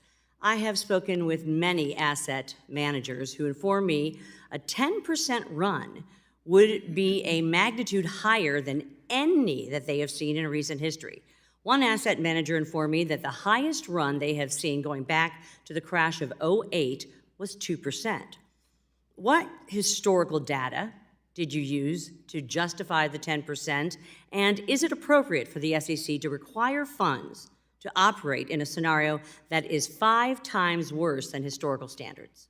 This was just to define what is highly liquid, middle liquid, and illiquid. And so it was really a definitional. What historical data did you use to come up with the 10%? Again, we lay that out in our No, you don't. Proposals, but I'd be glad to follow up. Yeah, you don't lay it out at all. Chair Gensler, you have testified before this committee twice that both times I have asked you if you intended to rewrite Regulation Best Interest, Reg BI, and you have said no. Is that still the case? That's still the case. It's not Do on you our remain unified committed agenda. to supporting the continued implementation of Reg BI? We look to vigorously enforce it. So do you intend to rewrite Regulation Best Interest, Reg BI? You've said no in the past. Oh, I'm sorry, I misunderstood your question. It's not on our unified agenda. Great. Chair Gensler, out of the more than 50 rules proposed under your leadership, none appear to directly address capital formation.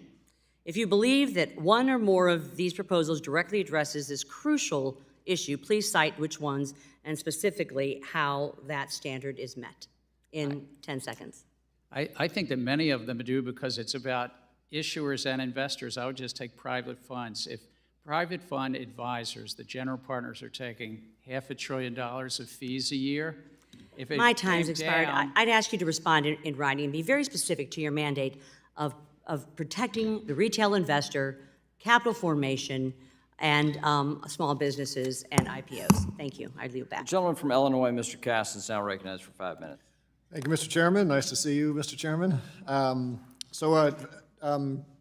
Do you believe that climate change creates significant financial risks to corporations? I'm sorry, I didn't hear the word in there. Do you believe that climate change creates financial risk to corporations? It's really what investors are basing their investment decisions. And what we found in public input is significant number of investors managing tens of trillions of dollars of assets believe that it's important to their investment decisions. That's the standard we're held to. Well, let me maybe then sort of add a little color. In 2020, as you know, the CFTC said that climate change poses a major risk to the stability of the U.S. financial system. In 2021, FSOC said that climate change is an emerging threat. And recently, the IPCC said that within the range of possible temperature rises, global economic losses could amount to $23 trillion per year. Are these numbers material? They're significant to the economy, but what's material is that investors in public companies are today making decisions based on climate risk disclosures, and we're trying to bring some consistency to that. Is it your view that clear disclosures would help investors to hedge those risks? That is certainly what our comment file, that we've had thousands of investors who have said that to us. Okay. I'm assuming this is a yes. You're familiar with the term information asymmetry? Yeah, yes, I am very much so. Okay. There was a report from Nature Climate Change recently that said that real estate in the United States is estimated to be overvalued by $121 to $237 billion due to unpriced flood risk driven by climate change, with low-income households facing the greatest risk of losing home equity, as was the case in the 2007-2008 housing crisis. Can you speak to how your proposed rule would address that informational asymmetry between folks who are aware that they're overpriced and folks who are not? I mentioned it about Chair Rayburn and President Roosevelt. They were trying to address information asymmetries, that the public didn't have full, fair, and truthful disclosures from companies accurately describing their risk. That's what we're doing here in this proposed climate risk, is so that the investing public better understands the risk when they buy or sell a security. Okay. When I'm done here, I'm going to run to the Science Committee, so you'll forgive me if I dump into the science side here a little bit. There was an article in the Washington Post, I think it was just last week actually, that talked about the effect of climate change in coastal communities in the U.S., found that recent hurricanes Michael and Ian were both made much worse by warming oceans. Federal tide gauge data, this number was shocking. In Louisiana, the sea level is 8 inches higher than it was in 2006 when Hurricane Katrina hit. Just since 2006 is 8 inches higher. NOAA has said that they expect 2 feet of additional sea level rise on the Gulf Coast by 2050. So if you buy a home in Pensacola today, it'll be underwater before the mortgage is paid off. I could go on and on. There's data from First Street that there's more than 400,000 properties, more than a third in West Virginia, that are at risk of severe flooding. Is it logical to assume that purely profit-driven companies are going to seek to offload that risk onto less sophisticated players? Well, public companies, which is the only thing we oversee is the public companies, manage their risk, and this has become an important risk, and it's a risk that investors want to understand how they're managing it, whether, as you say, they're defraying it or offloading it on others, or they're retaining it inside. And that's really, it's about disclosures of how they're managing that risk, like they manage other risks. So I asked that question because we know, and the CFTC report actually acknowledged that they said that they have seen that insurers are offloading risk onto Fannie and Freddie disproportionately in flood-prone areas. Given that movement, and given your obligation to protect investors, is it safe to say that your mandate is to protect all investors, not just the sophisticated ones? It is absolutely correct that it's all investors, whether it's the most sophisticated, the largest, and the smallest, but we're merit neutral, I just want to say. So it's a matter of disclosure-based, disclosing the risk and how those companies are managing those risks.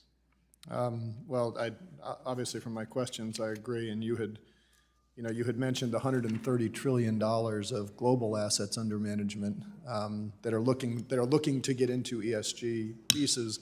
And as we sit here saying, should we be protecting all investors, or is that just woke? I'm glad to hear you keep pushing this, and I would just urge you, given your mandate at the SEC, to continue to push hard for a strong climate. The gentleman's time has expired. The gentleman from Kentucky, Mr. Barr, is now recognized for 5 minutes.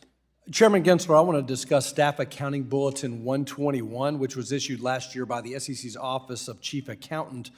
SAB 121 requires SEC registrants, including banks, to include on their balance sheets crypto assets that are custodied on behalf of their clients. Requiring banks to place custodied digital assets on their balance is a shift, as Chairman Powell recently noted, in historical practice, as custody assets have always been treated as off-balance sheet.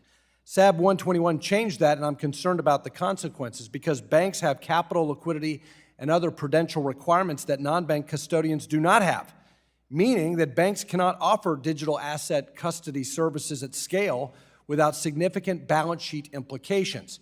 If banks cannot provide digital asset custody services at scale, they simply will not offer those services, which could lead to market participants not having bank-grade custody solutions to pick from and will turn to offshore solutions, like in the Bahamas, diminishing American competitiveness and compromising investor protection.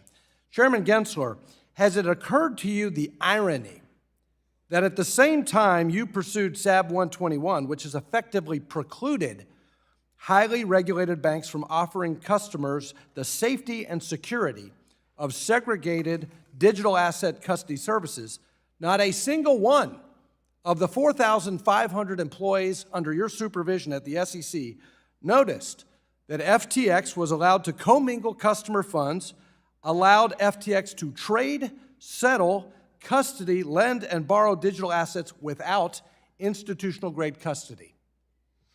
I'm actually quite proud of the staff that put out that staff accounting bulletin, because what they said is that public companies, not just banks, but that public companies needed to put on their balance sheet if they had their customer crypto. And it's what we've subsequently found in bankruptcy court, Celsius bankruptcy and others, that in bankruptcy, investors just stand in line. Well, reclaiming my time, did you or your staff consult with prudential bank regulators? Was there any interagency interaction on SAB 121 before or after this was issued in March of 2022, given the ramifications that this effectively prevents well-regulated banks from providing digital asset custody services?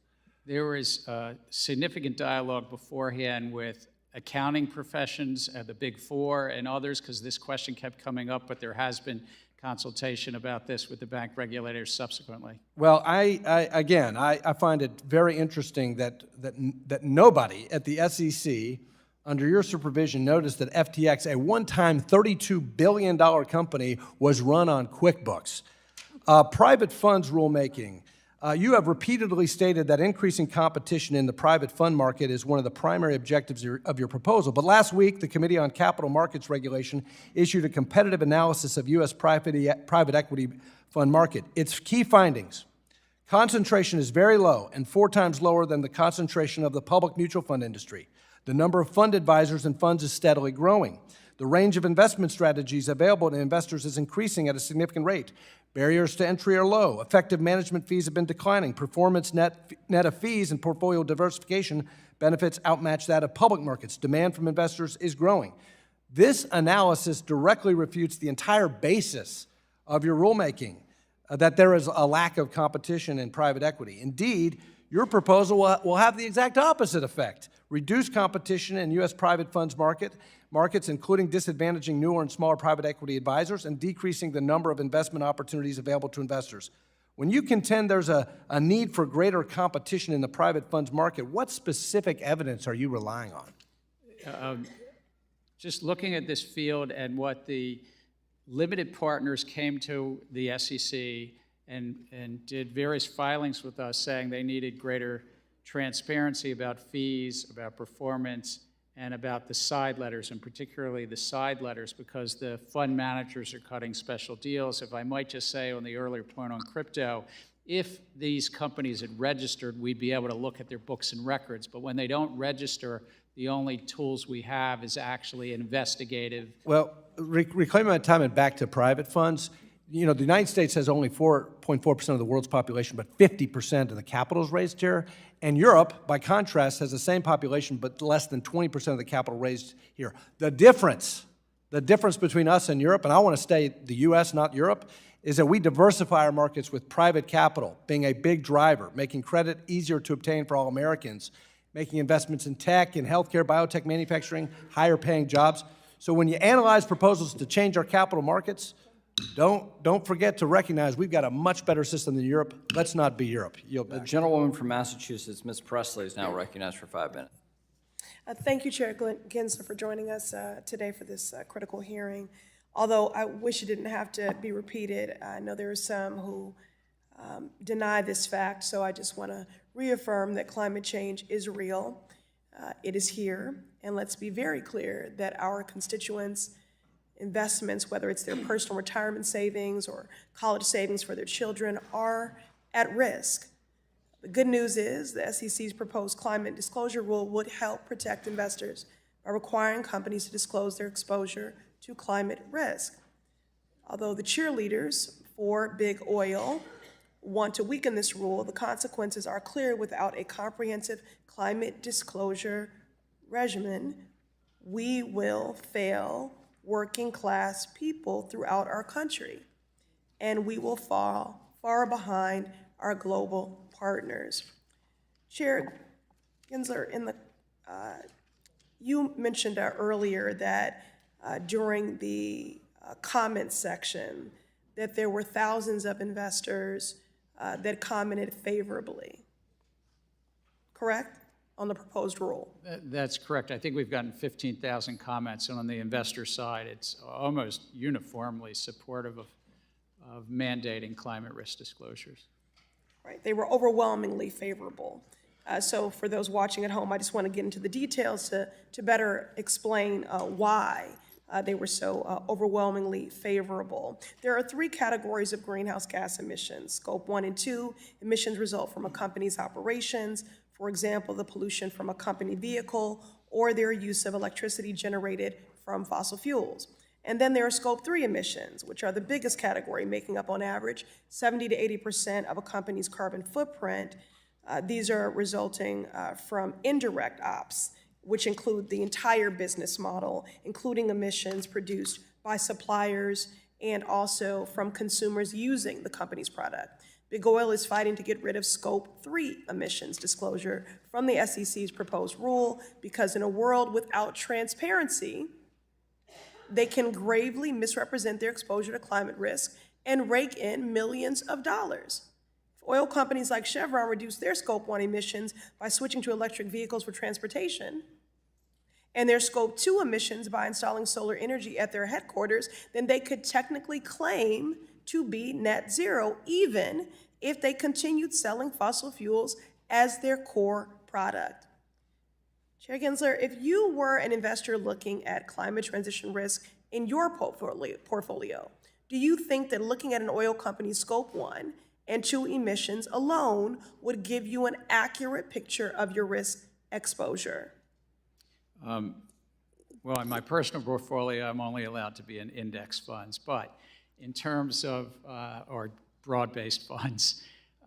But what we've learned is many of the comments we received from actual investors have said they would like to have better consistency around this greenhouse gas emissions, including some estimate about their supply chain. Right, the people want to see Scope 3 disclosures.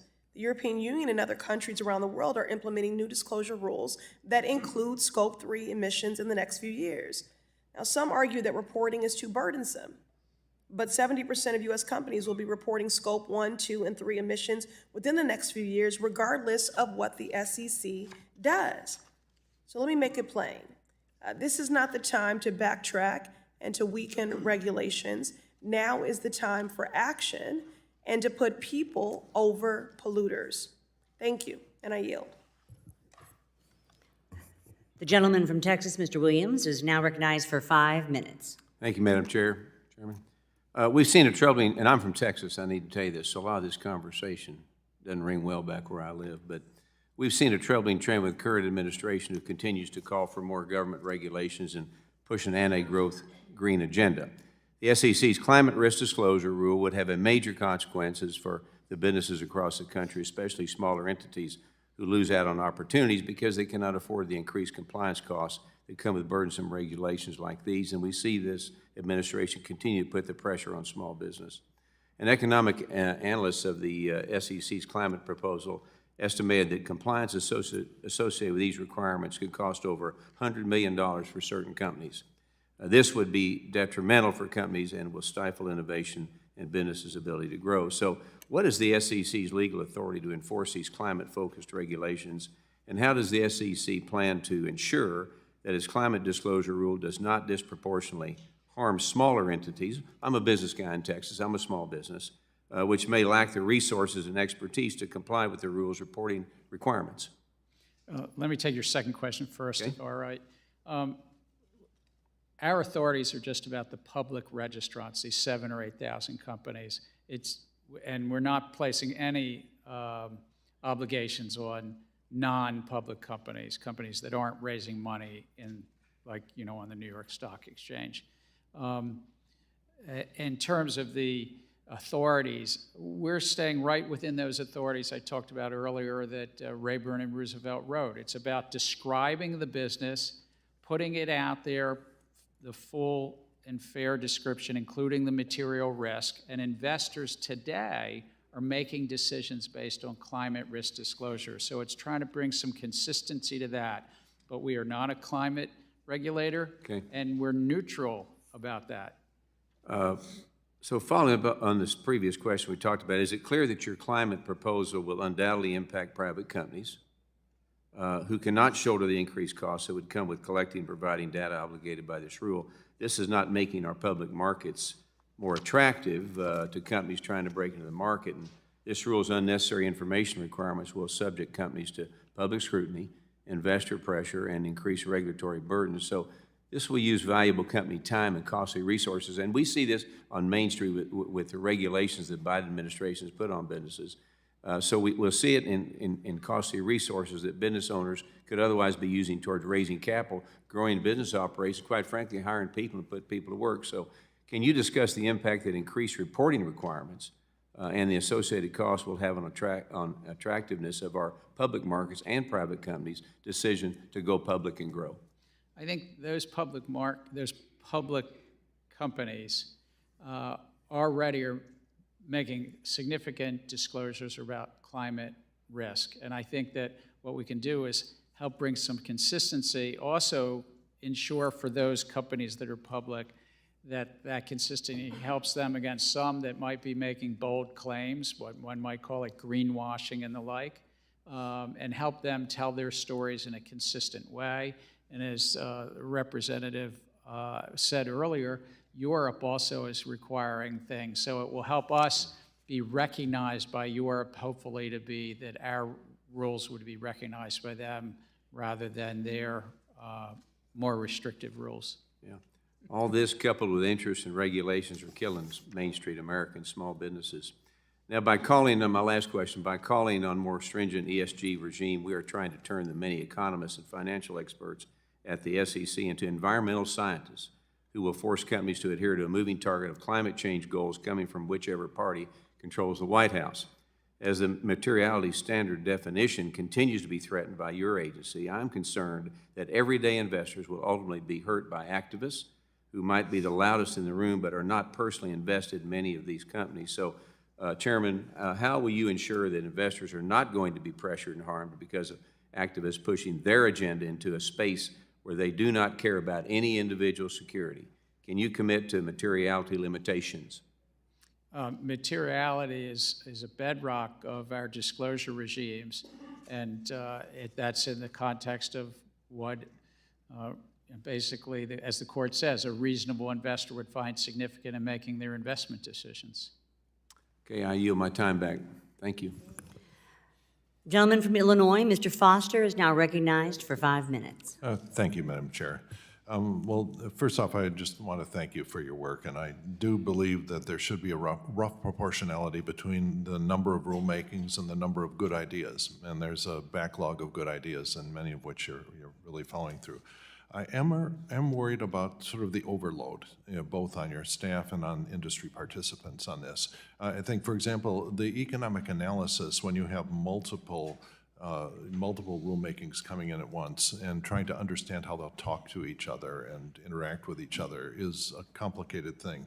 And I see a huge merit in pilot programs, particularly as regards to market structures on this.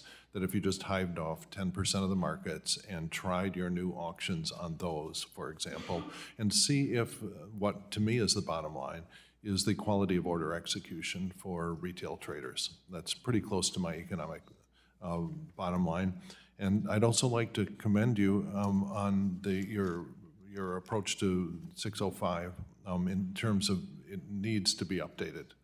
And providing retail investors some idea of what kind of quality of order execution they get when they switch to different platforms, I think is the right answer. But I'm a little bit leery about having a new complicated reporting requirement for all the different market participants. There is one entity that has all the necessary data. It's the consolidated audit trail. And running some standard agreed upon open source version of the software on the consolidated audit trail, some lagged version of the consolidated audit trail, I think would get that information in a form that would be digestible. So I could just have your reaction, first off to pilot programs, and secondly to the technical implementation of measures of execution of order quality. We put out the 4 proposals in December, and I think that they address separate important parts of the market. In terms of the 2 that you mentioned, the updating of a 23-year-old rule so that the retail public, the individual investors can get better information on execution quality, I think is what you call it, 605. I'm glad to hear you're supportive of that. In terms of the auctions that we proposed, this order routing rule that we proposed, that was really to help individual investors get better execution and get more competition with regard to their execution. Yeah, but it's not blindingly obvious, at least to me, that they're actually going to get better pricing. You know, this sort of cockamamie system that we have right now does allow a retail investor to sort of raise up his hand and say, look, I'm clueless. Will you give me a good price to trade against me because I'm documented to be clueless? If you understand, Well, actually, low toxicity of their order flow is, I think, the buzzword. I like to think that the individual investor is pretty smart, but the individual investor is only trading small amounts of stock, and so there's a sweetness in the order, and it's trying to get competition for that sweet order because it's small. Yeah, but right now, your system, as I understand it, might take away his ability to sort of monetize the sweetness of his small, clueless orders. I actually think, and again, it's only a proposal. We're going to consider all the comments that come in, but it's trying to get even greater competition. It's saying that order could go straight to a lit exchange. That'd be fine. That order, if it can get at least mid-market, half the spread, that would be fine. But if it's less than that and not on a lit market, put it out to some competition. Yeah, and then so a pilot program would reveal that, is the main point I'm making, that if you do this, you should see better, hive off 10% of the market, try your auctions, and see if the order execution quality is better. It seems straightforward. I'm a scientist and a big fan of data. Nothing is more joyful as a scientist than to prove the theorists wrong. And you have theoretical calculations that should save money, and you should be able to prove it with a pilot program before you expose the whole market to it. Let's see, you sort of touched on crypto, and one of the lessons, it seems like if you're going to prevent wash trades, you need to know the true identity. Some regulator somewhere has to know the true identities behind market participants.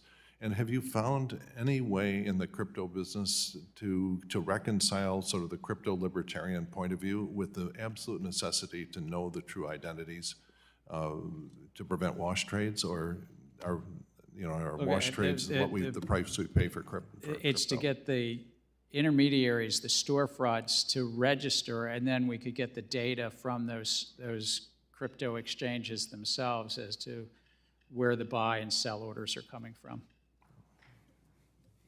All right. Gentleman's time's expired. The gentleman from Minnesota, Mr. Emmer, is now recognized for 5 minutes. Thank you. Chair Gensler, I have a lot of questions in a limited amount of time, so if you could keep your answers to either a yes or a no, that will allow us to get through as many as possible, sir. From your perspective, is it more difficult now for the digital asset industry to access financial products and services in the United States than it was, say, 2 years ago?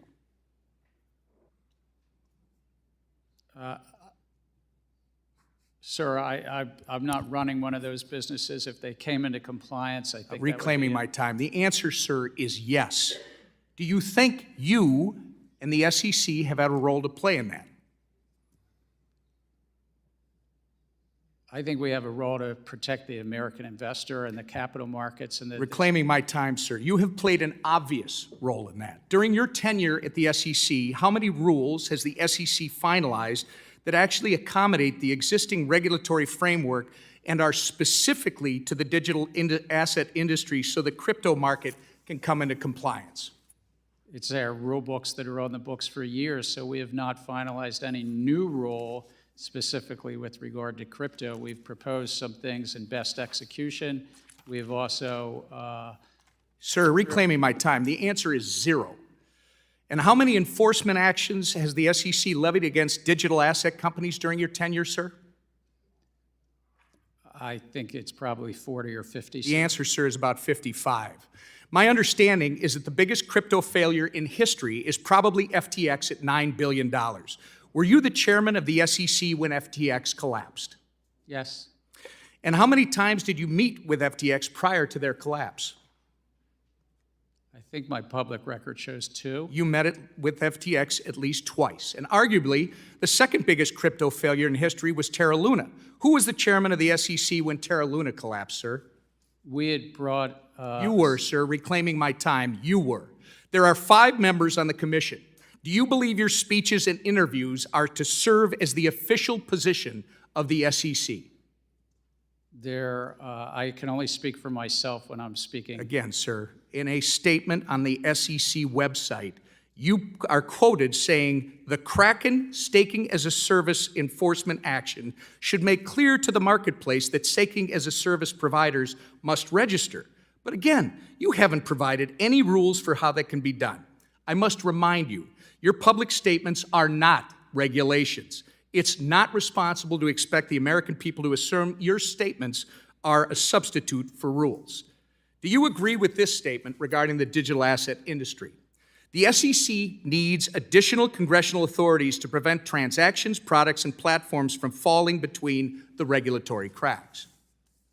I think that it's a largely non-compliant field. And Sir, we could use again, additional I asked you to comply with my questions, and I'm asking you if you agree with that quote. And I'm going to tell you, I'm quoting you from an August 3rd, 2021 article where you, and I believe you told Congressman Hill earlier that you need congressional authority to regulate stablecoins, and stablecoins happen to be a significant percentage of the crypto market. So the question is, when were you telling the truth? To Mr. Hill or to me? You've got to start answering these questions in a more transparent manner, sir. Does it concern you, by the way, that your approach to the digital asset industry is actually driving this industry out of the United States? We're trying to drive it to compliance, and if they're not complying with the laws, then they shouldn't be offering their products. Reclaiming my time. Madam Chair, I would like to enter into the record this Wall Street Journal article from April 14th, 2023, detailing China's ploy to open its banking system to crypto firms in an effort to seize an opportunity created by our hostile regulatory environment which, Mr. Chair, you're a big part of. Without Look, objection. Chair Gensler, FTX was domiciled abroad and so is Binance, yet American consumers still had access to both. You can't really think that pushing this industry abroad is going to protect American consumers when it hasn't several times in the past on your watch. You say the crypto market is rife with non-compliance. However, existing SEC rules make no sense for blockchain-based companies, and following them would actually kill these businesses. Your regulatory style lacks flexibility and nuance, and as a result, you've been an incompetent cop on the beat, doing nothing to protect everyday Americans and pushing American firms into the hands of the CCP. Your intention to work against SEC mission and put American investors in harm's way has been made very apparent, sir. It's been a year and a half since you've appeared before this committee. You need to answer to Congress about the issues that you've had with the SEC staff union, the work environment you've cultivated at the SEC that's led to hemorrhaging of senior staff, the intellectual inconsistency of your regulatory treatment towards Bitcoin spot ETFs, and your politicization of capital formation opportunities through your treatment of certain SPACs. And that's just to name a few. Thank you. I yield. The gentleman from New Jersey, Mr. Gottheimer, is now recognized for 5 minutes. Thank you, Madam Chairwoman and Ranking Member Waters. Mr. Gensler, thank you for being here today, and thank you for your leadership on many fronts. I'll try to take a breath here, but I have a couple quick questions. I've shared with you my concern with the unusually short-fused, overlapping, rushed, and zone flooding rulemaking under the SEC, and undermining my fear that it undermines the public's ability to provide thoughtful feedback on the proposals of the Commission and risk stressing an already tenuous economic climate. The SEC's Inspector General raised concerns with this aggressive and rushed approach to rulemaking in a report last October, and raised concerns the SEC has staffing issues that may affect the quality of the rulemaking given these short fuses. Some of these proposals are necessary, obviously, to protect investors, and I want to make sure they see their way through and to ensure stability in the financial markets. But I'm concerned that doing it in this manner, it's sometimes hard to tell the impact these rules will have collectively on the economy, on jobs, on certain key job-producing sectors in my state of Jersey and the tri-state area and nationwide. Since you've taken the helm of the SEC, 27 of the Commission's 53 comment periods have had a highly unusual comment periods, shorter than 45 days from the date the proposal was published in the Federal Register. Considering the delay between when rules are posted on the website and when they are posted in the Federal Register as part of the comment period is not only consistent, it strays from the historical practices of the SEC. These proposals collectively total more than 4,000 pages with more than 2,500 questions to respond to. Last year, it took a letter from 47 members of Congress to get you to extend a 30-day comment period on a 300-page rulemaking with more than 900 questions. Many of the proposals put forward by the Commission in the last 2 years affect the same stakeholders who've repeatedly requested additional time, especially small businesses and other smaller players in the space, to respond to the SEC's often overlapping and rushed comment periods. And I'm concerned that limited stakeholder engagement, especially from small businesses without large regulatory teams to respond, will lead to unintended consequences that will ultimately harm American consumers. Have you at any point been concerned that by moving this hastily, that it could really hurt smaller market participants and their time to provide feedback? I'm very proud of what we've done. We put out 46 proposals to date. We've reopened some, so that may be why this other numbers floating around this hearing.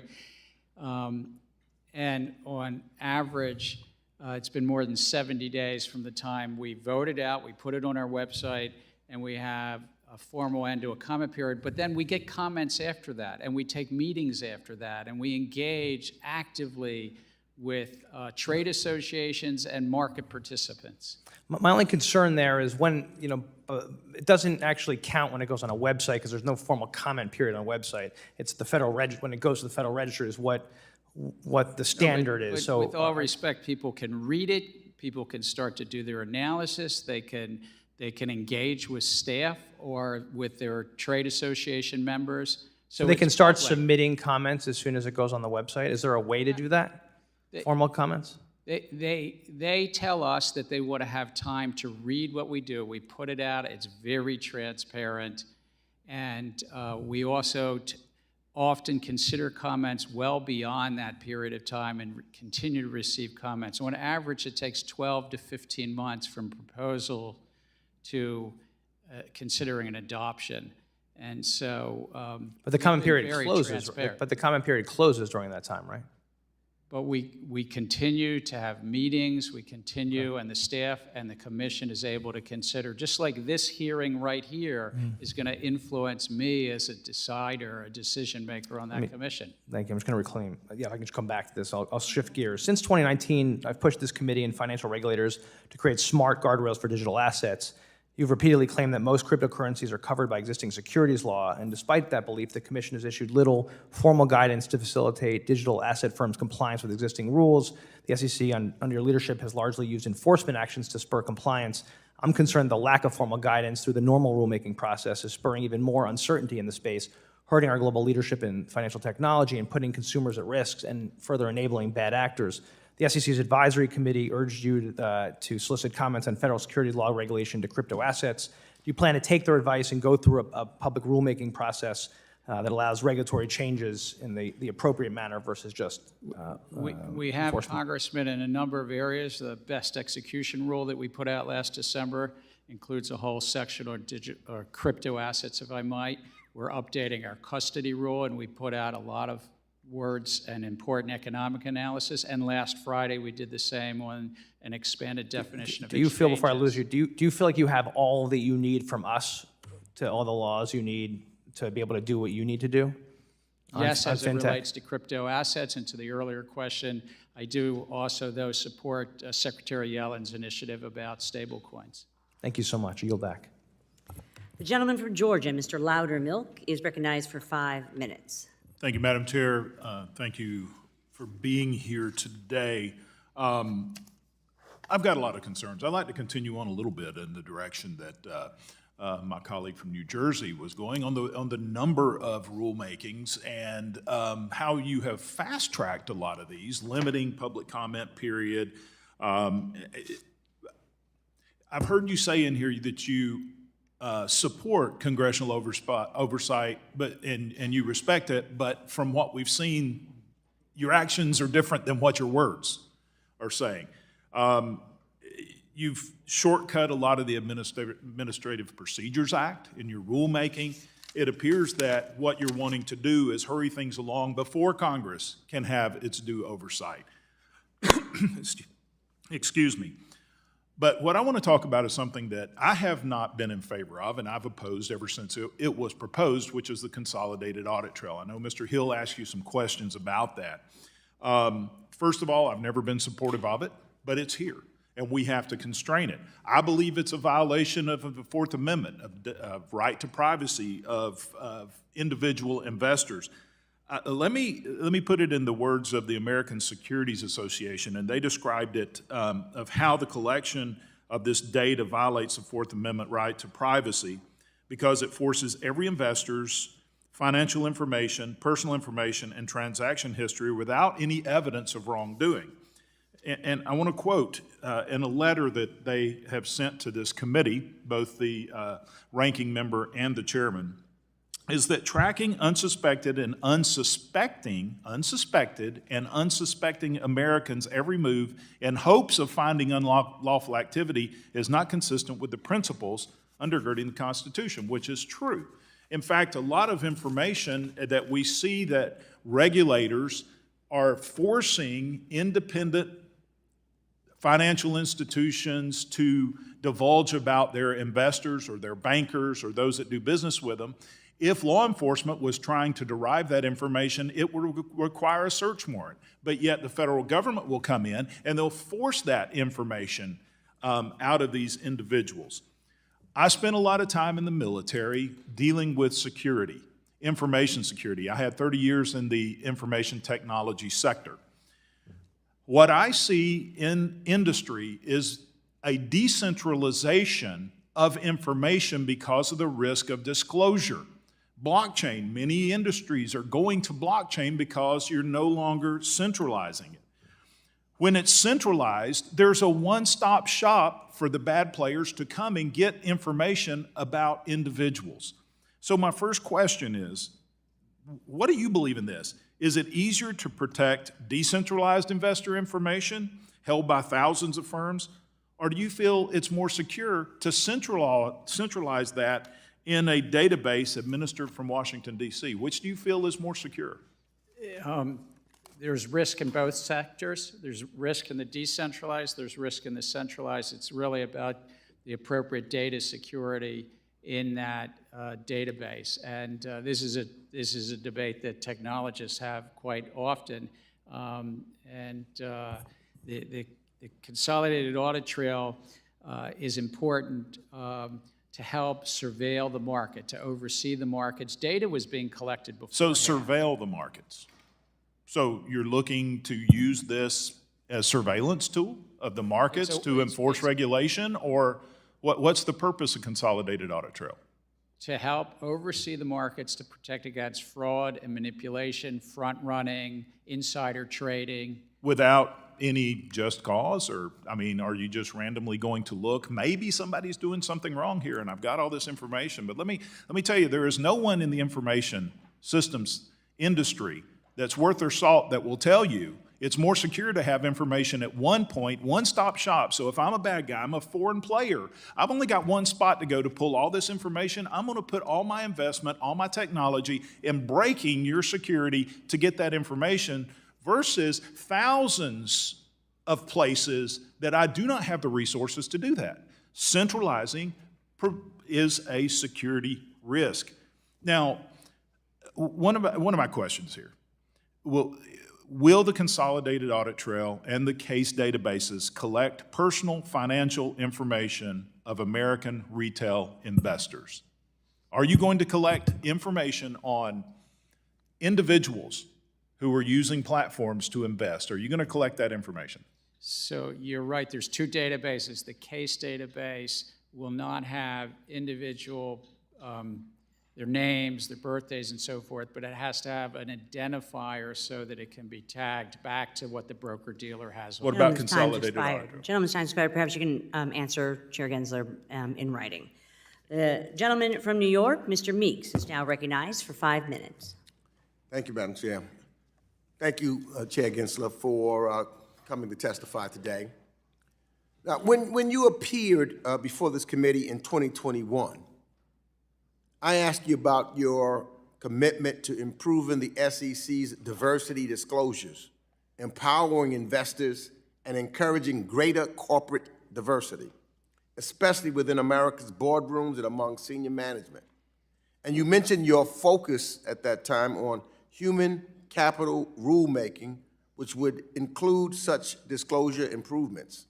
And I understand that a proposal should be coming out within the next few months. Now, what concerns me, however, is much has happened since 2021, including efforts by some on the extreme right wing, like Florida's Governor Ron DeSantis, to politicize diversity, equity, and inclusion efforts and attempt to ignite his own, I guess, presidential campaign. Now we have well-intentioned companies in states like Florida trying to make improvements to their policies who find themselves at odds with the leadership of their state. It's also disappointing since there is evidence, strong evidence, that improving corporate diversity can be a bipartisan issue. This should not be a partisan issue.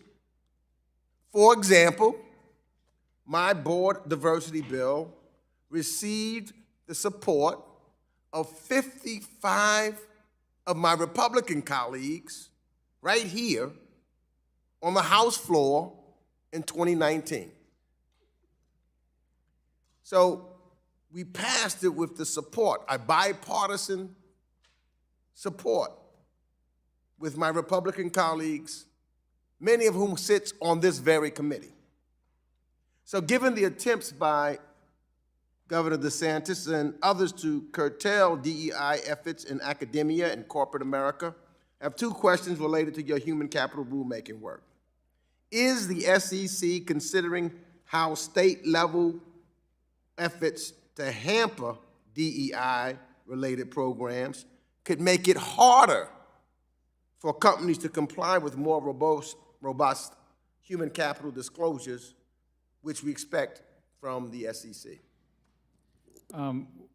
We consider the law, the federal law, but certainly if you have things, and we maybe have staff follow up, if there's something at the state level that you want to flag for us and help us sort through in terms of any of our rulemaking, but particularly with regard to human capital management. But we try to do our best to stay within the law and how the courts interpret our laws. Yeah, so, what I'm concerned about are there things that the SEC can do in your human capital rulemaking so that you can shield public companies looking to do the right thing with respect to DEI and disclosure from state-based legal challenges, or at least will the SEC seek public comments on this question? Well, in all of our rulemaking, we seek public comment on our authorities because we want to, of course, stay within our authorities, but our disclosure-based authorities, again, we're merit neutral, and that's because Congress chose that we needed to stay that. But it's the disclosures for investors to best understand the companies they're investing in as it relates to human capital, that they could best understand that most important asset of the company. And I couldn't agree with you more. And I think that's good policy. That's why it should be bipartisan. And that's why it has been bipartisan previously. So I'm just hoping that states, like what's happening in Florida, doesn't occur or affect what you're trying to do on an equitable basis, just giving investors the information they know. Let me do real quickly. I see I'm running out of time. I know I want to touch on crypto regulation. As you are aware, our regulator in New York, the New York Department of Financial Services, has created a first-in-class bit licensing regime for virtual currency businesses, which we are very proud of. What I'm afraid of, some are saying that they may take businesses throughout this country abroad and get regulated someplace else. What say you on that? I say if they're complying with the laws and doing the right by investors, they can be here, but if they're not complying with the laws, investors will get harmed. I'm out of time. Okay. Woo, that guy was putting me to sleep. I don't even know how Gensler made it through some of those questions. Woo. That was rough. Okay. Let's take a look at our numbers and see what we got going on here, guys. I'm going to switch over to the other screen here. I'm not going to be able to see what it is you guys are saying, so hold those personal thoughts, comments, questions, or concerns until after you see the big tramp back up on the screen again here. Two-factor authentication, if you don't have it for your portfolio, you may want to consider getting it as through your broker, as it could prevent somebody from getting into your account and screwing you up. The technical term, screwing you up. And then if they allow you to set up a secondary device for receiving that code, not a bad idea to set up as well, as you never know if something's going to happen to your primary. Please, please, please take pictures or video footage of your portfolio and saving that someplace in case something should happen to where you need to show evidence of your proof of ownership for what you have. And let me finish moving these screens around. We'll take a look at the numbers. All right. Starting with off exchange, by this time of the day, I would expect about 63% to be going through off exchange and EDGX combined. I think I've said 63% earlier. It was supposed to be 62. I don't know. Anyways, it's 53 point. Let me refresh this. It's 53.87% on off exchanges for AMC right now, and 9.53 for EDGX combined. Total 63.4%. So it's about 0.4% higher than it should be. CHX volume, we did get our additional amount of volume going through today that we needed to get to potentially stay on the threshold list longer. CHX is at 7.07% of our total daily volume with a 30-day average of 1.79, so it's definitely high and is equating to about 648,000 shares currently. On APE, off exchange is at 55.06, EDGX is at 8.2, the grand total 63.26%. Or about 0.26% higher than it should be by this time of the day. CHX volume is 0.16 with a 30-day average of 0.12, which equates to 5,950 shares. That's not a whole lot of shares.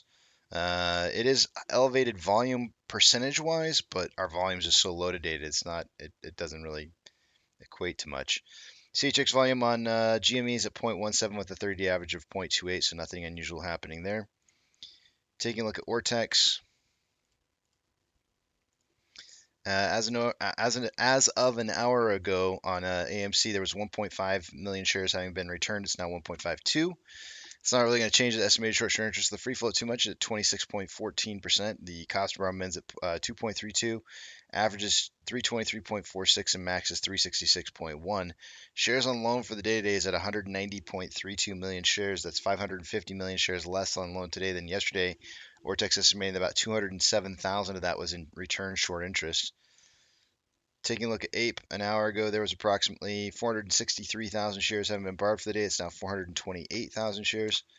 That's going to have the effect of not really anything to the short-term interest of the free float, which is at 5.74. Cost per is at 9.25, average 10.45, and max is at 10.49.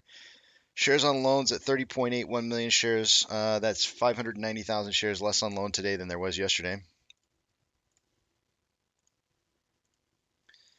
Highest amount of call volume is at a $5.50 strike. An hour ago there was 11.8 thousand contracts. There's now 13.8. And on puts, highest amount of volume is at a $5 strike. An hour ago there was 7.3 contracts. 7.3 thousand contracts. There's now 10.9. Combined price of AMC and Ape, well, at least the options are making it look like it's going to close between, so AMC should close somewhere between 5 and 5.50. The combined price of AMC and Ape is $6.66. Wouldn't you know it? I predicted the price of AMC one day too early. Go figure. Why couldn't I predict that again today? I should have just gone for it. It would have been a good prediction. Yeah, that sucks. It's just a day off.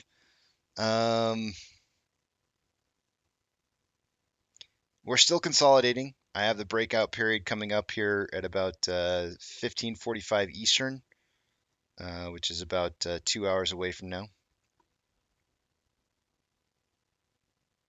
2.5 hours. Major consolidation day today.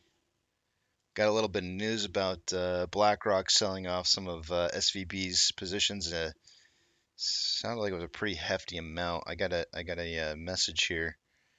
The quantity was 100 billion pile of FDIC assets seized by Silicon Valley Bank. Apparently they started selling that off today. Anyways, orders by Fidelity customers, AMC, Ape, and GME are the only three that I'm looking for on this list here, and none of which are on the list due to low volume. Tripping price for SSR for AMC is at 468, Ape at 1.467. 500,000 shares available to borrow for the day today. I don't see anything in here that has changed except for the fees lowering just a little bit from 212.9% to 211.1. Total amount of shares borrowed so far for the day is about 650,000 shares. Ironically, guess how many shares have been returned through CHX? Yep, you guessed it. 650,000 shares.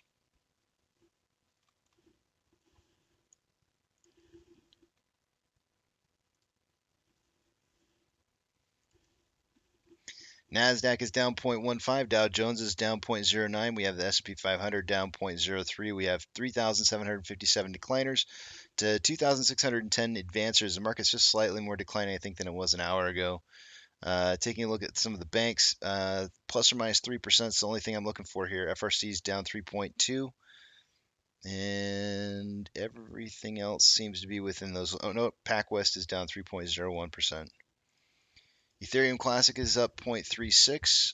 US dollar down 0.35. Oil is down 1.22.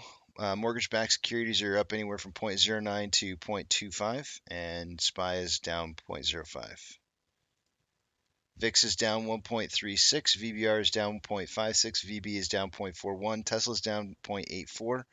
Amazon is down 0.52. Cinemark is down 1.38. Doge is down up 1.72. Bitcoin is up 2.51. GME is down 1.5. HYMC is down 0.33. NCMI is down 10.59. HUD is down 0.91. Ape is down 3.07 at 158 a share. And AMC is down 2.64 at 506. Inflow versus outflow for the day today, there's approximately $700,000 more inflow than outflow. 9.61 million shares traded so far after 233 minutes worth of trading, putting us on a pace for 16.08 million shares traded by the end of the day today. That is within the 10 to 30 million shares I suggested that we would see in the pre-market. On the 4-hour time interval, more selling pressure than buying pressure than RSI 43.49, which is slightly below average.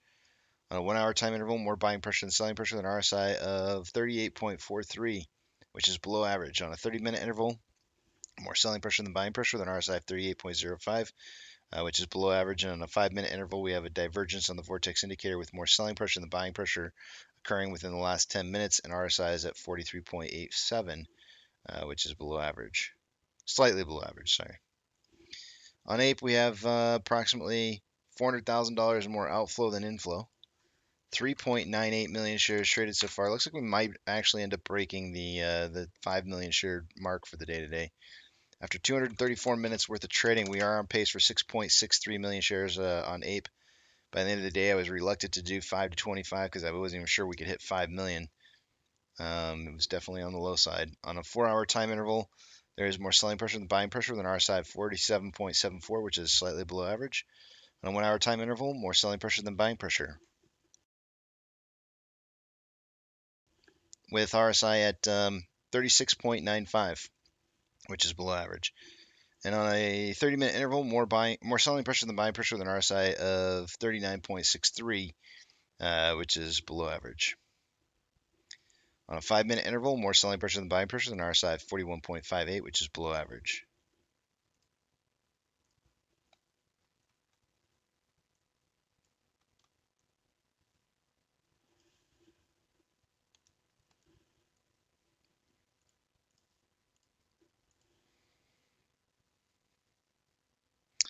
All right.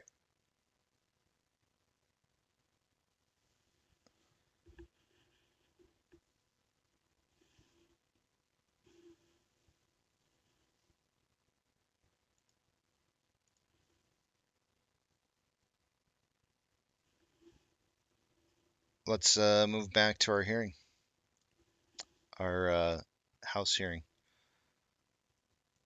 The gentleman from West Virginia, Mr. Mooney, is now recognized for 5 minutes. Thank you, Madam Chairman. The Securities and Exchange Commission may be the agency that most directly threatens the livelihoods of West Virginians today. I never imagined I would say that because American presidents are not supposed to so brazenly weaponize the SEC to push through radical climate change policies that they're unable to pass through Congress. When the Obama-Biden war on fossil fuels was first launched in 2009, coal mining gainfully employed nearly 28,000 West Virginians. Today that number has shrunk to 14,000, a 50% decrease. And the SEC has proposed a crippling climate disclosure rule to mandate all sorts of detailed emissions data for public companies and many non-public companies. The SEC already requires the disclosure of material information to its investors, so let's not kid ourselves and say it's about materiality. SEC Commissioner Hester Peirce put it best when she stated, quote, although styled as a disclosure rule, the goal of this proposal is to direct capital to favored businesses and to advance favored political and social goals. In other words, it's about naming and shaming fossil fuel companies.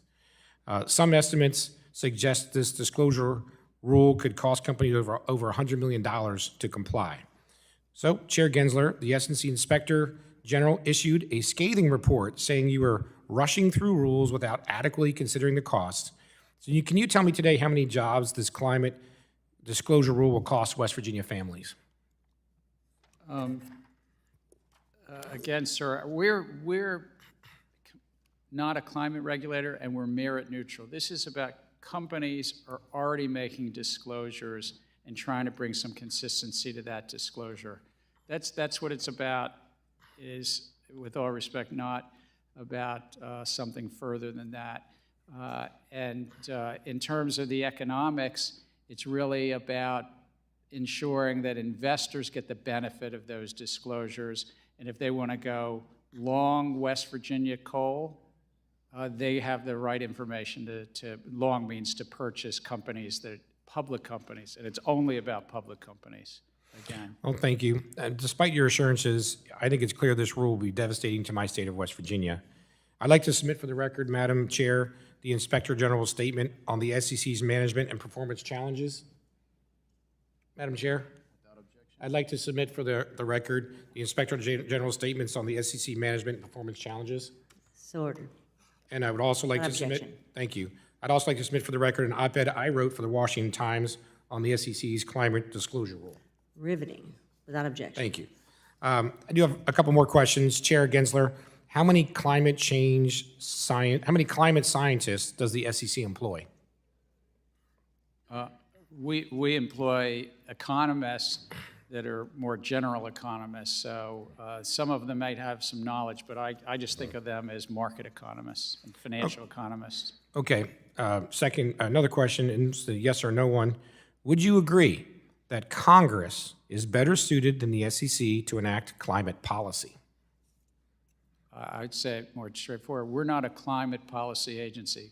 We're a market regulator, and it's about full and fair and truthful disclosure about public companies. Okay. We'll go with the yes or no again. Do you yes or no, does the SEC have the legal authority and expertise to enact climate policy? We have the legal authority to enact rules about disclosure about risk, and climate risk is something investors today are investing in. So it's just about authorities, about disclosure, about these material risk in the financial companies, in companies that are accessing the financial markets. Okay, but it sounds like you'd agree the SEC doesn't have the legal authority to enact climate policy then. We're not a climate policy agency. We're a market regulator and a disclosure-based regulator for public companies. Well, I ask because this rule is designed to choke off capital from politically disfavored sources of energy. Let me be clear in my last 30 seconds. The SEC has no business enacting climate policy, which is exactly what you're doing. No matter what changes are made to this proposed rule, it's rotten to the core and should be rescinded entirely. The SEC and the Biden administration must end its war on fossil fuels and return to focusing on the needs of investors, not activists. Thank you, Madam Chair. I yield back. The gentleman from New York, Mr. Torres, is now recognized for 5 minutes. Mr. Gensler, there are areas on which we do see eye to eye, like the need to disclose climate change risk or the need to understand the immense implications of the unfolding AI revolution. But I'm going to offer, however, observations about 3 areas about which I've heard concern, and then have you respond as you see fit. First, on the subject of crypto. The lesson learned from the collapse of FTX is that companies that bear the characteristics of FTX, offshore, deregulated, over-leveraged companies, have the greatest risk of losing customer funds. In a world of scarce enforcement resources, one would think that the SEC would prioritize enforcement actions against high-risk companies that resemble FTX, offshore, deregulated, over-leveraged companies. Instead, it appears the SEC has done the opposite. Instead of targeting an offshore, deregulated exchange like Binance, you've chosen to target an onshore, regulated exchange like Coinbase. Instead of targeting an offshore, deregulated stablecoin issuer like Tether, you've chosen to target an onshore, regulated stablecoin issuer like Paxos. It seems like your enforcement priorities ignore the lessons learned from the FTX failure. Second, on the subject of equity market structure, if a broker sends a retail order to an exchange, the broker would be in proposed rule. But if the broker sends the retail order flow to an off-exchange wholesaler, the broker would be out of compliance with your proposed rule, even if the wholesaler is offering a better price than the exchange. And therein lies what seems to be the perversity of the proposed rule. It strikes me as perverse to tell a broker that you cannot send retail order flow to the wholesaler who is offering a better price and therefore a better execution. On the third subject of private funds, both New York State and New York City retirement systems are heavily invested in private funds. The New York State Common Retirement Fund invested about $29.5 billion in PE, and over the course of 10 years saw an annualized return of 10.12%. The New York State Teachers Retirement System invested $14.7 billion, and over the same period saw 16.6% in annualized returns. The New York City Employees Retirement System invested $6.5 billion, and over the course of 10 years saw an annualized return of 15%. So when I see returns as high as 16.6%, which seem impressive, there's a question that comes to mind: does the SEC risk fixing what ain't broken? So those are 3 observations, and you're free to respond. I thank you, and let me try to do them in kind. In terms of crypto, you're right that U.S. investors are accessing the crypto markets, both onshore companies and offshore. Our jurisdictional reach is to both, if they're U.S. investors that are participating in that. But let's be clear, you have the authority to take enforcement action against offshore deregulated exchanges. We do. And stablecoin issuers. It takes longer to build the investigative files. It takes longer, sometimes in cooperation with offshore enforcement authorities, to pursue that. And it is, frankly, more challenging to actually get subpoenas complied with. And so it takes longer in time. In terms of your second area about the efficiency in the capital markets, one area is these individual investors and individual investors placing, as you described, these market orders. And what we did was put out a proposal and said, if that proposal is getting at least the middle of the market, at least mid-part or better, it's fine. But if these individual small dollar orders were not doing that, either they're sent to a regulated exchange or put it into competition. But we're going to get feedback on it. And it's one of the 4 rules we put out. It might be the one that I think we've gotten 5,000 plus comments on already. Maybe I'm missing something, because you hold the exchange as the gold standard of competition.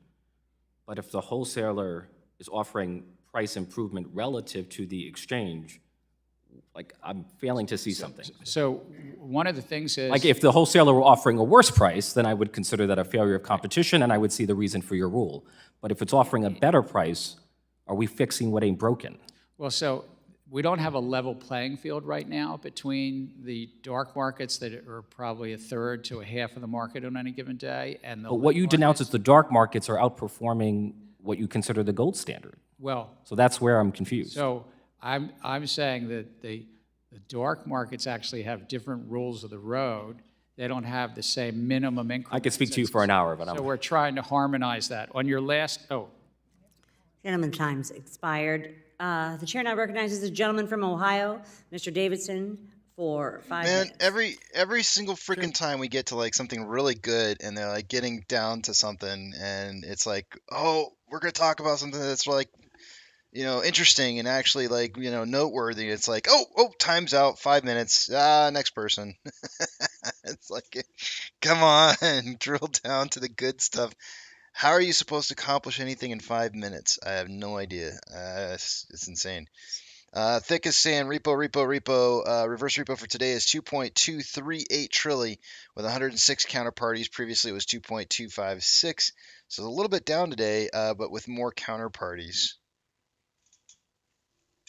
No, myself says it's not a coincidence. The Lion King says, yeah, that's deliberate. It's just frustrating. They need to change I don't know. I mean, obviously they have to have a time limit on how long they could talk, because it would just take forever. But really what I think all these representatives should do is get together, put together all their questions and see if they can't maximize the subject matter, or like try and maximize the topics that they think are like the most important and spend the most time on those topics. It seems to me like this randomly like quick fire 5 minute thing doesn't solve anything. Everything gets solved behind the scenes when they write letters to each other back and forth. And it's like, okay, great. Thanks for the exposure to the rest of the world so that we can see what's going on. Whatever. Chairman Gensler, in advance of today's hearing, did you coordinate acceptable responses with Senator Elizabeth Warren? No, I'm speaking on my own behalf. Did you coordinate with Democratic staff? And I ask because it happened before, and I want to be clear whether you operate of your own accord or whether there's some sort of coordinated approach to the damage that you're inflicting on America's capital markets. I'm here as sitting in my role as chair of the agency, but I speak and I get remarkable support by SEC staff. All right, well, I have a few quick questions where a yes or no answer will suffice. Chairman Gensler, part of the SEC's mission is to protect investors. Does the SEC review pre-IPO documents? I think you said pre-IPO documents. You're supposed to, if you're going to take a company public, the staff of the SEC does review those to see that they're in compliance. Correct. Is Coinbase a publicly traded company? I'm sorry? Is Coinbase publicly traded? Yes. All right, so the SEC allowed pension funds and retail investors to invest in a company, Coinbase, that you apparently, from prior remarks, believe was engaging in illegal activity. All of their activities were laid out in their public filings in the S1 prior to the IPO. You did say that you believe Coinbase is selling unregistered securities, correct? Again, I'm not going to speak to anyone. No, but you said that they're selling unregistered securities. This is your public comments. I think, with all respect, I look forward to you finding that because I'm trying to be very careful. I'm not speaking we'll help about refresh any your one memory. company. In the Kim Kardashian settlement, the SEC stated that Ethereum Max is a security. She reached a settlement for promoting an unregistered security. The unregistered security is Ethereum Max. Have you charged the issuers of Ethereum Max for offering an unregistered security? We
Son of a bitch.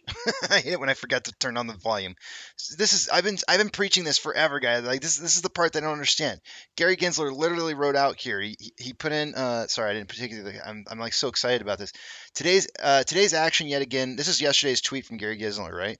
April 17th. Today's action yet again makes plain to the crypto market suffers from a lack of regulatory compliance, not a lack of regulatory clarity. Today we charge the crypto asset trading platform Bittrex Incorporated and its co-founder and former CEO William Shihara for operating an unregistered national security exchange broker and clearing agency. If they acted as an unregistered national securities exchange broker and clearing agency, then somebody had to be making trades with them. And if somebody had to be making trades with them, then they should have been in just as much trouble, and the U.S. Securities and Exchange Commission should have been going after whoever made those trades with them because they were dealing with a non-broker, a non-registered broker. So I said to Gary Gensler, when will the entities who made trades with the securities exchange with this securities exchange broker and clearing agency going to face that I should have put illegal securities exchange broker and clearing agency going to face charges as well? And that's the answer that has to be answered here, because you cannot just penalize the people who are making the trades illegally without being registered. You also have to punish the people who are negotiating business outside of the market. You cannot allow registered security exchanges, brokers, and clearing agencies to be doing business outside of the U.S. market, and the penalty should be even harder for anybody who's doing that, because it's upon them to make sure that they're trading with somebody who's registered.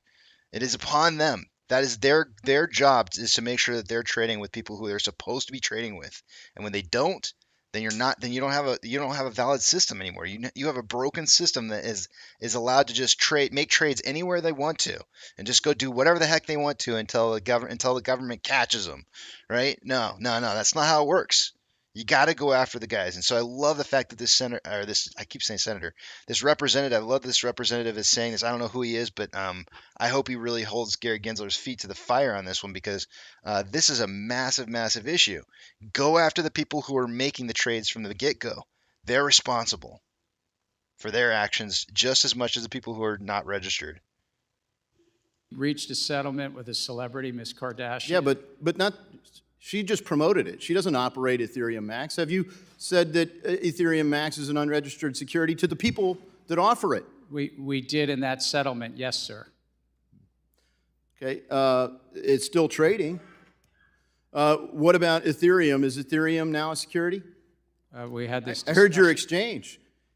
They've been in place since 2015. You say in your statements that there's clarity in the market and the rules are clear. Just come on in. You can't even answer the question.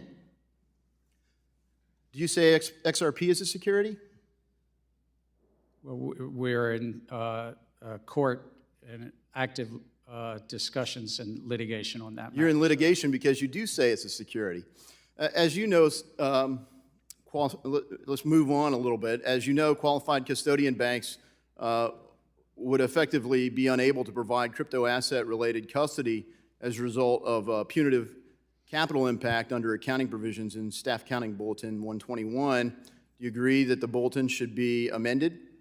I think that the staff addressed an accounting issue and appropriately saw that crypto assets held in custody today are not segregated or not bankruptcy remote in bankruptcy, and should be appropriately put on public company financials. I wish I had time to go into the ESG rule and everything else, but Chairman Gensler, your record of failures to protect investors and abuses of power make it clear that we need to restructure the Securities and Exchange Commission.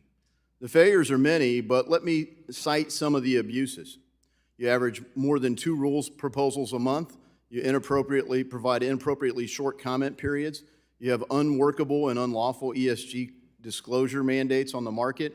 You have essentially a Hotel California rule for crypto where you can check in anytime you like, but you can never leave. You have endless discovery with no resolution and no clarity for the captives in the market. You have unworkable proposals for overhauling equity market structure, a de facto ban on crypto through proposed custody rule. You have high staff turnover, unhappy people leaving your office, and unhappy companies and capital leaving our country.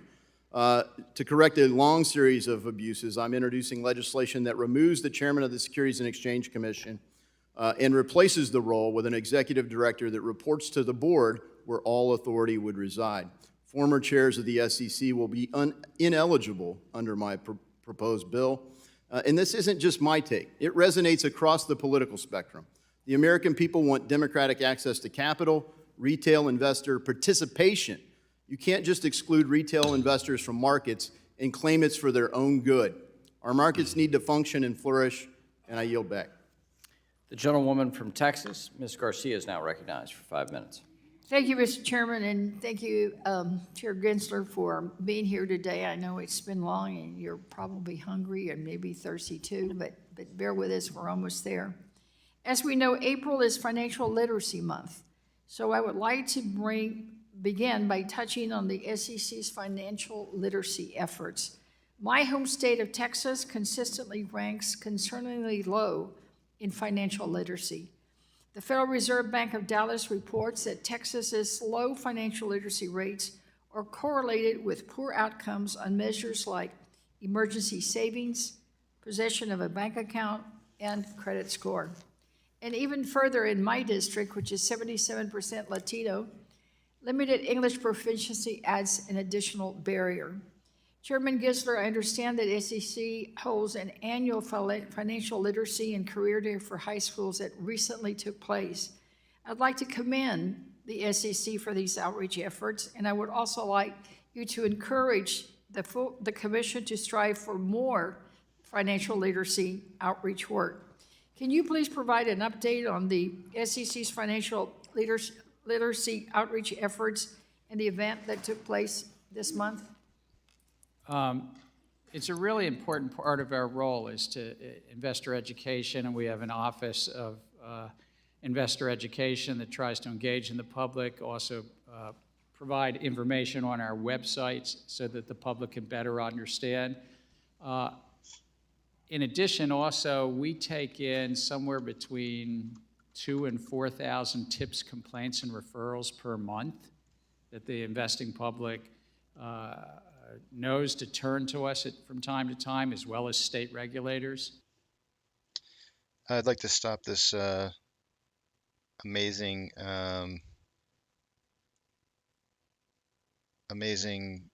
hearing for this sponsored meme commercial brought to you by Gary Gensler. Welcome back, Brad. It's your investment. I'll take meme stocks. Invest. Ouch. Your investment, Julie. I'm going to do some research first. Well played, Julie. Well played. We can do research? Investing is not a game. Always do your research before making an investment decision. Learn more at investor.gov. Before you invest, investor.gov. And thank you very much for that commercial for the day today, Gensler. We really appreciate your education in the state of Texas.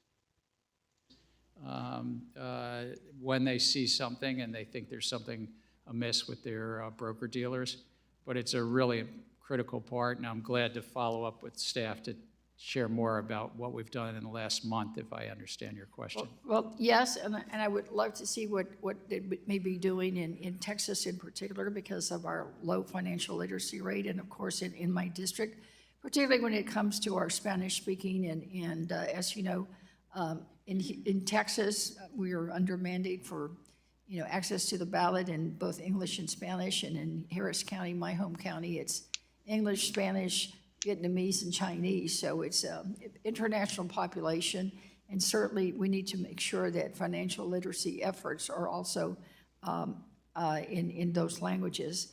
So next I'd like to turn to the issue of human capital disclosure, a practice that is essential to allow investors to put their money into companies that share their values like fair wages, diversity and inclusion, worker health and safety, and comprehensive benefits.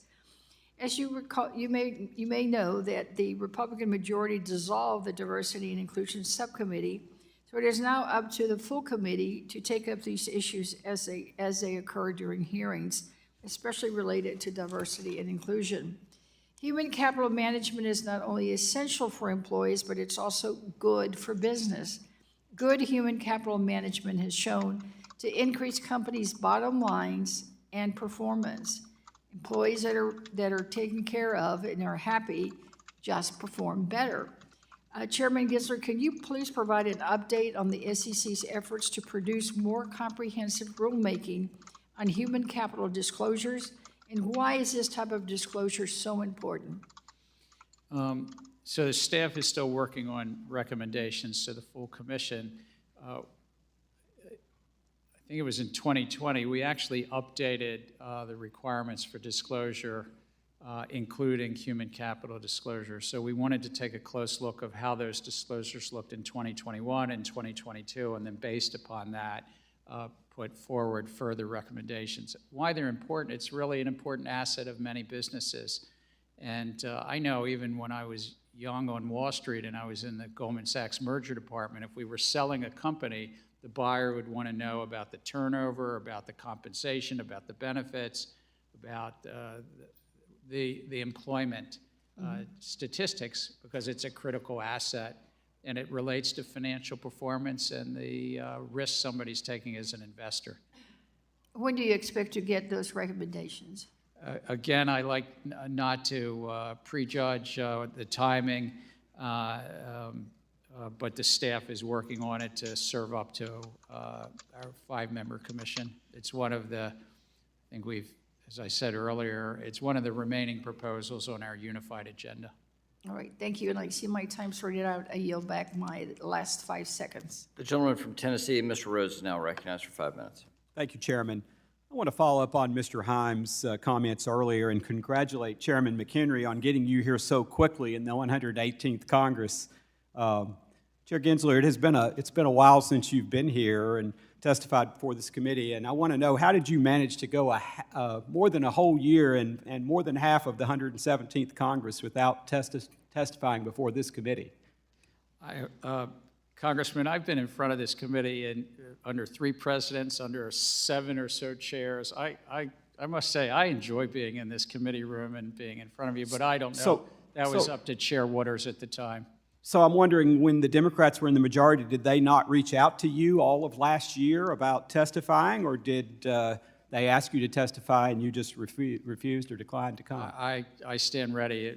Whomever's in the chair's seat, I'm stand ready to be here. Well, it's good to have you here. I want to shift gears a little. It currently costs just $2,000, you might say, for an individual or group of individuals to submit a shareholder proposal, obviously owning a stake in the company.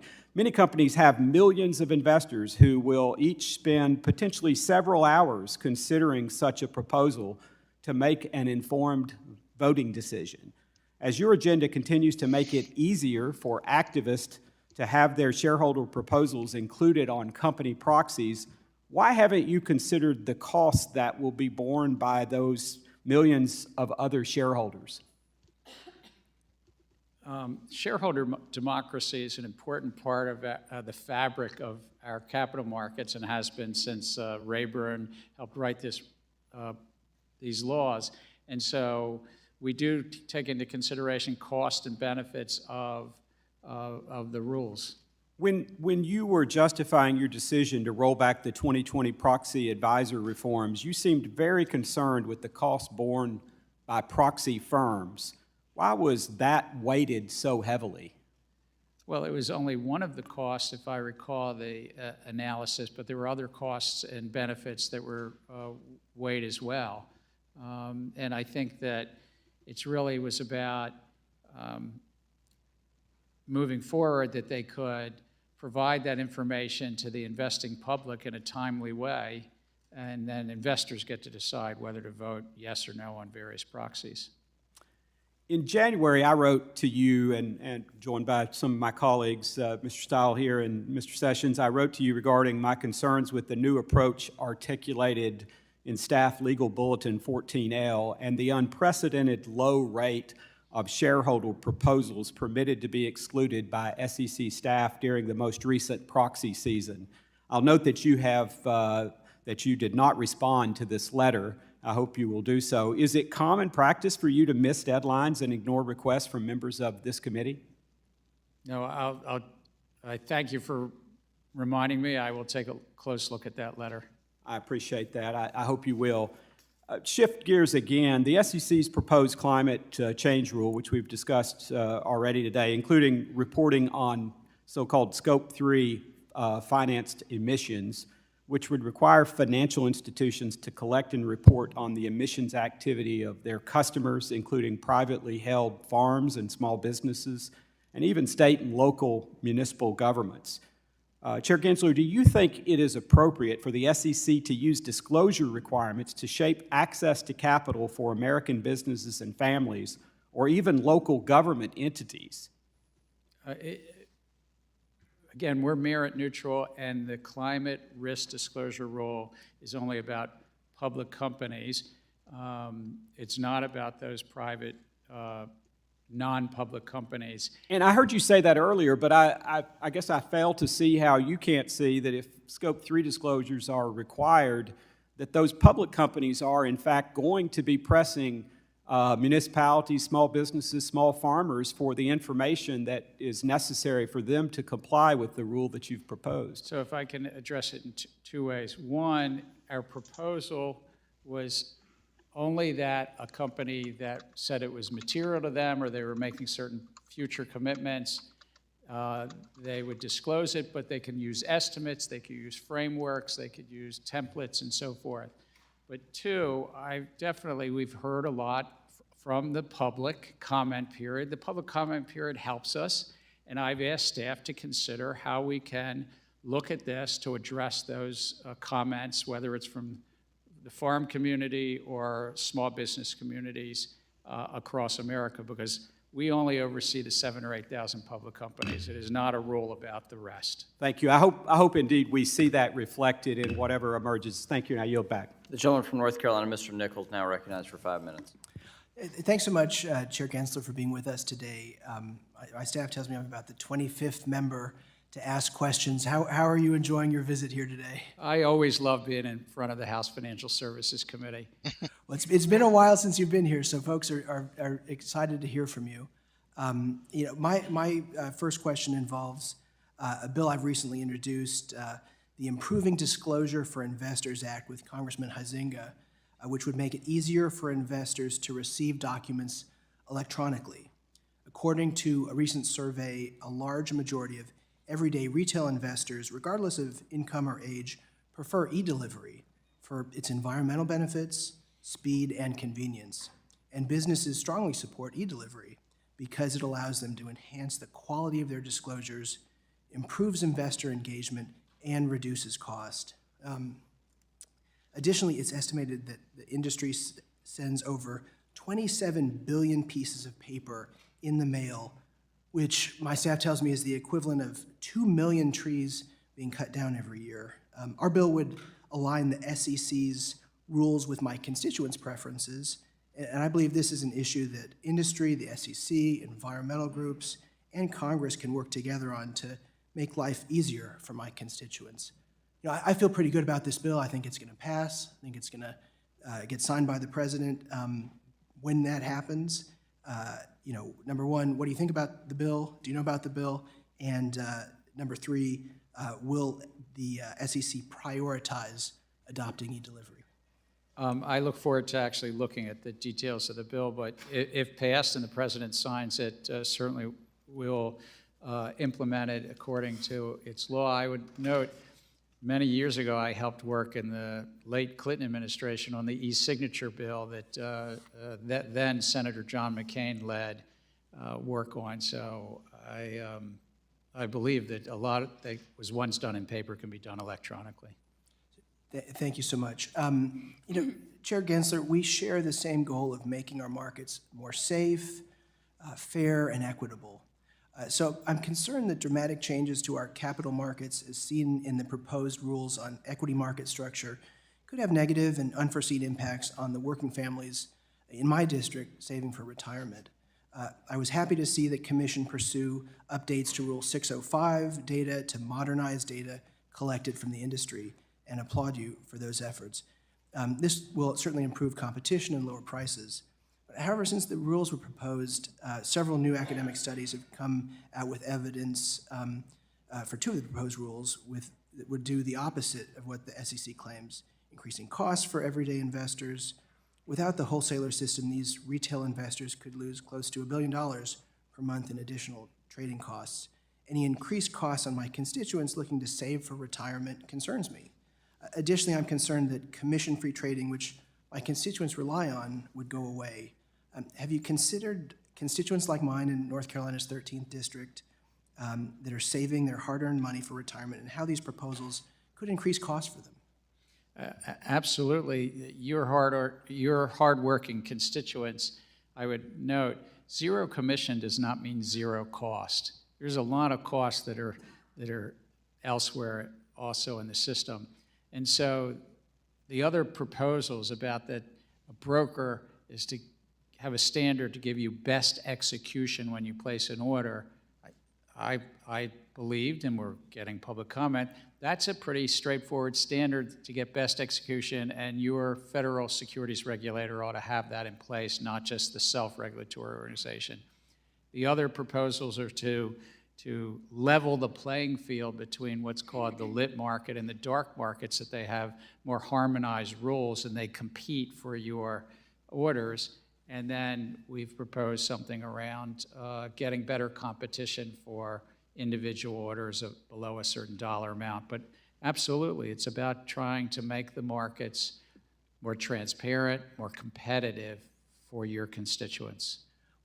You know, my time is running out here, but I want to thank you for being here with us today. I think it's really important that you engage with the general public, with industry, with a number of different stakeholders in this process. My office is going to be reaching out to you later on about trying to find some ways to get folks together with you in a productive way to engage on these issues. So thank you again for being here, and Mr. Chair, I yield back. Thank you. The gentleman from Wisconsin, Mr. Stiles, recognized for 5 minutes. Thank you very much. Chairman Gensler, the 2013 CFTC Inspector General report raised concerns about your use of personal email to perform official CFTC business. Have you used a personal email address to conduct any SEC business? No, and if I ever, there are some people that occasionally, over the course of the time, inadvertently send me something, and then I just forward it to the SEC. So you've not used a personal email address while at the SEC. Have you used multiple email addresses at the SEC to conduct SEC business? I have 2 SEC emails. They're both on the website, both stored and retained. Thank you very much. Do any members of your senior team or subject matter experts have digital wallets or own digital assets? I don't believe under our ethics rules they do. Do you own digital assets or have a digital wallet? I don't own any crypto assets. All of my securities holdings are actually digital because they're held by a broker-dealer and they're digital there. Have you ever owned Bitcoin or another digital asset? No. And so maybe here, I'm guessing most folks on your senior staff, I'm guessing you included, have bought or sold stocks, but none of them have owned, or none of them currently own crypto assets, but are in the process of making rules and regulations on crypto assets. That'd be a fair assumption? I couldn't speak to that. I actually at MIT taught a course called Blockchain and Money. I taught multiple courses called Crypto Finance and other courses as well. But you didn't own any crypto? No. You taught the course, but you weren't a user in the product? I did not own crypto assets. They're a highly speculative asset. I'm not asking for your view on it. I'm just saying that you're in the business now of making rules and regulations regarding digital assets, but you've taught a class on it. You've never personally owned a digital asset, any crypto, including Bitcoin. The only digital assets I have is my bank account and my brokerage accounts, but no crypto. Very good, thank you. On July 13th, 2022, the SEC proposed amendments to Rule 14A8, which would make it harder to exclude duplicative proposals. According to a recent analysis, shareholder proposals increased 8% last year, a lot of them ESG related. Do you agree that this proposal will burden shareholders by increasing compliance costs? Yes or no? I think it will benefit shareholders But will it enhance shareholder But will it democracy. increase, the question is, will it increase compliance costs? We put out to public comment and economic analysis includes both the cost and the benefits. Understood, but is there a cost associated with that? Is there a compliance cost? Sir, I'd have to get back to you as to what we put out in that. Well, I would know. I believe that's fine. The proposal acknowledges the fact that it increases compliance costs, and Commissioner Ueda argued in a statement that this proposal is, quote, one more reason for not becoming a public company to begin with. Do you then disagree with your commissioner's comment?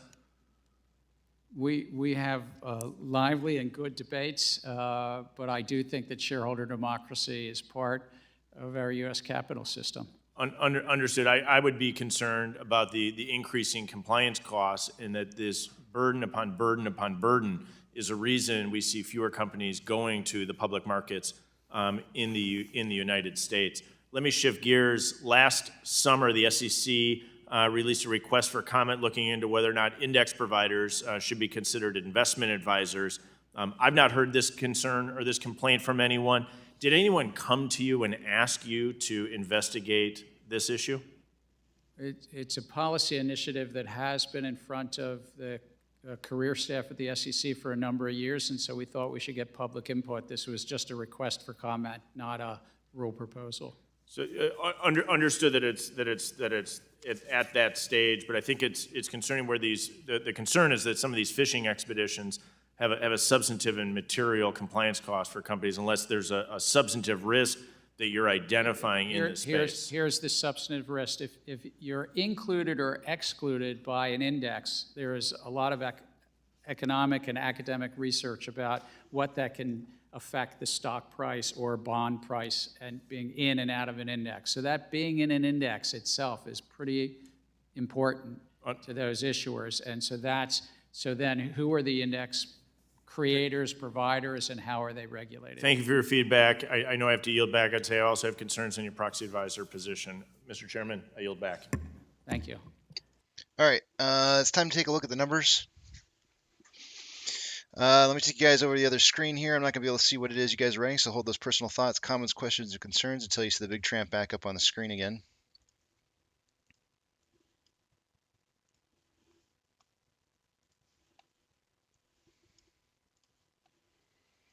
And let's take a look at what's going on here. We are getting really close to the bottom side of this 5-day-long wedge that I've got drawn out here. And you can kind of see that the trend channel that we have in here is it's not closer to the bottom side of this trend channel, but it is we're running a really close risk of potentially breaking out to the bottom side of this here in probably the next hour and 45 minutes from now.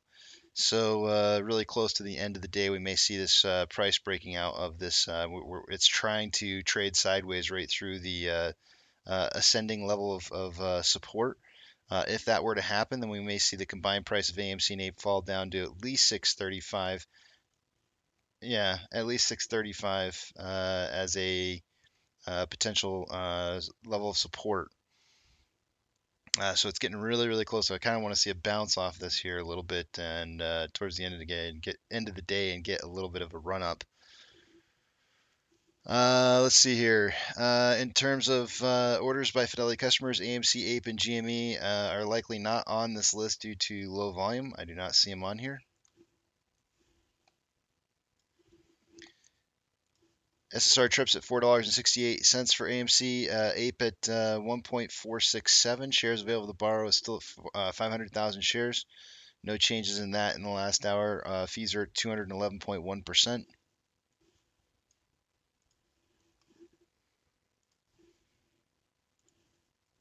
Dow Jones is down 0.19. NASDAQ is down 0.18. Dow Jones is down 0.03, and the S&P 500 is up, breaking even. We have 3,841 decliners to 2,546 advancers. The market's ever so slightly more declining now than it was an hour ago. Banks, I'm only looking for plus or minus 3% or greater. FRC is down 3.42. Let's see here. Everything else appears to be green or red, less than 3%. Ethereum Classic is down 1.09. DXY, or the US dollar, is down 0.33. Oil is down 1.63. Mortgage-backed securities are up anywhere from 0.05 to 0.2. And SPY is breaking even. VIX is down 1.65. VBR is down 0.54. VB is down 0.44. Tesla is down 1.14. Amazon is down 0.6. Cinemark is down 1.44. Doge is up 0.83. Bitcoin is up 1.89 at 30K a coin. GME is down 2.02. HYMC is down 1.89. NCMI is down 10.29. Hood is down 0.76. Ape is down 3.83 at 1.568 share. And then AMC is down 2.4508. Inflow versus outflow for the day-to-day here. We have approximately $800,000 more inflow than outflow. 10.2 million shares traded after 282 minutes worth of trading, putting us on a pace for 14.1 million shares traded by the end of the day today. I suggested somewhere between 10 and 10 and 30 million shares. Looks like we're going to hit on a 4-hour time interval. There's more selling pressure than buying pressure than RSI 43.79, which is slightly below average. On a 1-hour time interval, more selling pressure than buying pressure with an RSI of 38.43, which is below average. On a 30-minute interval, more selling pressure than buying pressure with an RSI of 40.5, which is below average. On a 5-minute interval, there's more buying pressure than selling pressure with an RSI of 51.69, which is average. On APE, there is approximately for $450,000 more inflow than or more outflow than inflow. 5.1. We finally broke the I wasn't sure if we'd break 5.1 million shares traded today, but we did. And we're on a pace for about 7.02 million shares, so it's starting to pick up now, volume towards the end of the day. Maybe we can see price moving back upwards again here. On a 4-hour time interval, we have more selling pressure than buying pressure with a divergence on the vortex indicator looking like it's imminent with RSI at 46.13, which is slightly below average. On a 1-hour time interval, more selling pressure than buying pressure with an RSI of 34.61, which is below average. On a 30-minute interval, more selling pressure than buying pressure with an RSI of 34.67, which is below average. On a 5-minute interval, more buying pressure than selling pressure with an RSI of 42.45, which is below average. It looks like we got news here. I'm clicking on it just to see. Update. One, UK's Cineworld scraps planned sale of Eastern European Israeli operations. What does it have to do with AMC?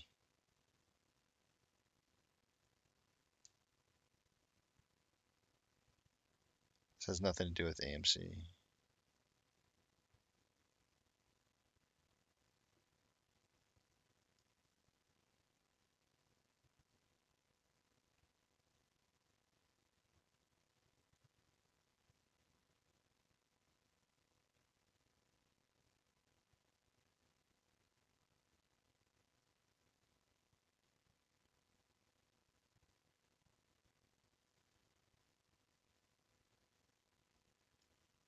Okay.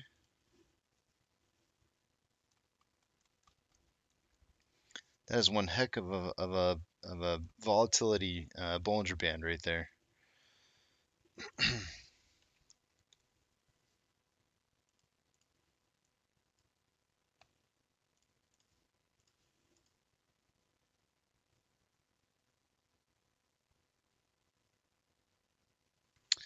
Benjamin says, Casey, you're right. Time up. I'm not sure what you mean. Oh, you mean as far as like when, about when it's about ready to break out.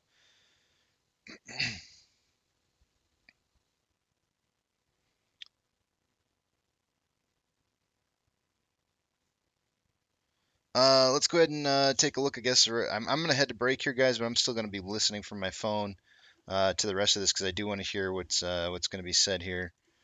I do think that this. Well, I really felt like there were gonna be. There's been some hard questions asked to Gensler, but for the most part, I feel like this has been pretty benign. Most of this, so I don't know. We'll see what happens here. The gentlewoman from Colorado, Ms. Pedersen, is now recognized for 5 minutes. Thank you, Mr. Chairman, and nice to meet you. We've never had the opportunity to say hello. I'm new to Congress. I come from the state legislature, so I'm still not used to how differently committees run. You're gracious in saying that you enjoy being in front of us, but the good news is you're almost done. But thank you so much for being here today and explaining to the public the important role that the SEC plays in ensuring the American financial system remains strong. April is National Financial Literacy Month, and it's something that I know has been highlighted by Congresswoman Beatty and Congresswoman Kim. The theme this year is investing for everyone. This issue was brought to the forefront during the GameStop issue that this committee was heavily involved in nearly 2 years ago. Since that time, we've seen the amount of retail investor participation remain high at 20% relative to the previous 10% a decade ago. And one of the more important purposes of making investing accessible is to build generational wealth. Investment products, many of which are overseen by the SEC, are what comprise many typical Americans' retirement plans. By helping teach individuals the risks and rewards of investing, the SEC can help individuals, particularly from marginalized communities, who can potentially access long-term wealth. Can you talk about some of the successes of the Investing is for Everyone campaign, and also talk about how the SEC is working to educate new investors? Investor education, as I mentioned earlier, is very important, and we have an Office of Investor Education and reaching out to the public. We also have a really important piece of it beyond investor education. If people see something that they feel that's a problem, tips, complaints, and referrals to come into us and let us know. I know that I also try to use the platform of being a chair and speak to the public, whether it's through social media or other means, to try to take what sometimes is complex issues and make it more digestible for the public. I was also really impressed with the website and all of the tools and information that's given for the public to be able to utilize. I know that this has been covered extensively, but I do think there are fair points to be made regarding how the different rulemakings could interact with one another and the short time that has been given for public feedback. How can you reassure the public that these changes to the markets will not significantly impact their retirement savings accounts or children's college funds or any other investments that they've made? Well, I think our whole mission, our whole goal is to help both issuers and investors. And you asked about investors, but it's really about lowering the cost of the markets in the middle and making sure that that market works for them, and then they're not just working for the market. In terms of comment periods, I would note that we put out to public comment reforms of our stock market, and they were out for 3.5 months for comment. We've gotten 3,000 to 6,000 comments on each of these rules, so whatever that adds up to, nearly 20,000 comments. But we continue to take comments as they come in. Great, thank you for that. I know it's a concern that I've heard throughout the financial services community. So we've talked about something that I want to cover, and I'm almost out of time. It goes by quickly. I want to discuss a topic that you've briefly mentioned in your testimony and that you have a background in. Players in the financial sector have traditionally sought to use advanced technology and analytics to get on the edge, the cutting edge of their competitors. The rapid growth and expansion of artificial intelligence has the potential to revolutionize many sectors of American life, but also bring new challenges. The White House, in October 2022, the White House Office of Science and Technology Policy published a blueprint for the AI Bill of Rights, which shared a roadmap for the responsible use of deployment of AI. As the committee has covered, the strength of our markets are central to the strength of our country. Bad actors utilize AI, or even a zealous AI system, have the potential to disrupt markets in ways that we have not even fathomed yet. What specifically should Congress consider as we potentially look at developing a regulatory framework for AI? I thank you for asking. It's much more transformative than anything we've discussed about crypto, with all respect to that. And now we have 10 seconds. But I really think that it's going to bring great progress for the country. We're looking at it as in terms of the conflicts in robo-advising and in brokerage apps and the conflicts that are there, potentially. The gentleman from South Carolina, Mr. Timmons, is now recognized for 5 minutes. Thank you, Mr. Chairman, and Chair Gensler, thank you for being here today. The SEC currently has rules that aim to prevent market participants from trade front-running. These rules help to protect retail orders from having the price move against them due to a participant trading ahead of the order and impacting the supply and demand for that security. Do you agree that such a prohibition plays an important role in helping protect retail investors?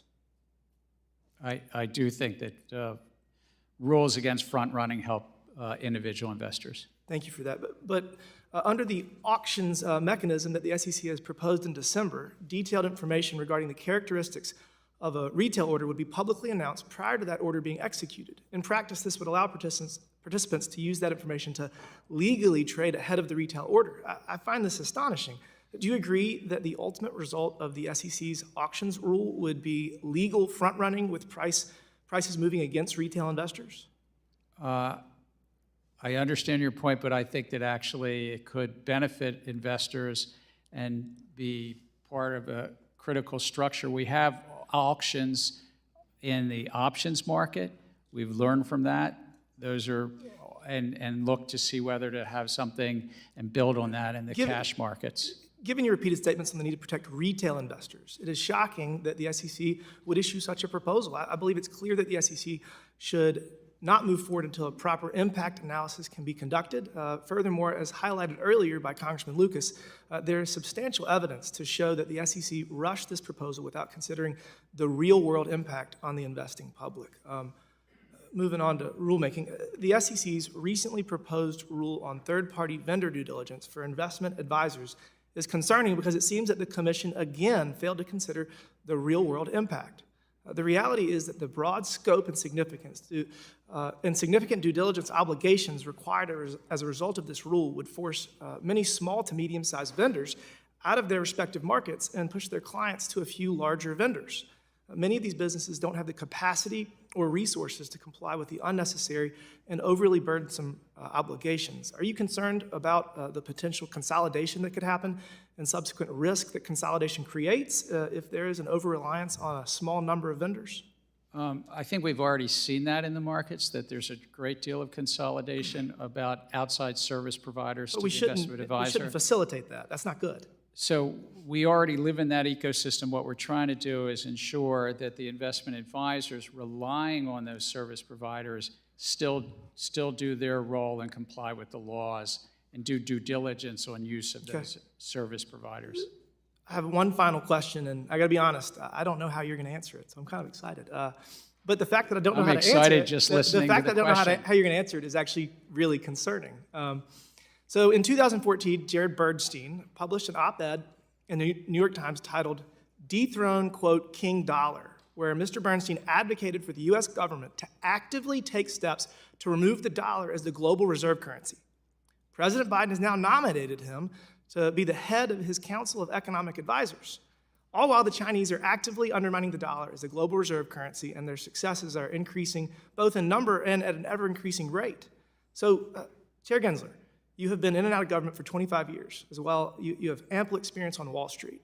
Do you agree with Mr. Bernstein that the US government should take steps to actively remove the dollar as the global reserve currency?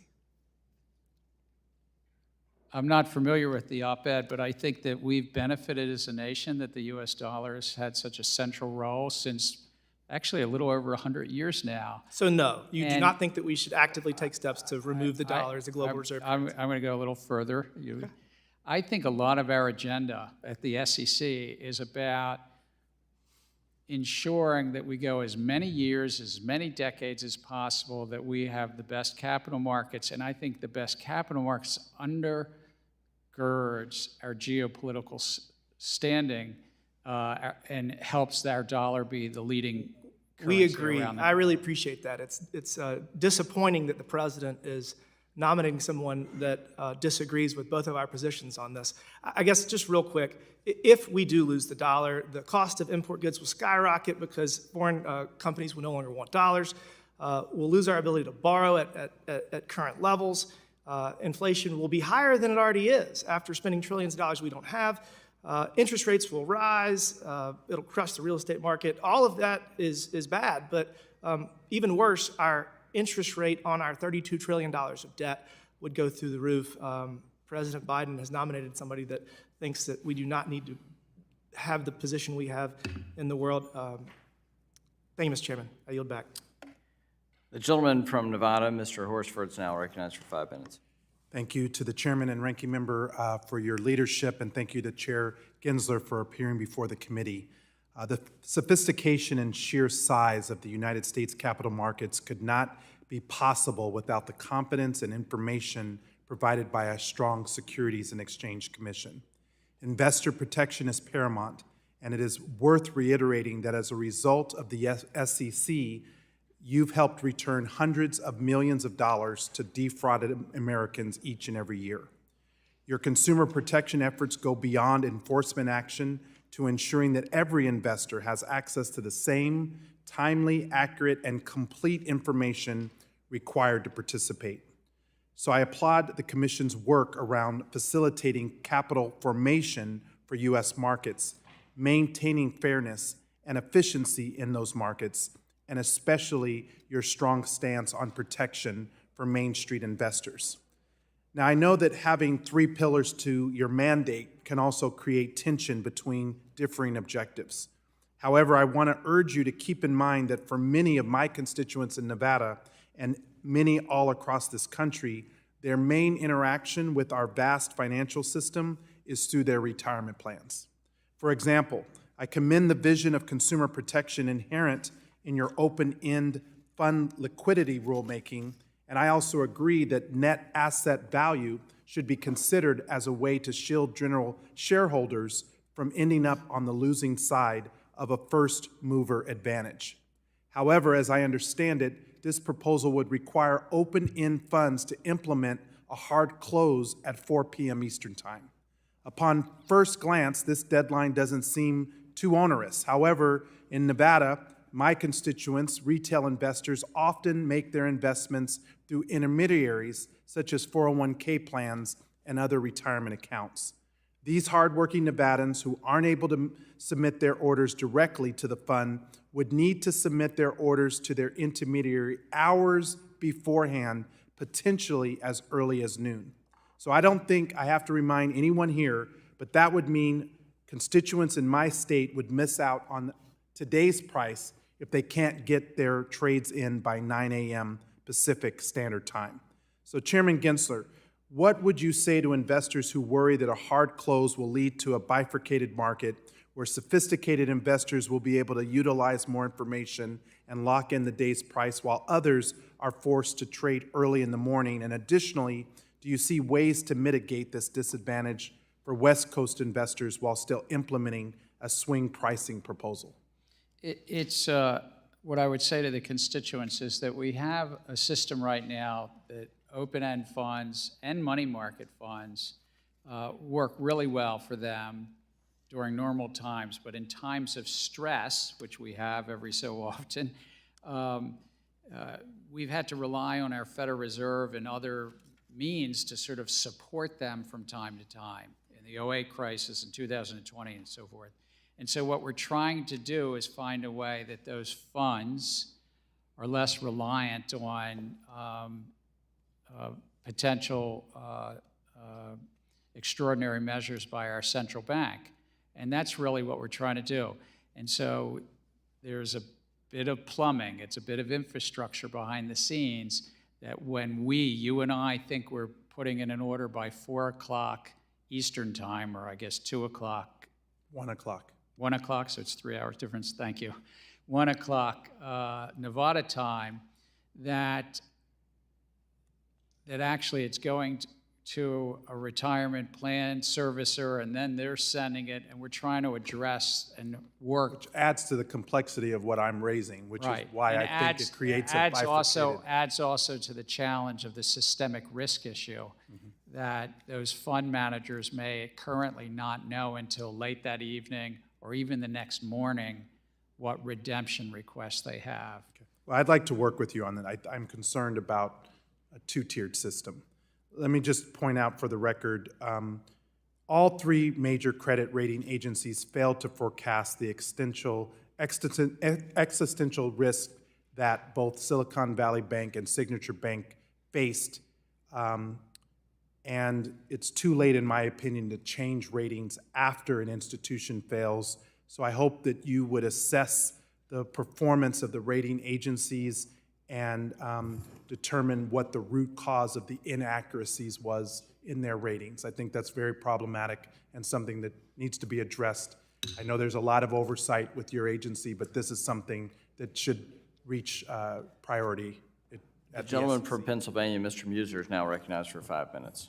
Thank you, Chairman. Chairman Gensler, I am concerned about the SEC's proposed rule on swing pricing and how it may affect retirement plans. Many people think it is a rule in search of a problem. Have you consulted with the Department of Labor to do a study about the cost of this requirement, what it add for retirement investors? I know that we've discussed with the Department of Labor other rules, but this rule, I'd have to get back to you, sir. Well, we would very much like to see such a study. This rule is, in fact, negatively affecting the financial future of nearly 2 million workers in Pennsylvania. So if you would, that would be great. Also, Chairman Gensler, I have grave concerns about how the SEC has handled its review, particularly high-profile S-4 registration statement. I would like to start with concerns about potential conflicts of interest related to this S-4 review. You were the CFO of Hillary Clinton's 2016 presidential campaign. And as campaign chairman, John Podesta testified under oath in 2017. You were ultimately responsible for funding the very discredited Steele dossier.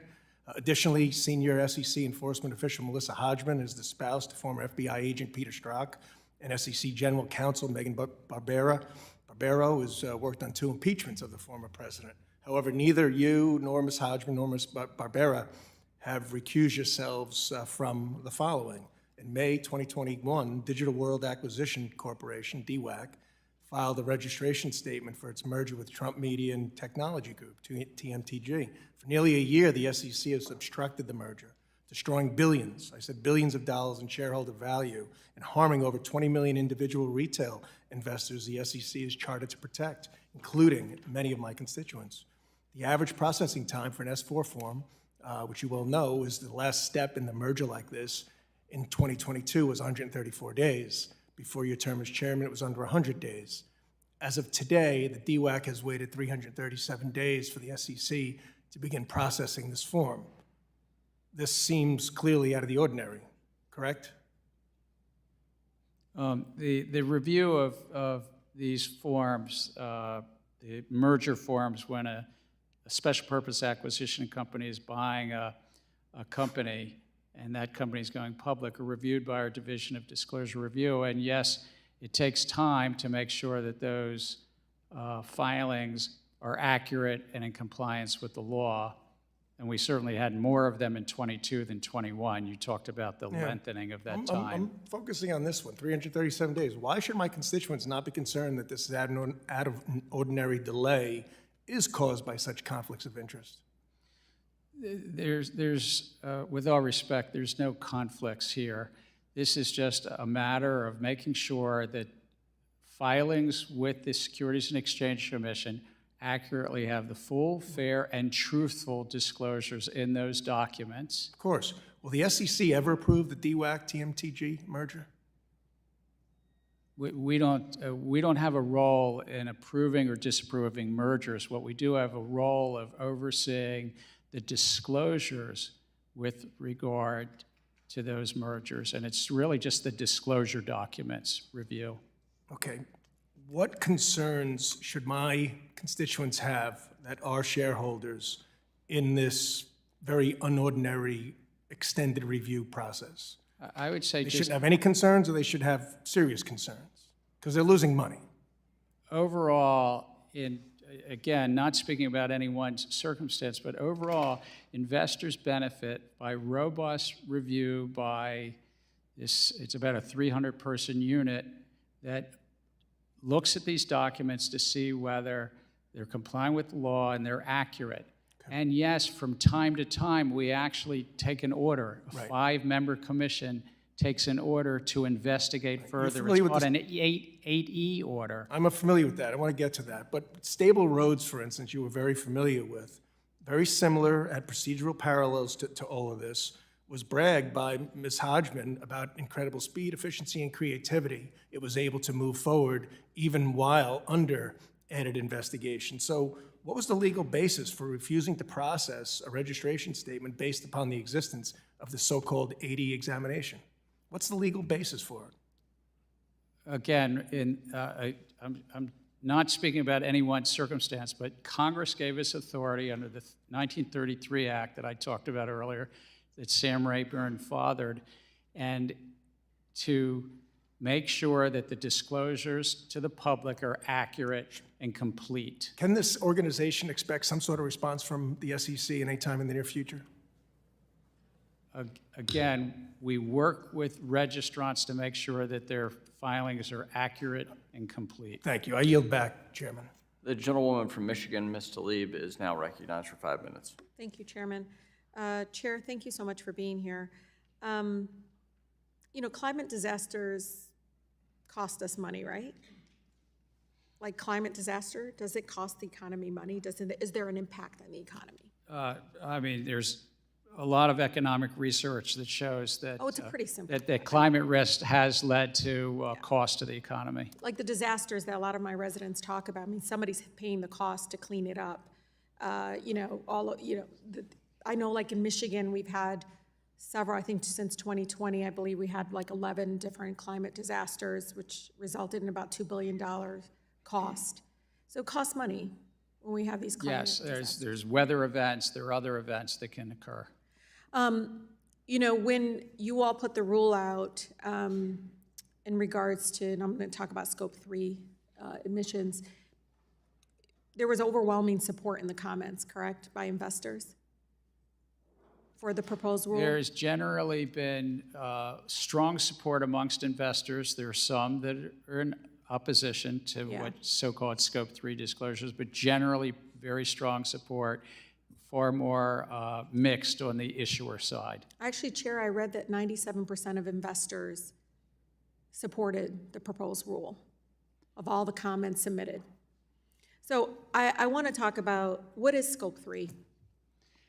So one of the ways that investors have thought of to understand the climate risk of the companies they're investing in is their greenhouse gas emission. And then there's so-called emissions that are from the company itself, scope 1, from the electricity they buy. And then there's this concept called scope 3, the greenhouse gas emissions of their suppliers and their customers. Which is really important.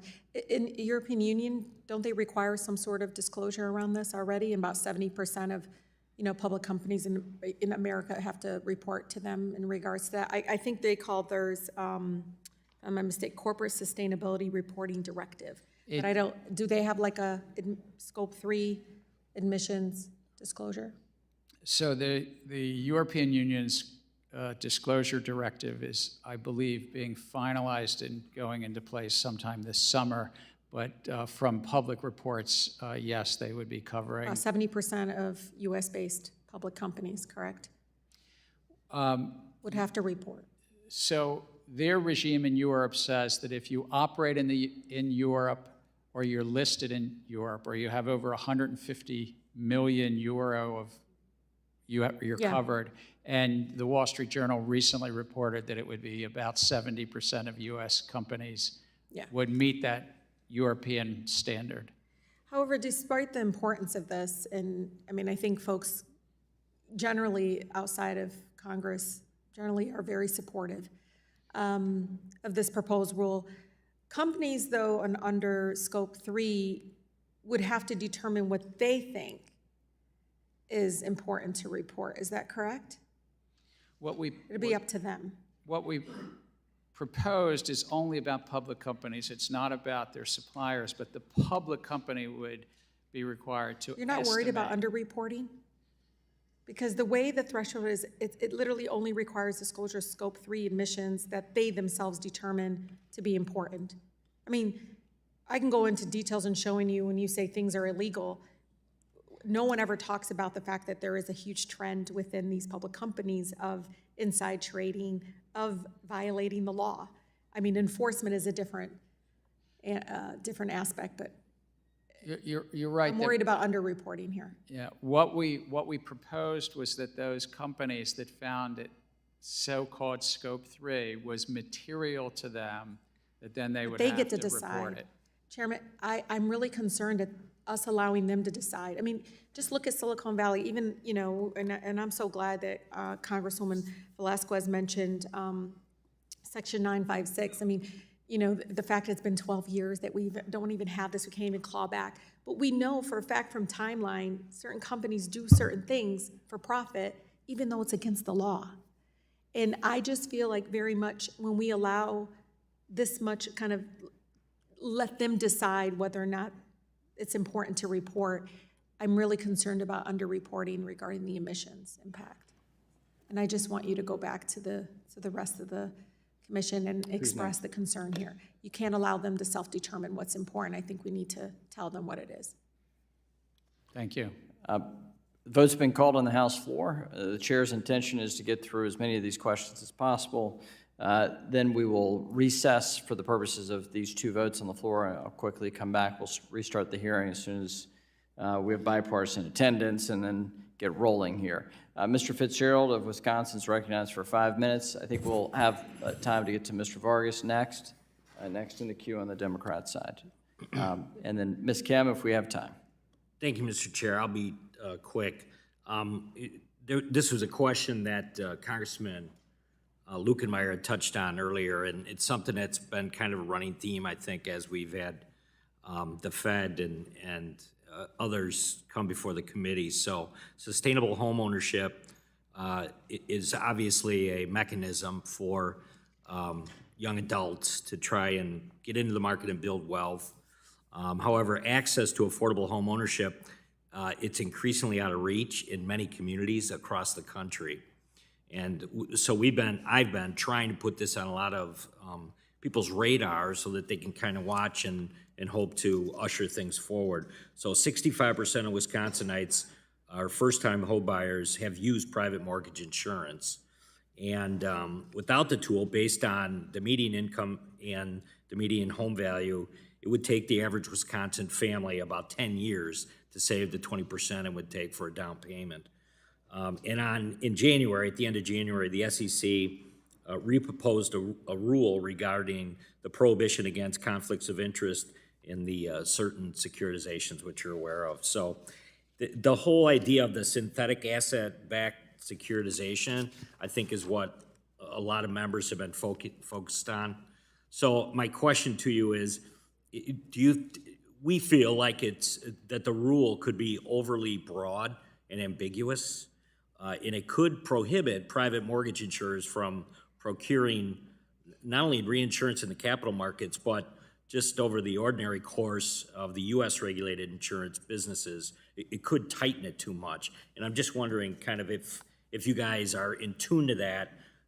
We are very concerned that, young adults between the ages of 25 and 35 are going to miss the opportunity for this first-time home ownership, and we're not sure how we're going to recover from that. I appreciate your raising it. It was a recent proposal, and so I haven't gotten a summary yet what's in the comment file, but in terms of this, I think what Congress addressed, and we're doing this because it was mandated by Congress, that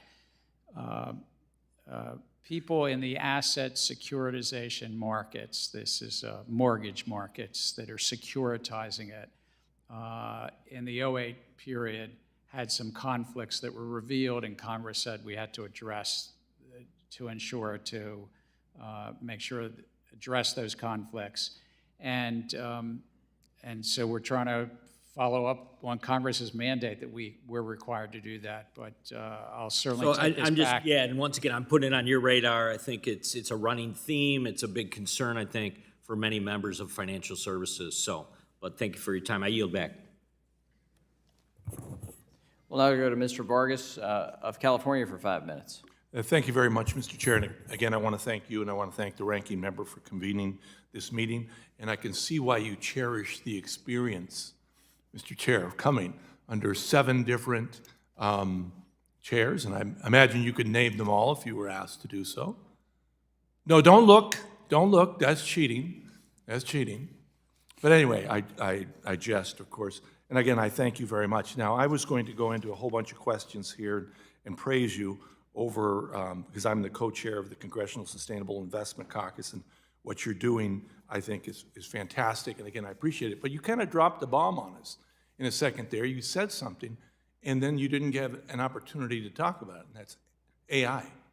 You said, with all due, and I don't want to put words in your mouth because enough people have done that today, but you said something like AI is really what's going to be much more transformative, with all due respect, to crypto or these other things. You said something like that, and then you stopped. Could you elaborate? I truly believe it. I think it's as transformative as the internet itself. It's going to affect all parts of our economy, whether it's radiology, whether it's driverless cars. But in finance, it's already being adopted.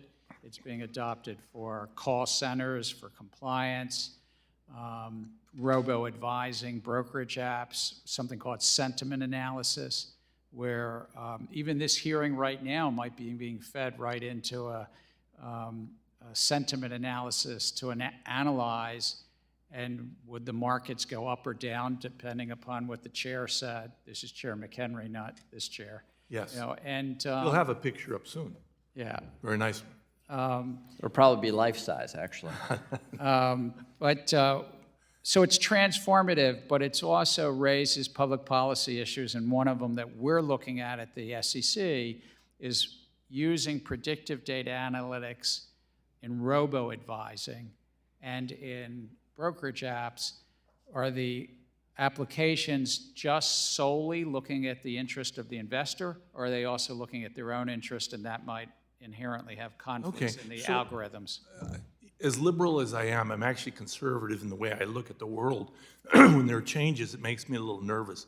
So for example, when we take a look at risk for insurance and we take a look at zip codes, other things other than the person's driving experience, miles driven and all that, it makes me a little nervous. So when you get into AI, especially how it's going to affect poor communities, people of color, and that concerns me. Does that not concern you?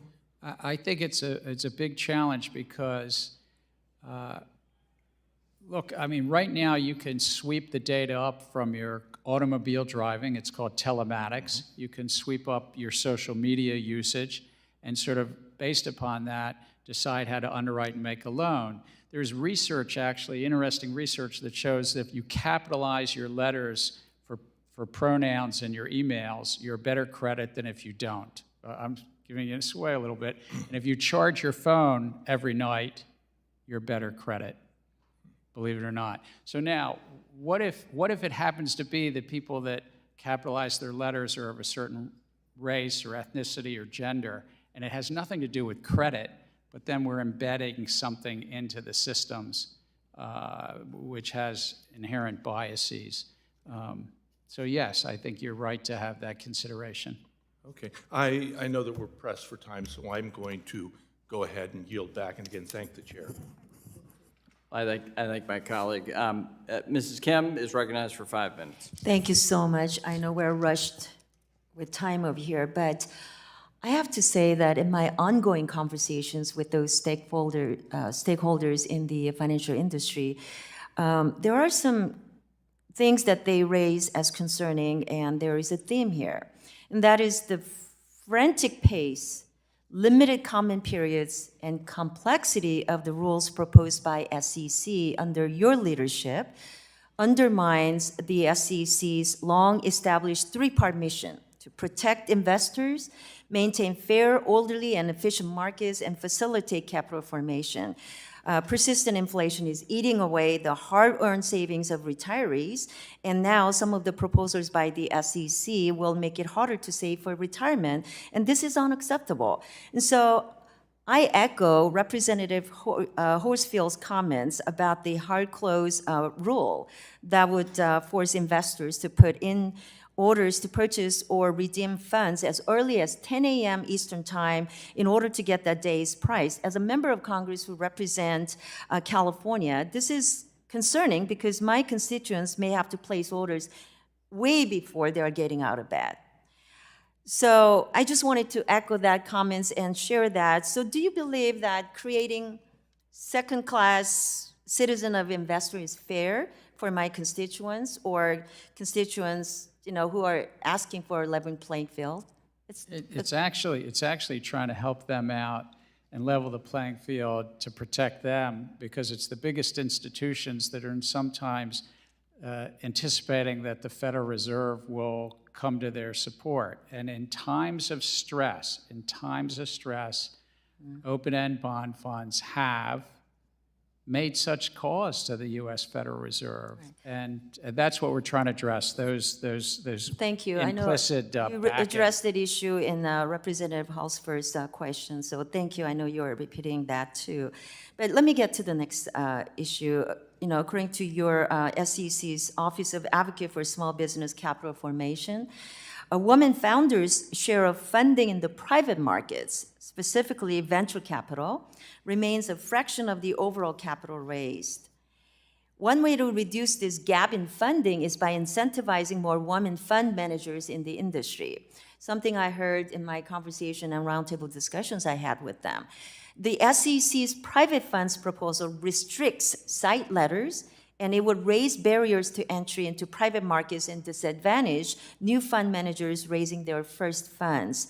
So have you assessed how moving forward with this rulemaking will inhibit new and emerging, especially women, fund managers from raising funds?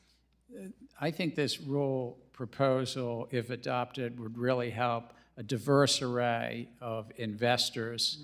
Those are the investors behind the pension funds that are in here, and help a diverse array of small businesses.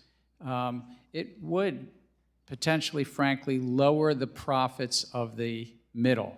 That's the efficiency. Competition would drive greater efficiency in the middle of the market, the asset managers, and I would imagine they would comment to you that they might have lower potential profits, but that's going to help investors on one side and small businesses on the other side, raising money from those private funds. Thank you. Thank you. Thank you for your comments on that. I want to make mention of the Commission's ABS conflict of interest rule. As you know, there are many Americans who can save up to 20% down payment on a home. But private mortgage insurance allows them to get into a home in a fiscally responsible manner. And it's especially critical in Orange County, where I represent, which has some of the most expensive housing stock in the industry. Whopping 72% of first-time California homeowners use private mortgage insurance. So will you ensure that private mortgage insurance can continue to utilize the capital markets for transactions that are recognized by state regulators, FHFA, and the GSEs being important tools for prudent risk and capital management in today's housing market? Obviously, I'm talking about the working class and middle class Californians that I represent. They agree that PMI would be needed to give them the access to home ownership. I want to get your thoughts on that. So as the discussion with Representative Fitzgerald earlier, I'll take this back and think about it, but we have to comply with the law passed by Congress that addresses these conflicts in the market. If you'll please provide that in writing. Thank you. Thank you. Will you please provide that in writing? Yes. Thank you. We'll go to Mr. Green for 5 minutes, and we'll adjourn. We'll recess so members can finish questioning. Thank you, Mr. Chairman. I thank the ranking member as well, and Mr. Chairman Gensler. Given that we're into a countdown to default because of my Republican colleagues and their failure to permit a vote on legislation to lift or suspend the debt ceiling so that we might, the richest country in the world, pay our bills, the hearing should really be about, in my opinion, the adverse consequences of the richest and most powerful country in the world failing to pay its debts because of politics. And questions to be answered would include, what will the adverse consequences of default be on auto loans, things that impact a good many people, mortgages, the stock market? What will the adverse consequences be on our $100 trillion capital markets, the largest in the world, I might add? The adverse consequences on the dollar as a global reserve currency. And what are the likely adverse consequences on our need to attract investors to our treasuries in the event of a default? Of course, a question of paramount importance would be, what is the likelihood of a Republican recession? So, Mr. Gensler, let me ask you, please, as it relates to our global reserve currency, a default, what do you prognosticate the consequences to be on our status with our global reserve currency? Representative, it's hard to predict because we'd be in uncharted waters, but it'd be quite disruptive. The base of our markets is U.S. Treasury, and you would envision that there'd be more risk in that market, less liquidity, and that it would cost more as taxpayers to raise money. In terms of the U.S. dollar, how it probably would be in more volatile times, but what would happen to its rates is hard to predict. But in terms of homeowners and the capital markets, we'd be in for a lot of volatility, and we would take a hit in terms of future investors thinking about our capital markets in the same way. They'd have to price in the risk of this instability potentially happening again. This is a good segue into the question with reference to the adverse consequences on the need to attract investors to our treasuries. Our treasuries are considered the best in the world. People believe that their money is secure when it's in an American treasury. What would be the consequences? Again, it's hard to predict, but it'd be quite disruptive, quite volatile, and uncertain. I thank you for your commentary and would close with this. It seems to me that we should understand the importance of suspending or lifting the debt ceiling such that we don't get into these uncharted waters. Because once we're in these waters, we may extricate ourselves, but the impact, the adverse consequences can be something that can last for a moment. And I'm using a moment in a rather loose way because it could be much longer, obviously, than a moment. And I would hope that as you make your commentary to persons in these meetings that you have with them, that you would let them understand to a greater extent than we might share in the public our position with the reserve currency and the impact. There is a war for currency supremacy, and currently we're winning, but we don't have to have this esteemed position forever. It can change. Your final comment. I think you're correct, and it's what I was trying to say to, I think it was Representative Timmons earlier. Part of our agenda is trying to ensure that our capital markets stay the most efficient, most resilient, and fair, so that we become and we stay the destination of choice. Thank you, Mr. Chairman. We will now reconvene immediately following votes. The committee stands in recess.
All right, sorry about that, guys. I'm back. A little late there, and I'm probably gonna skip movie trivia today because I forgot to write down the questions while I was on break. Let's take a look at the final numbers for the day today. We'll go ahead and I think I'm gonna skip movie trivia for just today though, and we'll just do movie trivia for. Let's see. We'll do movie trivia for tomorrow. We'll skip. Today was supposed to be Clueless, and we'll just push Clueless out to tomorrow. and then I'll put up. Counterparty Risk says, all right. Tell you what. I got 10 minutes left before movie trivia. I'll skip the numbers. Because you like the movie trivia, and we'll do the movie trivia. So. Give me about 10 minutes here. I'll give you guys a little bit of music, and I'll fill out some questions. All right, I'll fill it out. I'm gonna go do it. And I'll just skip doing the numbers for the end of the day here. Let me give you guys a little bit of music. So put up with the music for about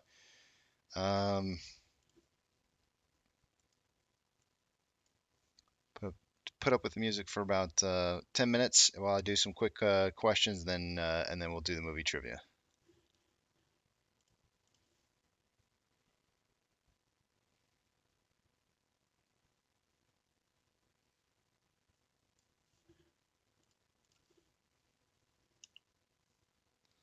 Sorry, give me 1 second. I'm just trying to find it.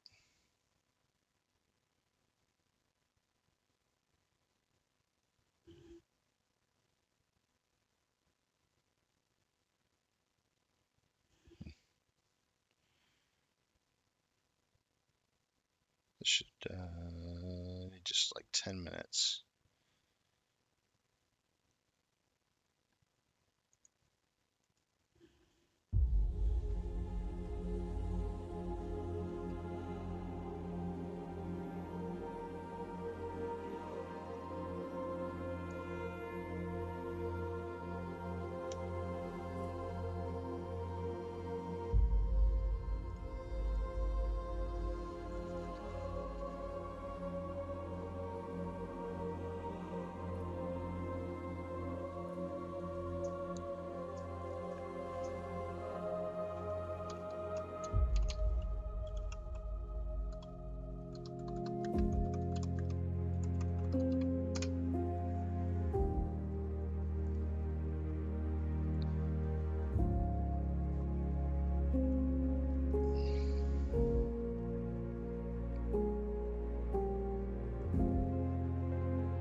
All right. Movie trivia time. Let me go ahead and get these questions ready to go here. This is for the movie Clueless. And make sure you guys, let me see, I'm going to type it in right now.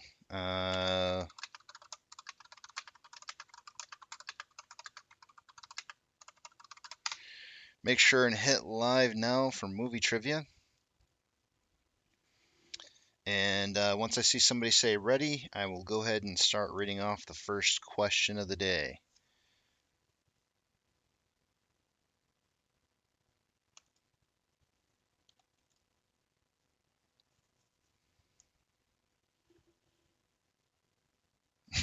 Tom says 1. No, we didn't do Clueless. I don't remember. I don't remember ever doing Clueless. All right, here we go. Here we go. Question number 1. What word does Alicia Silverstone mispronounce in her first debate scene?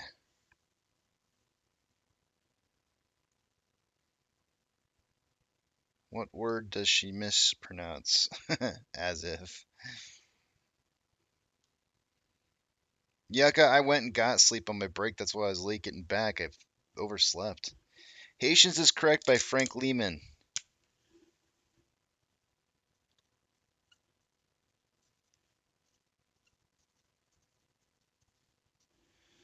All right, next one. According to Cher, one of her tardies resulted from a trip to a bathroom because of what? What caused her to? What was that tardiness resulting from?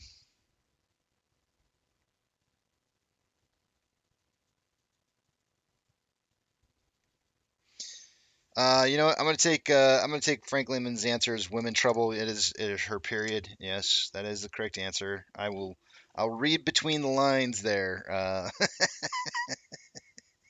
Frank. I'll read between the lines there and give you that one. That is the correct answer. Let's see here. Next one. What is the name of Josh's mom? Joe says I said period. Joe, I did see. Let's see. I saw your period, but your period came in after Frank. What is the name of Josh's mom?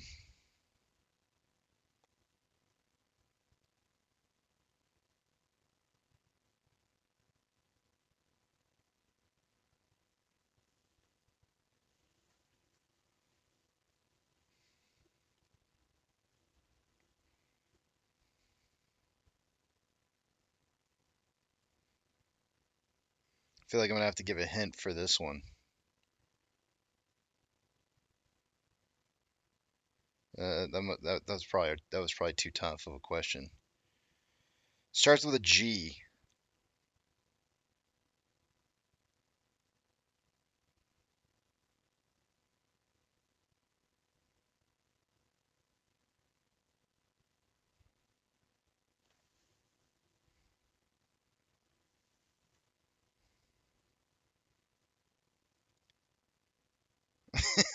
Gensler.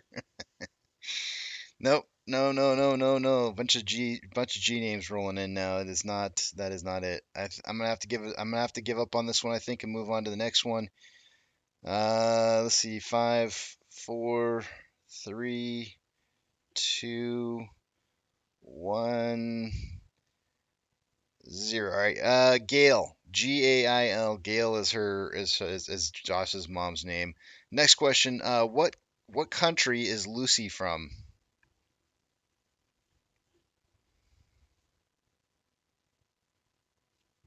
What country is Lucy from? Frank says El Salvador. That is correct. Frank for 3 points. Hold on a second. Joe says I said Gail. Hold on a second here. Joe's challenging. Hold on a second.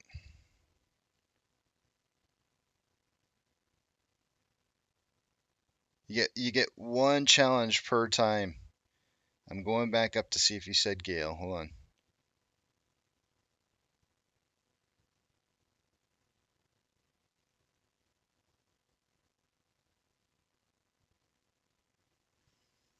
No, I don't see it.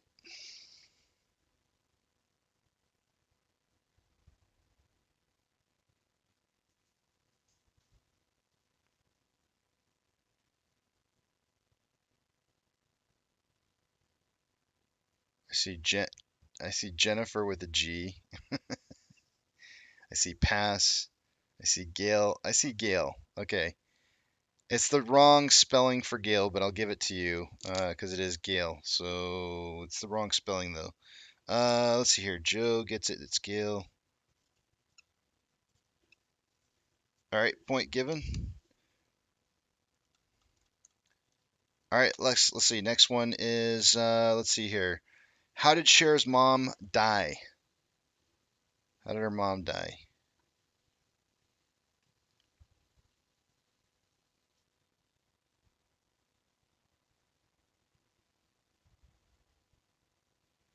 Liposuction surgery is correct.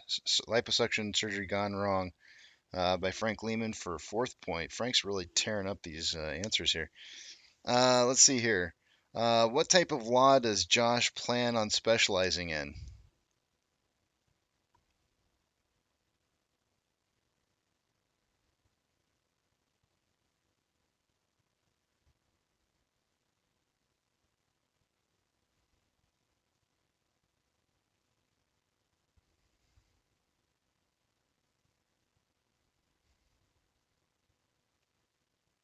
Hmm. You guys named off like most of the classic ones, but you're forgetting one important one. One that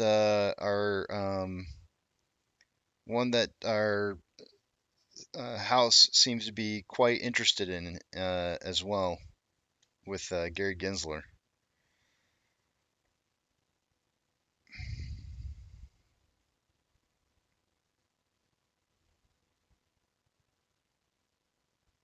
No. One that you probably wish that they weren't. Ooh, close. Tendies plus plus. Very, very close. Tom and Tendies were very, very close here. It's not quite it.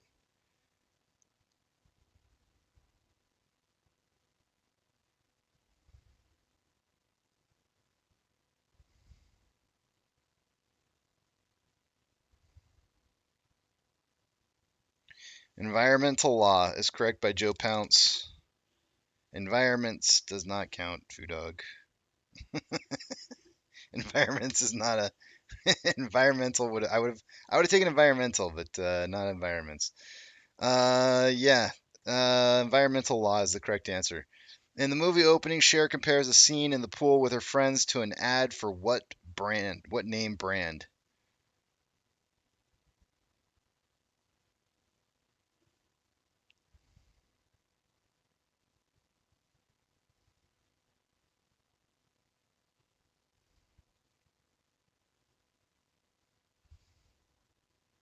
Noxzema by Frank Lehman is correct. Damn, Frank, you've seen this movie, I think. All right. Let's see the next one. The column of Cher's house were built in what year?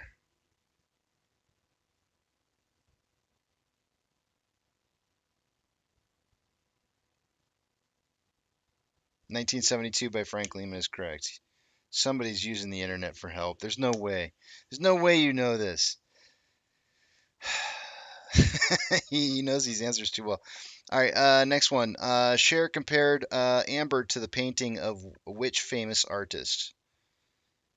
Cher compared Amber to the painting of which famous artist?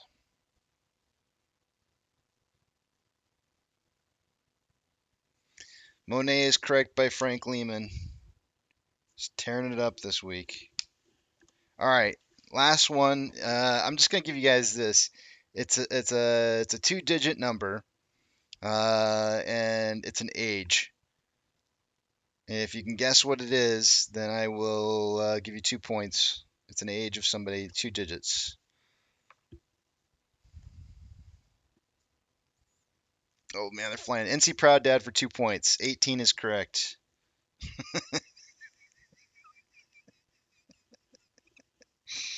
I I don't I don't feel bad about doing this, but yeah. So the question here is, how old was Alicia Silverstone when she was in her performance, starring in her performance in the movie Clueless?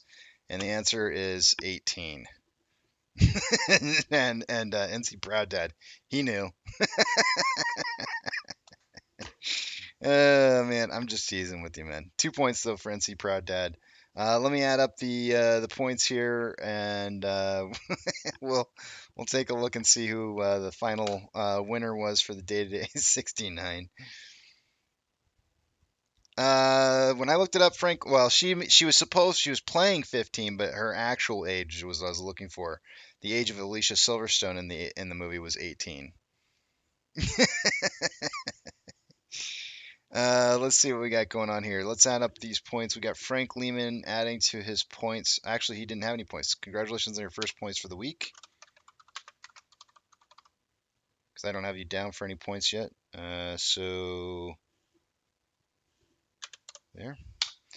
And then we got Joe got his first points for the week as well. And NC Proud Dad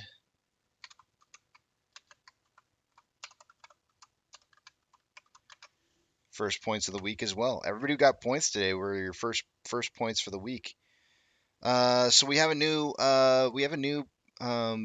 winner leading out the week here. But we have like a really big time three-way tie here. We have 1, 2, 3, 4, 5 people in a three-way tie for third. We've got myself, It's Me, Pantheon, Joe Pounce, and NC Proud Dad with 2 points apiece in third place. In second place, we have Censored Content, our rating champion, with 3 points. And Frank Lehman winning the week right now with 7 points for the week. It's looking like Devil's Advocate is going to be the movie for tomorrow. It has a 35% chance at winning right now. That's actually good enough for me with 130. I guess I'll leave it running for a little bit while longer here, but it's beating out everything else. It's beating out Norbit pretty well right now. So don't you worry, NC Proud Dad. If it's not a movie, if Sling Blade doesn't make it as a movie this week, it'll be next week for sure. We're gonna get done. We're gonna get done with this list by the end of this next week. AMC's price right now is at $5.06, down 2.69% for the day. Ape is down 7.01% at 1.516. It's getting a little bit of a push down towards the end of the day here, and it's really darn close to tripping SSR, which would have been at 1.467. Oh, I didn't move my number from earlier this morning. Hold on a second here. 1.4. So it's not going to trip it. 1.467.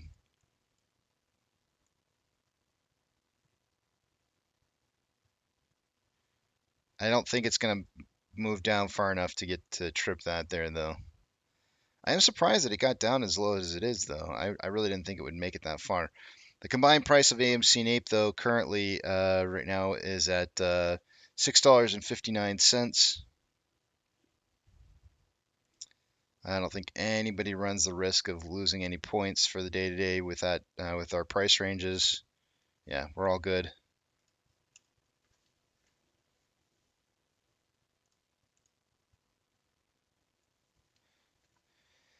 And then I feel like what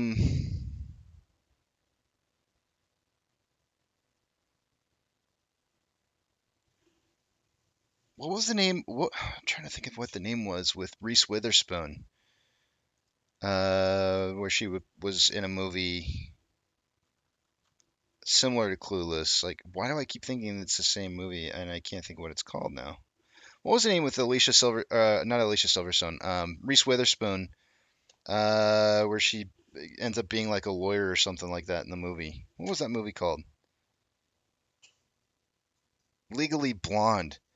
I get Clueless and Legally Blonde mixed up all the time. I don't know why that is. I mean, it's kind of the same premise, a little bit, maybe, kind of, sort of, not really.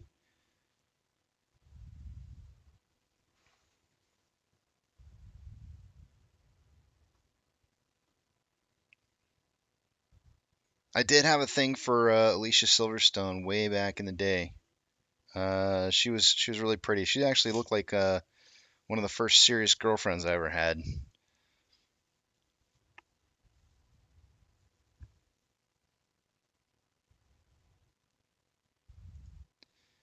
Sperm donor. No, we I only got a chance to meet Petra one time, man. That was it. Don't be jealous.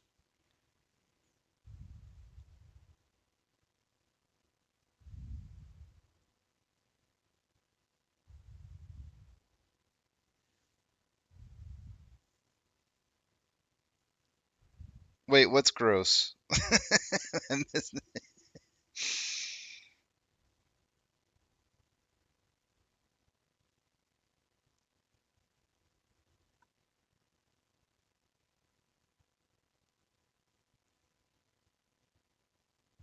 Yeah, sperm donor's a little jelly.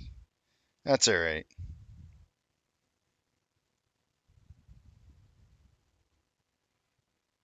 Have you ever met Tara Patrick? No.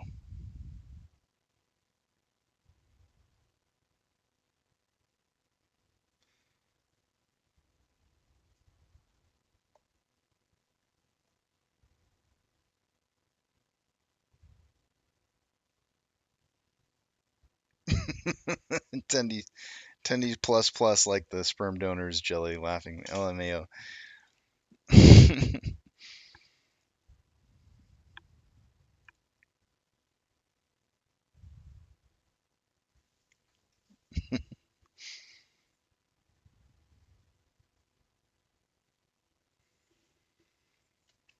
I'm trying to think back here. I might have to go with Daisy Dukes. And if it wasn't Daisy Dukes, it might have been.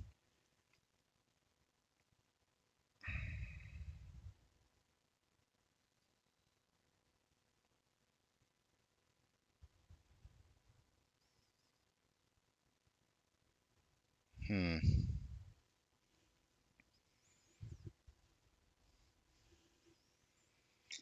If it wasn't Daisy Dukes, then I'm thinking it could have possibly been Marianne from Gilligan's Island. I'm trying to remember though. I can't remember which. I can't remember which one I was watching more. I can't remember if I was watching the Dukes of Hazzard before I was watching Gilligan's Island, or the other way around, or if I don't even. It could have been around the same time. Who knows?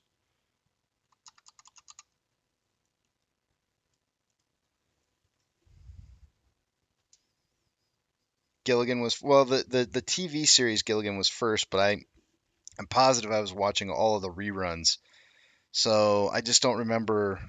I don't remember which one though.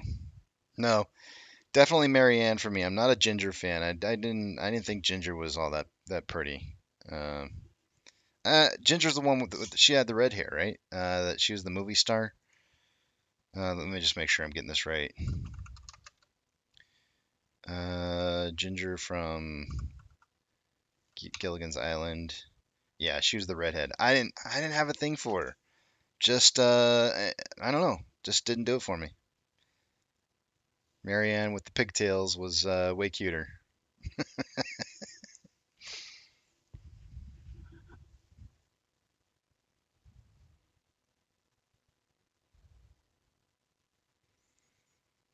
Point Break Thor says I was big into Miss Howell. Oh, I Dream of Jeannie. Yeah. That she was really pretty too, and that was actually back there in that same period of time because I would almost watch like I Dream of Jeannie, Bewitched, and Gilligan's Island used to all kind of come on around the same time of the day. I feel like the Dukes of Hazzard was like it didn't play during the same time. They had a lot of older sitcom shows that were all kind of playing around the same time.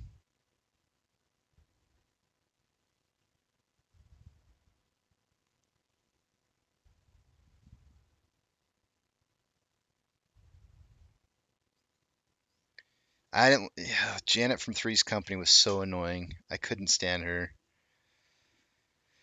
And I don't remember the other roommate's name, but she was too annoying too. I didn't like either of them. Not into those.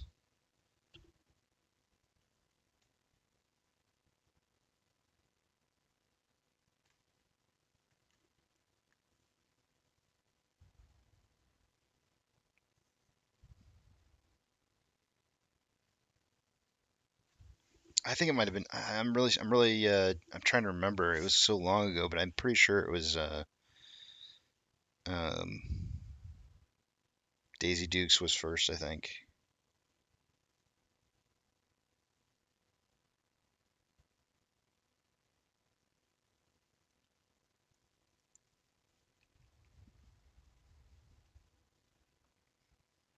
Man, that's so long ago.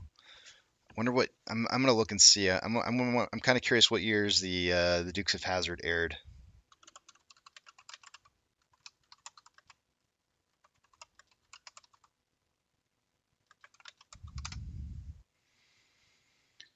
1979 to 1985.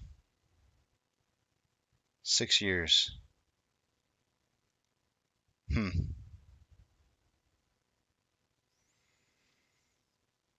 Well, I had to have been watching it in the later portion of that then because I would have only been like 9 years old in 1985, so it would have been like the later years of the Dukes of Hazzard. Now let me see about Gilligan's Island. That was 1964 to 1967. I was definitely watching all old reruns on that for sure. But they were funny. I still enjoyed them.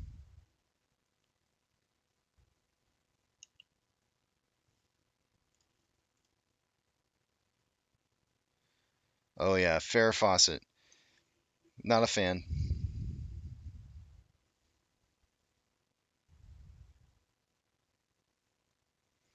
And I don't know. Oh wait. I mean, sorry. Is was wait, wait, wait. Sorry. Hold on a second. Was Farrah Fawcett the Dukes of Hazzard? Hold on a second here. Hold on a second. Let me see which ones were the because there were two different. I remember at least two different Daisy Dukes. Let me see which one is the one I liked. Because there was one that I liked more than the other. Actresses that played Daisy Dukes. Catherine Bach, Jessica Simpson. Obviously, that was the later version, and April Scott. There's no way it was just Catherine, was it? There had to be some. There was one that was. Maybe it was Catherine. I'm looking at the picture right here, and I feel like there was a different one though.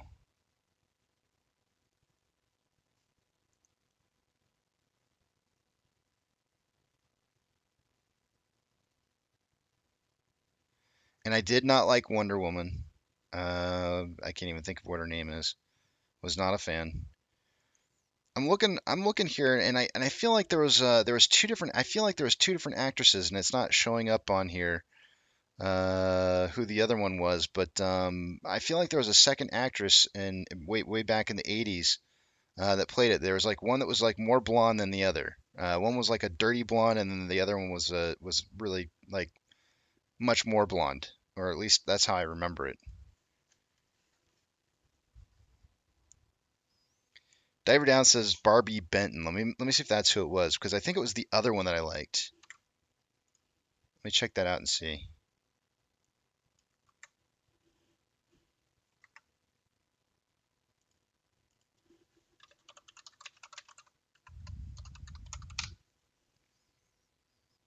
Mm,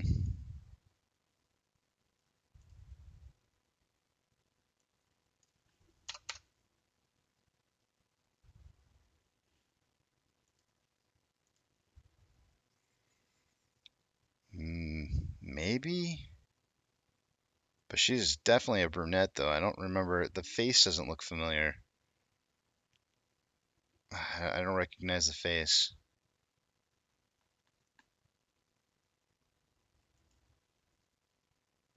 I don't know.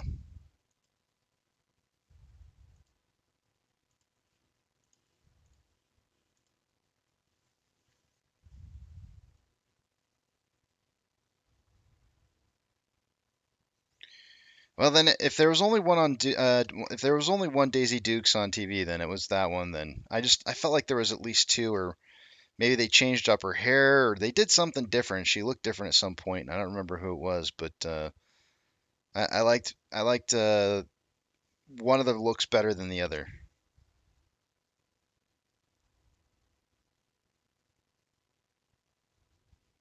Yeah, not the Jessica. I'm not thinking of Jessica Simpson. I know I'm not. I'm thinking back to the original Dukes of Hazzards, not the later movie version. Yucca says it's about time, Casey. It's 2:57. It is about time. It's time to wrap up the day, guys. Unfortunately, you know what that means. All good things must come to an end. Eat, sleep, drink, get plenty of rest. Spend time with your families. Spend time with your friends. Take your pets for a walk. And there was something I was supposed to fill in here for Food Dog about doing something else, and I can't remember what it is. But anyways, go see a movie, because that is, after all, what we're here to do, is support AMC. But above all else, guys, don't have a good night. Have a great night.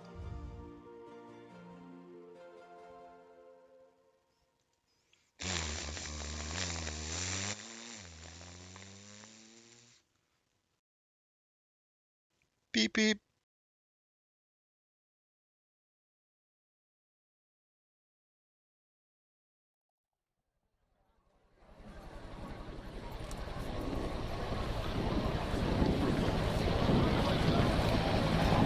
T-minus 90 seconds and counting. All systems are go. We're about 90 seconds from the launch of Space Shuttle Discovery.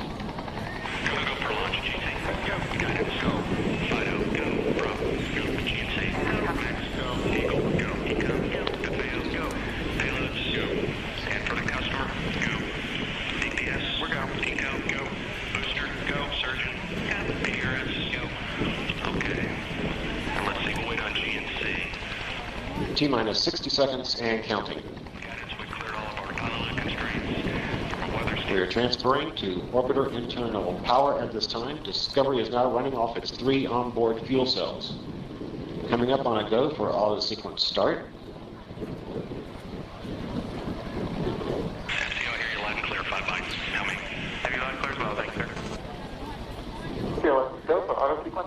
And we have a go for auto sequence start. Discovery's onboard computers have primary control of all the vehicle's critical functions. T-minus 17 seconds and counting. 15, 12, 11, 10, 9, 8, 7, 6,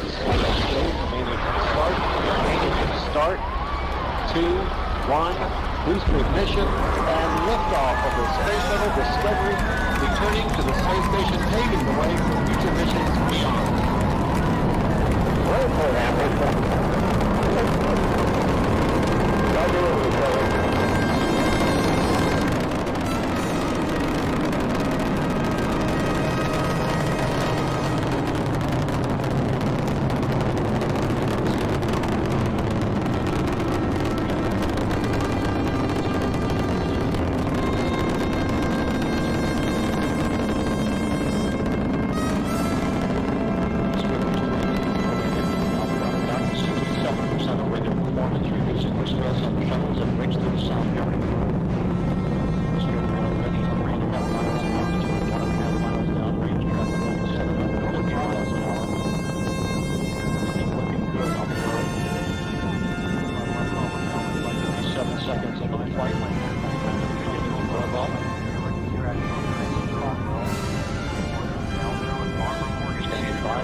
Solid rocket booster separation confirmed. Guidance now converging. Discovery's onboard computers commanding the main engine nozzles to swivel, aiming the shuttle for its precise target in space for main engine cutoff. You have a good forward leg now in SM. Okay, you sound good.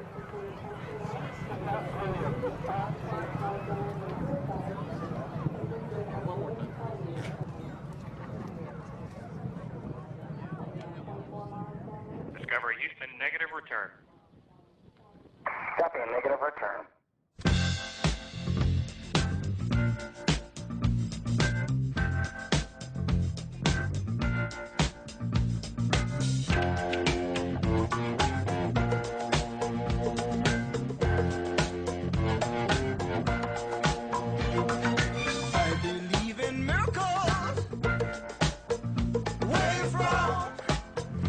sexy thing, you. I believe in miracles. Since you came along, you sexy thing.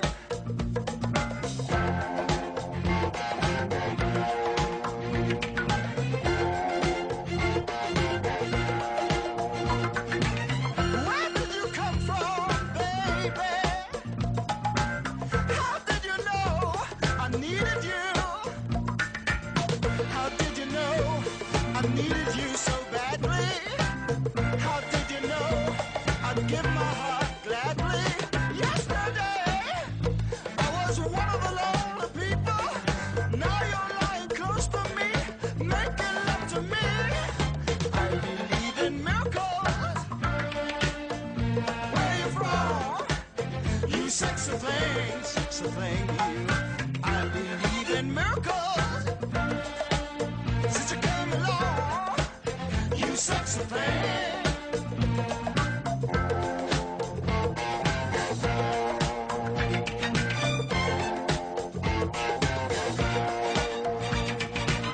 Where did you come from, angel? How did you know I'd be the one? Did you know you're everything I prayed for? Did you know every night and day for every day, needing love and satisfaction? Now you're lying next to me, giving it to me. I believe in miracles. Where you from? You sexy thing, you. I believe in miracles. Since you came along, you sexy thing. Kiss me, you sexy thing. Touch me, baby, you sexy thing. I love the way you touch me, darling, you sexy thing. Oh, sexy, you sexy thing. Yesterday, I was one of the lonely people. Now you're lying close to me, giving it to me. I believe in miracles. Where you from? You sexy thing, you. I believe in miracles.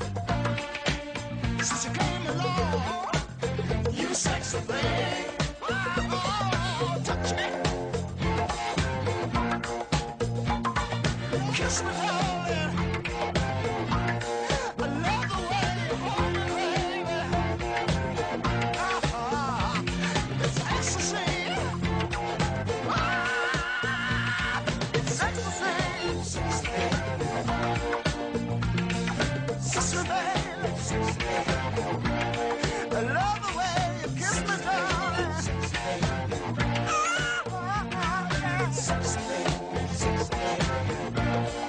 Love the way you hold me.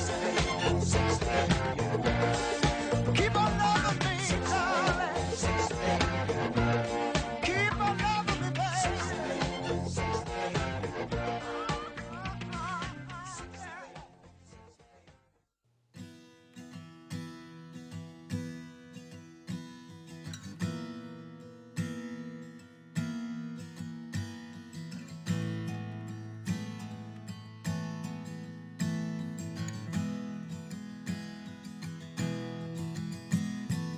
When the night's getting cold, you're needing a shoulder. Puff out your chest and be a little bolder. All we do is we buy and hold. There will be shills who wanna steal your thrills. There will be friends who hold till the end.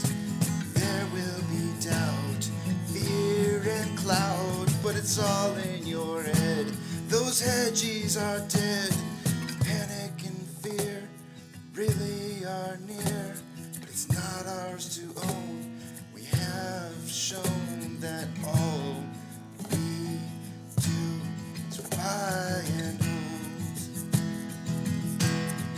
Oh, there will be shills who wanna steal your thrills, and there will be friends who hold till the end, and there will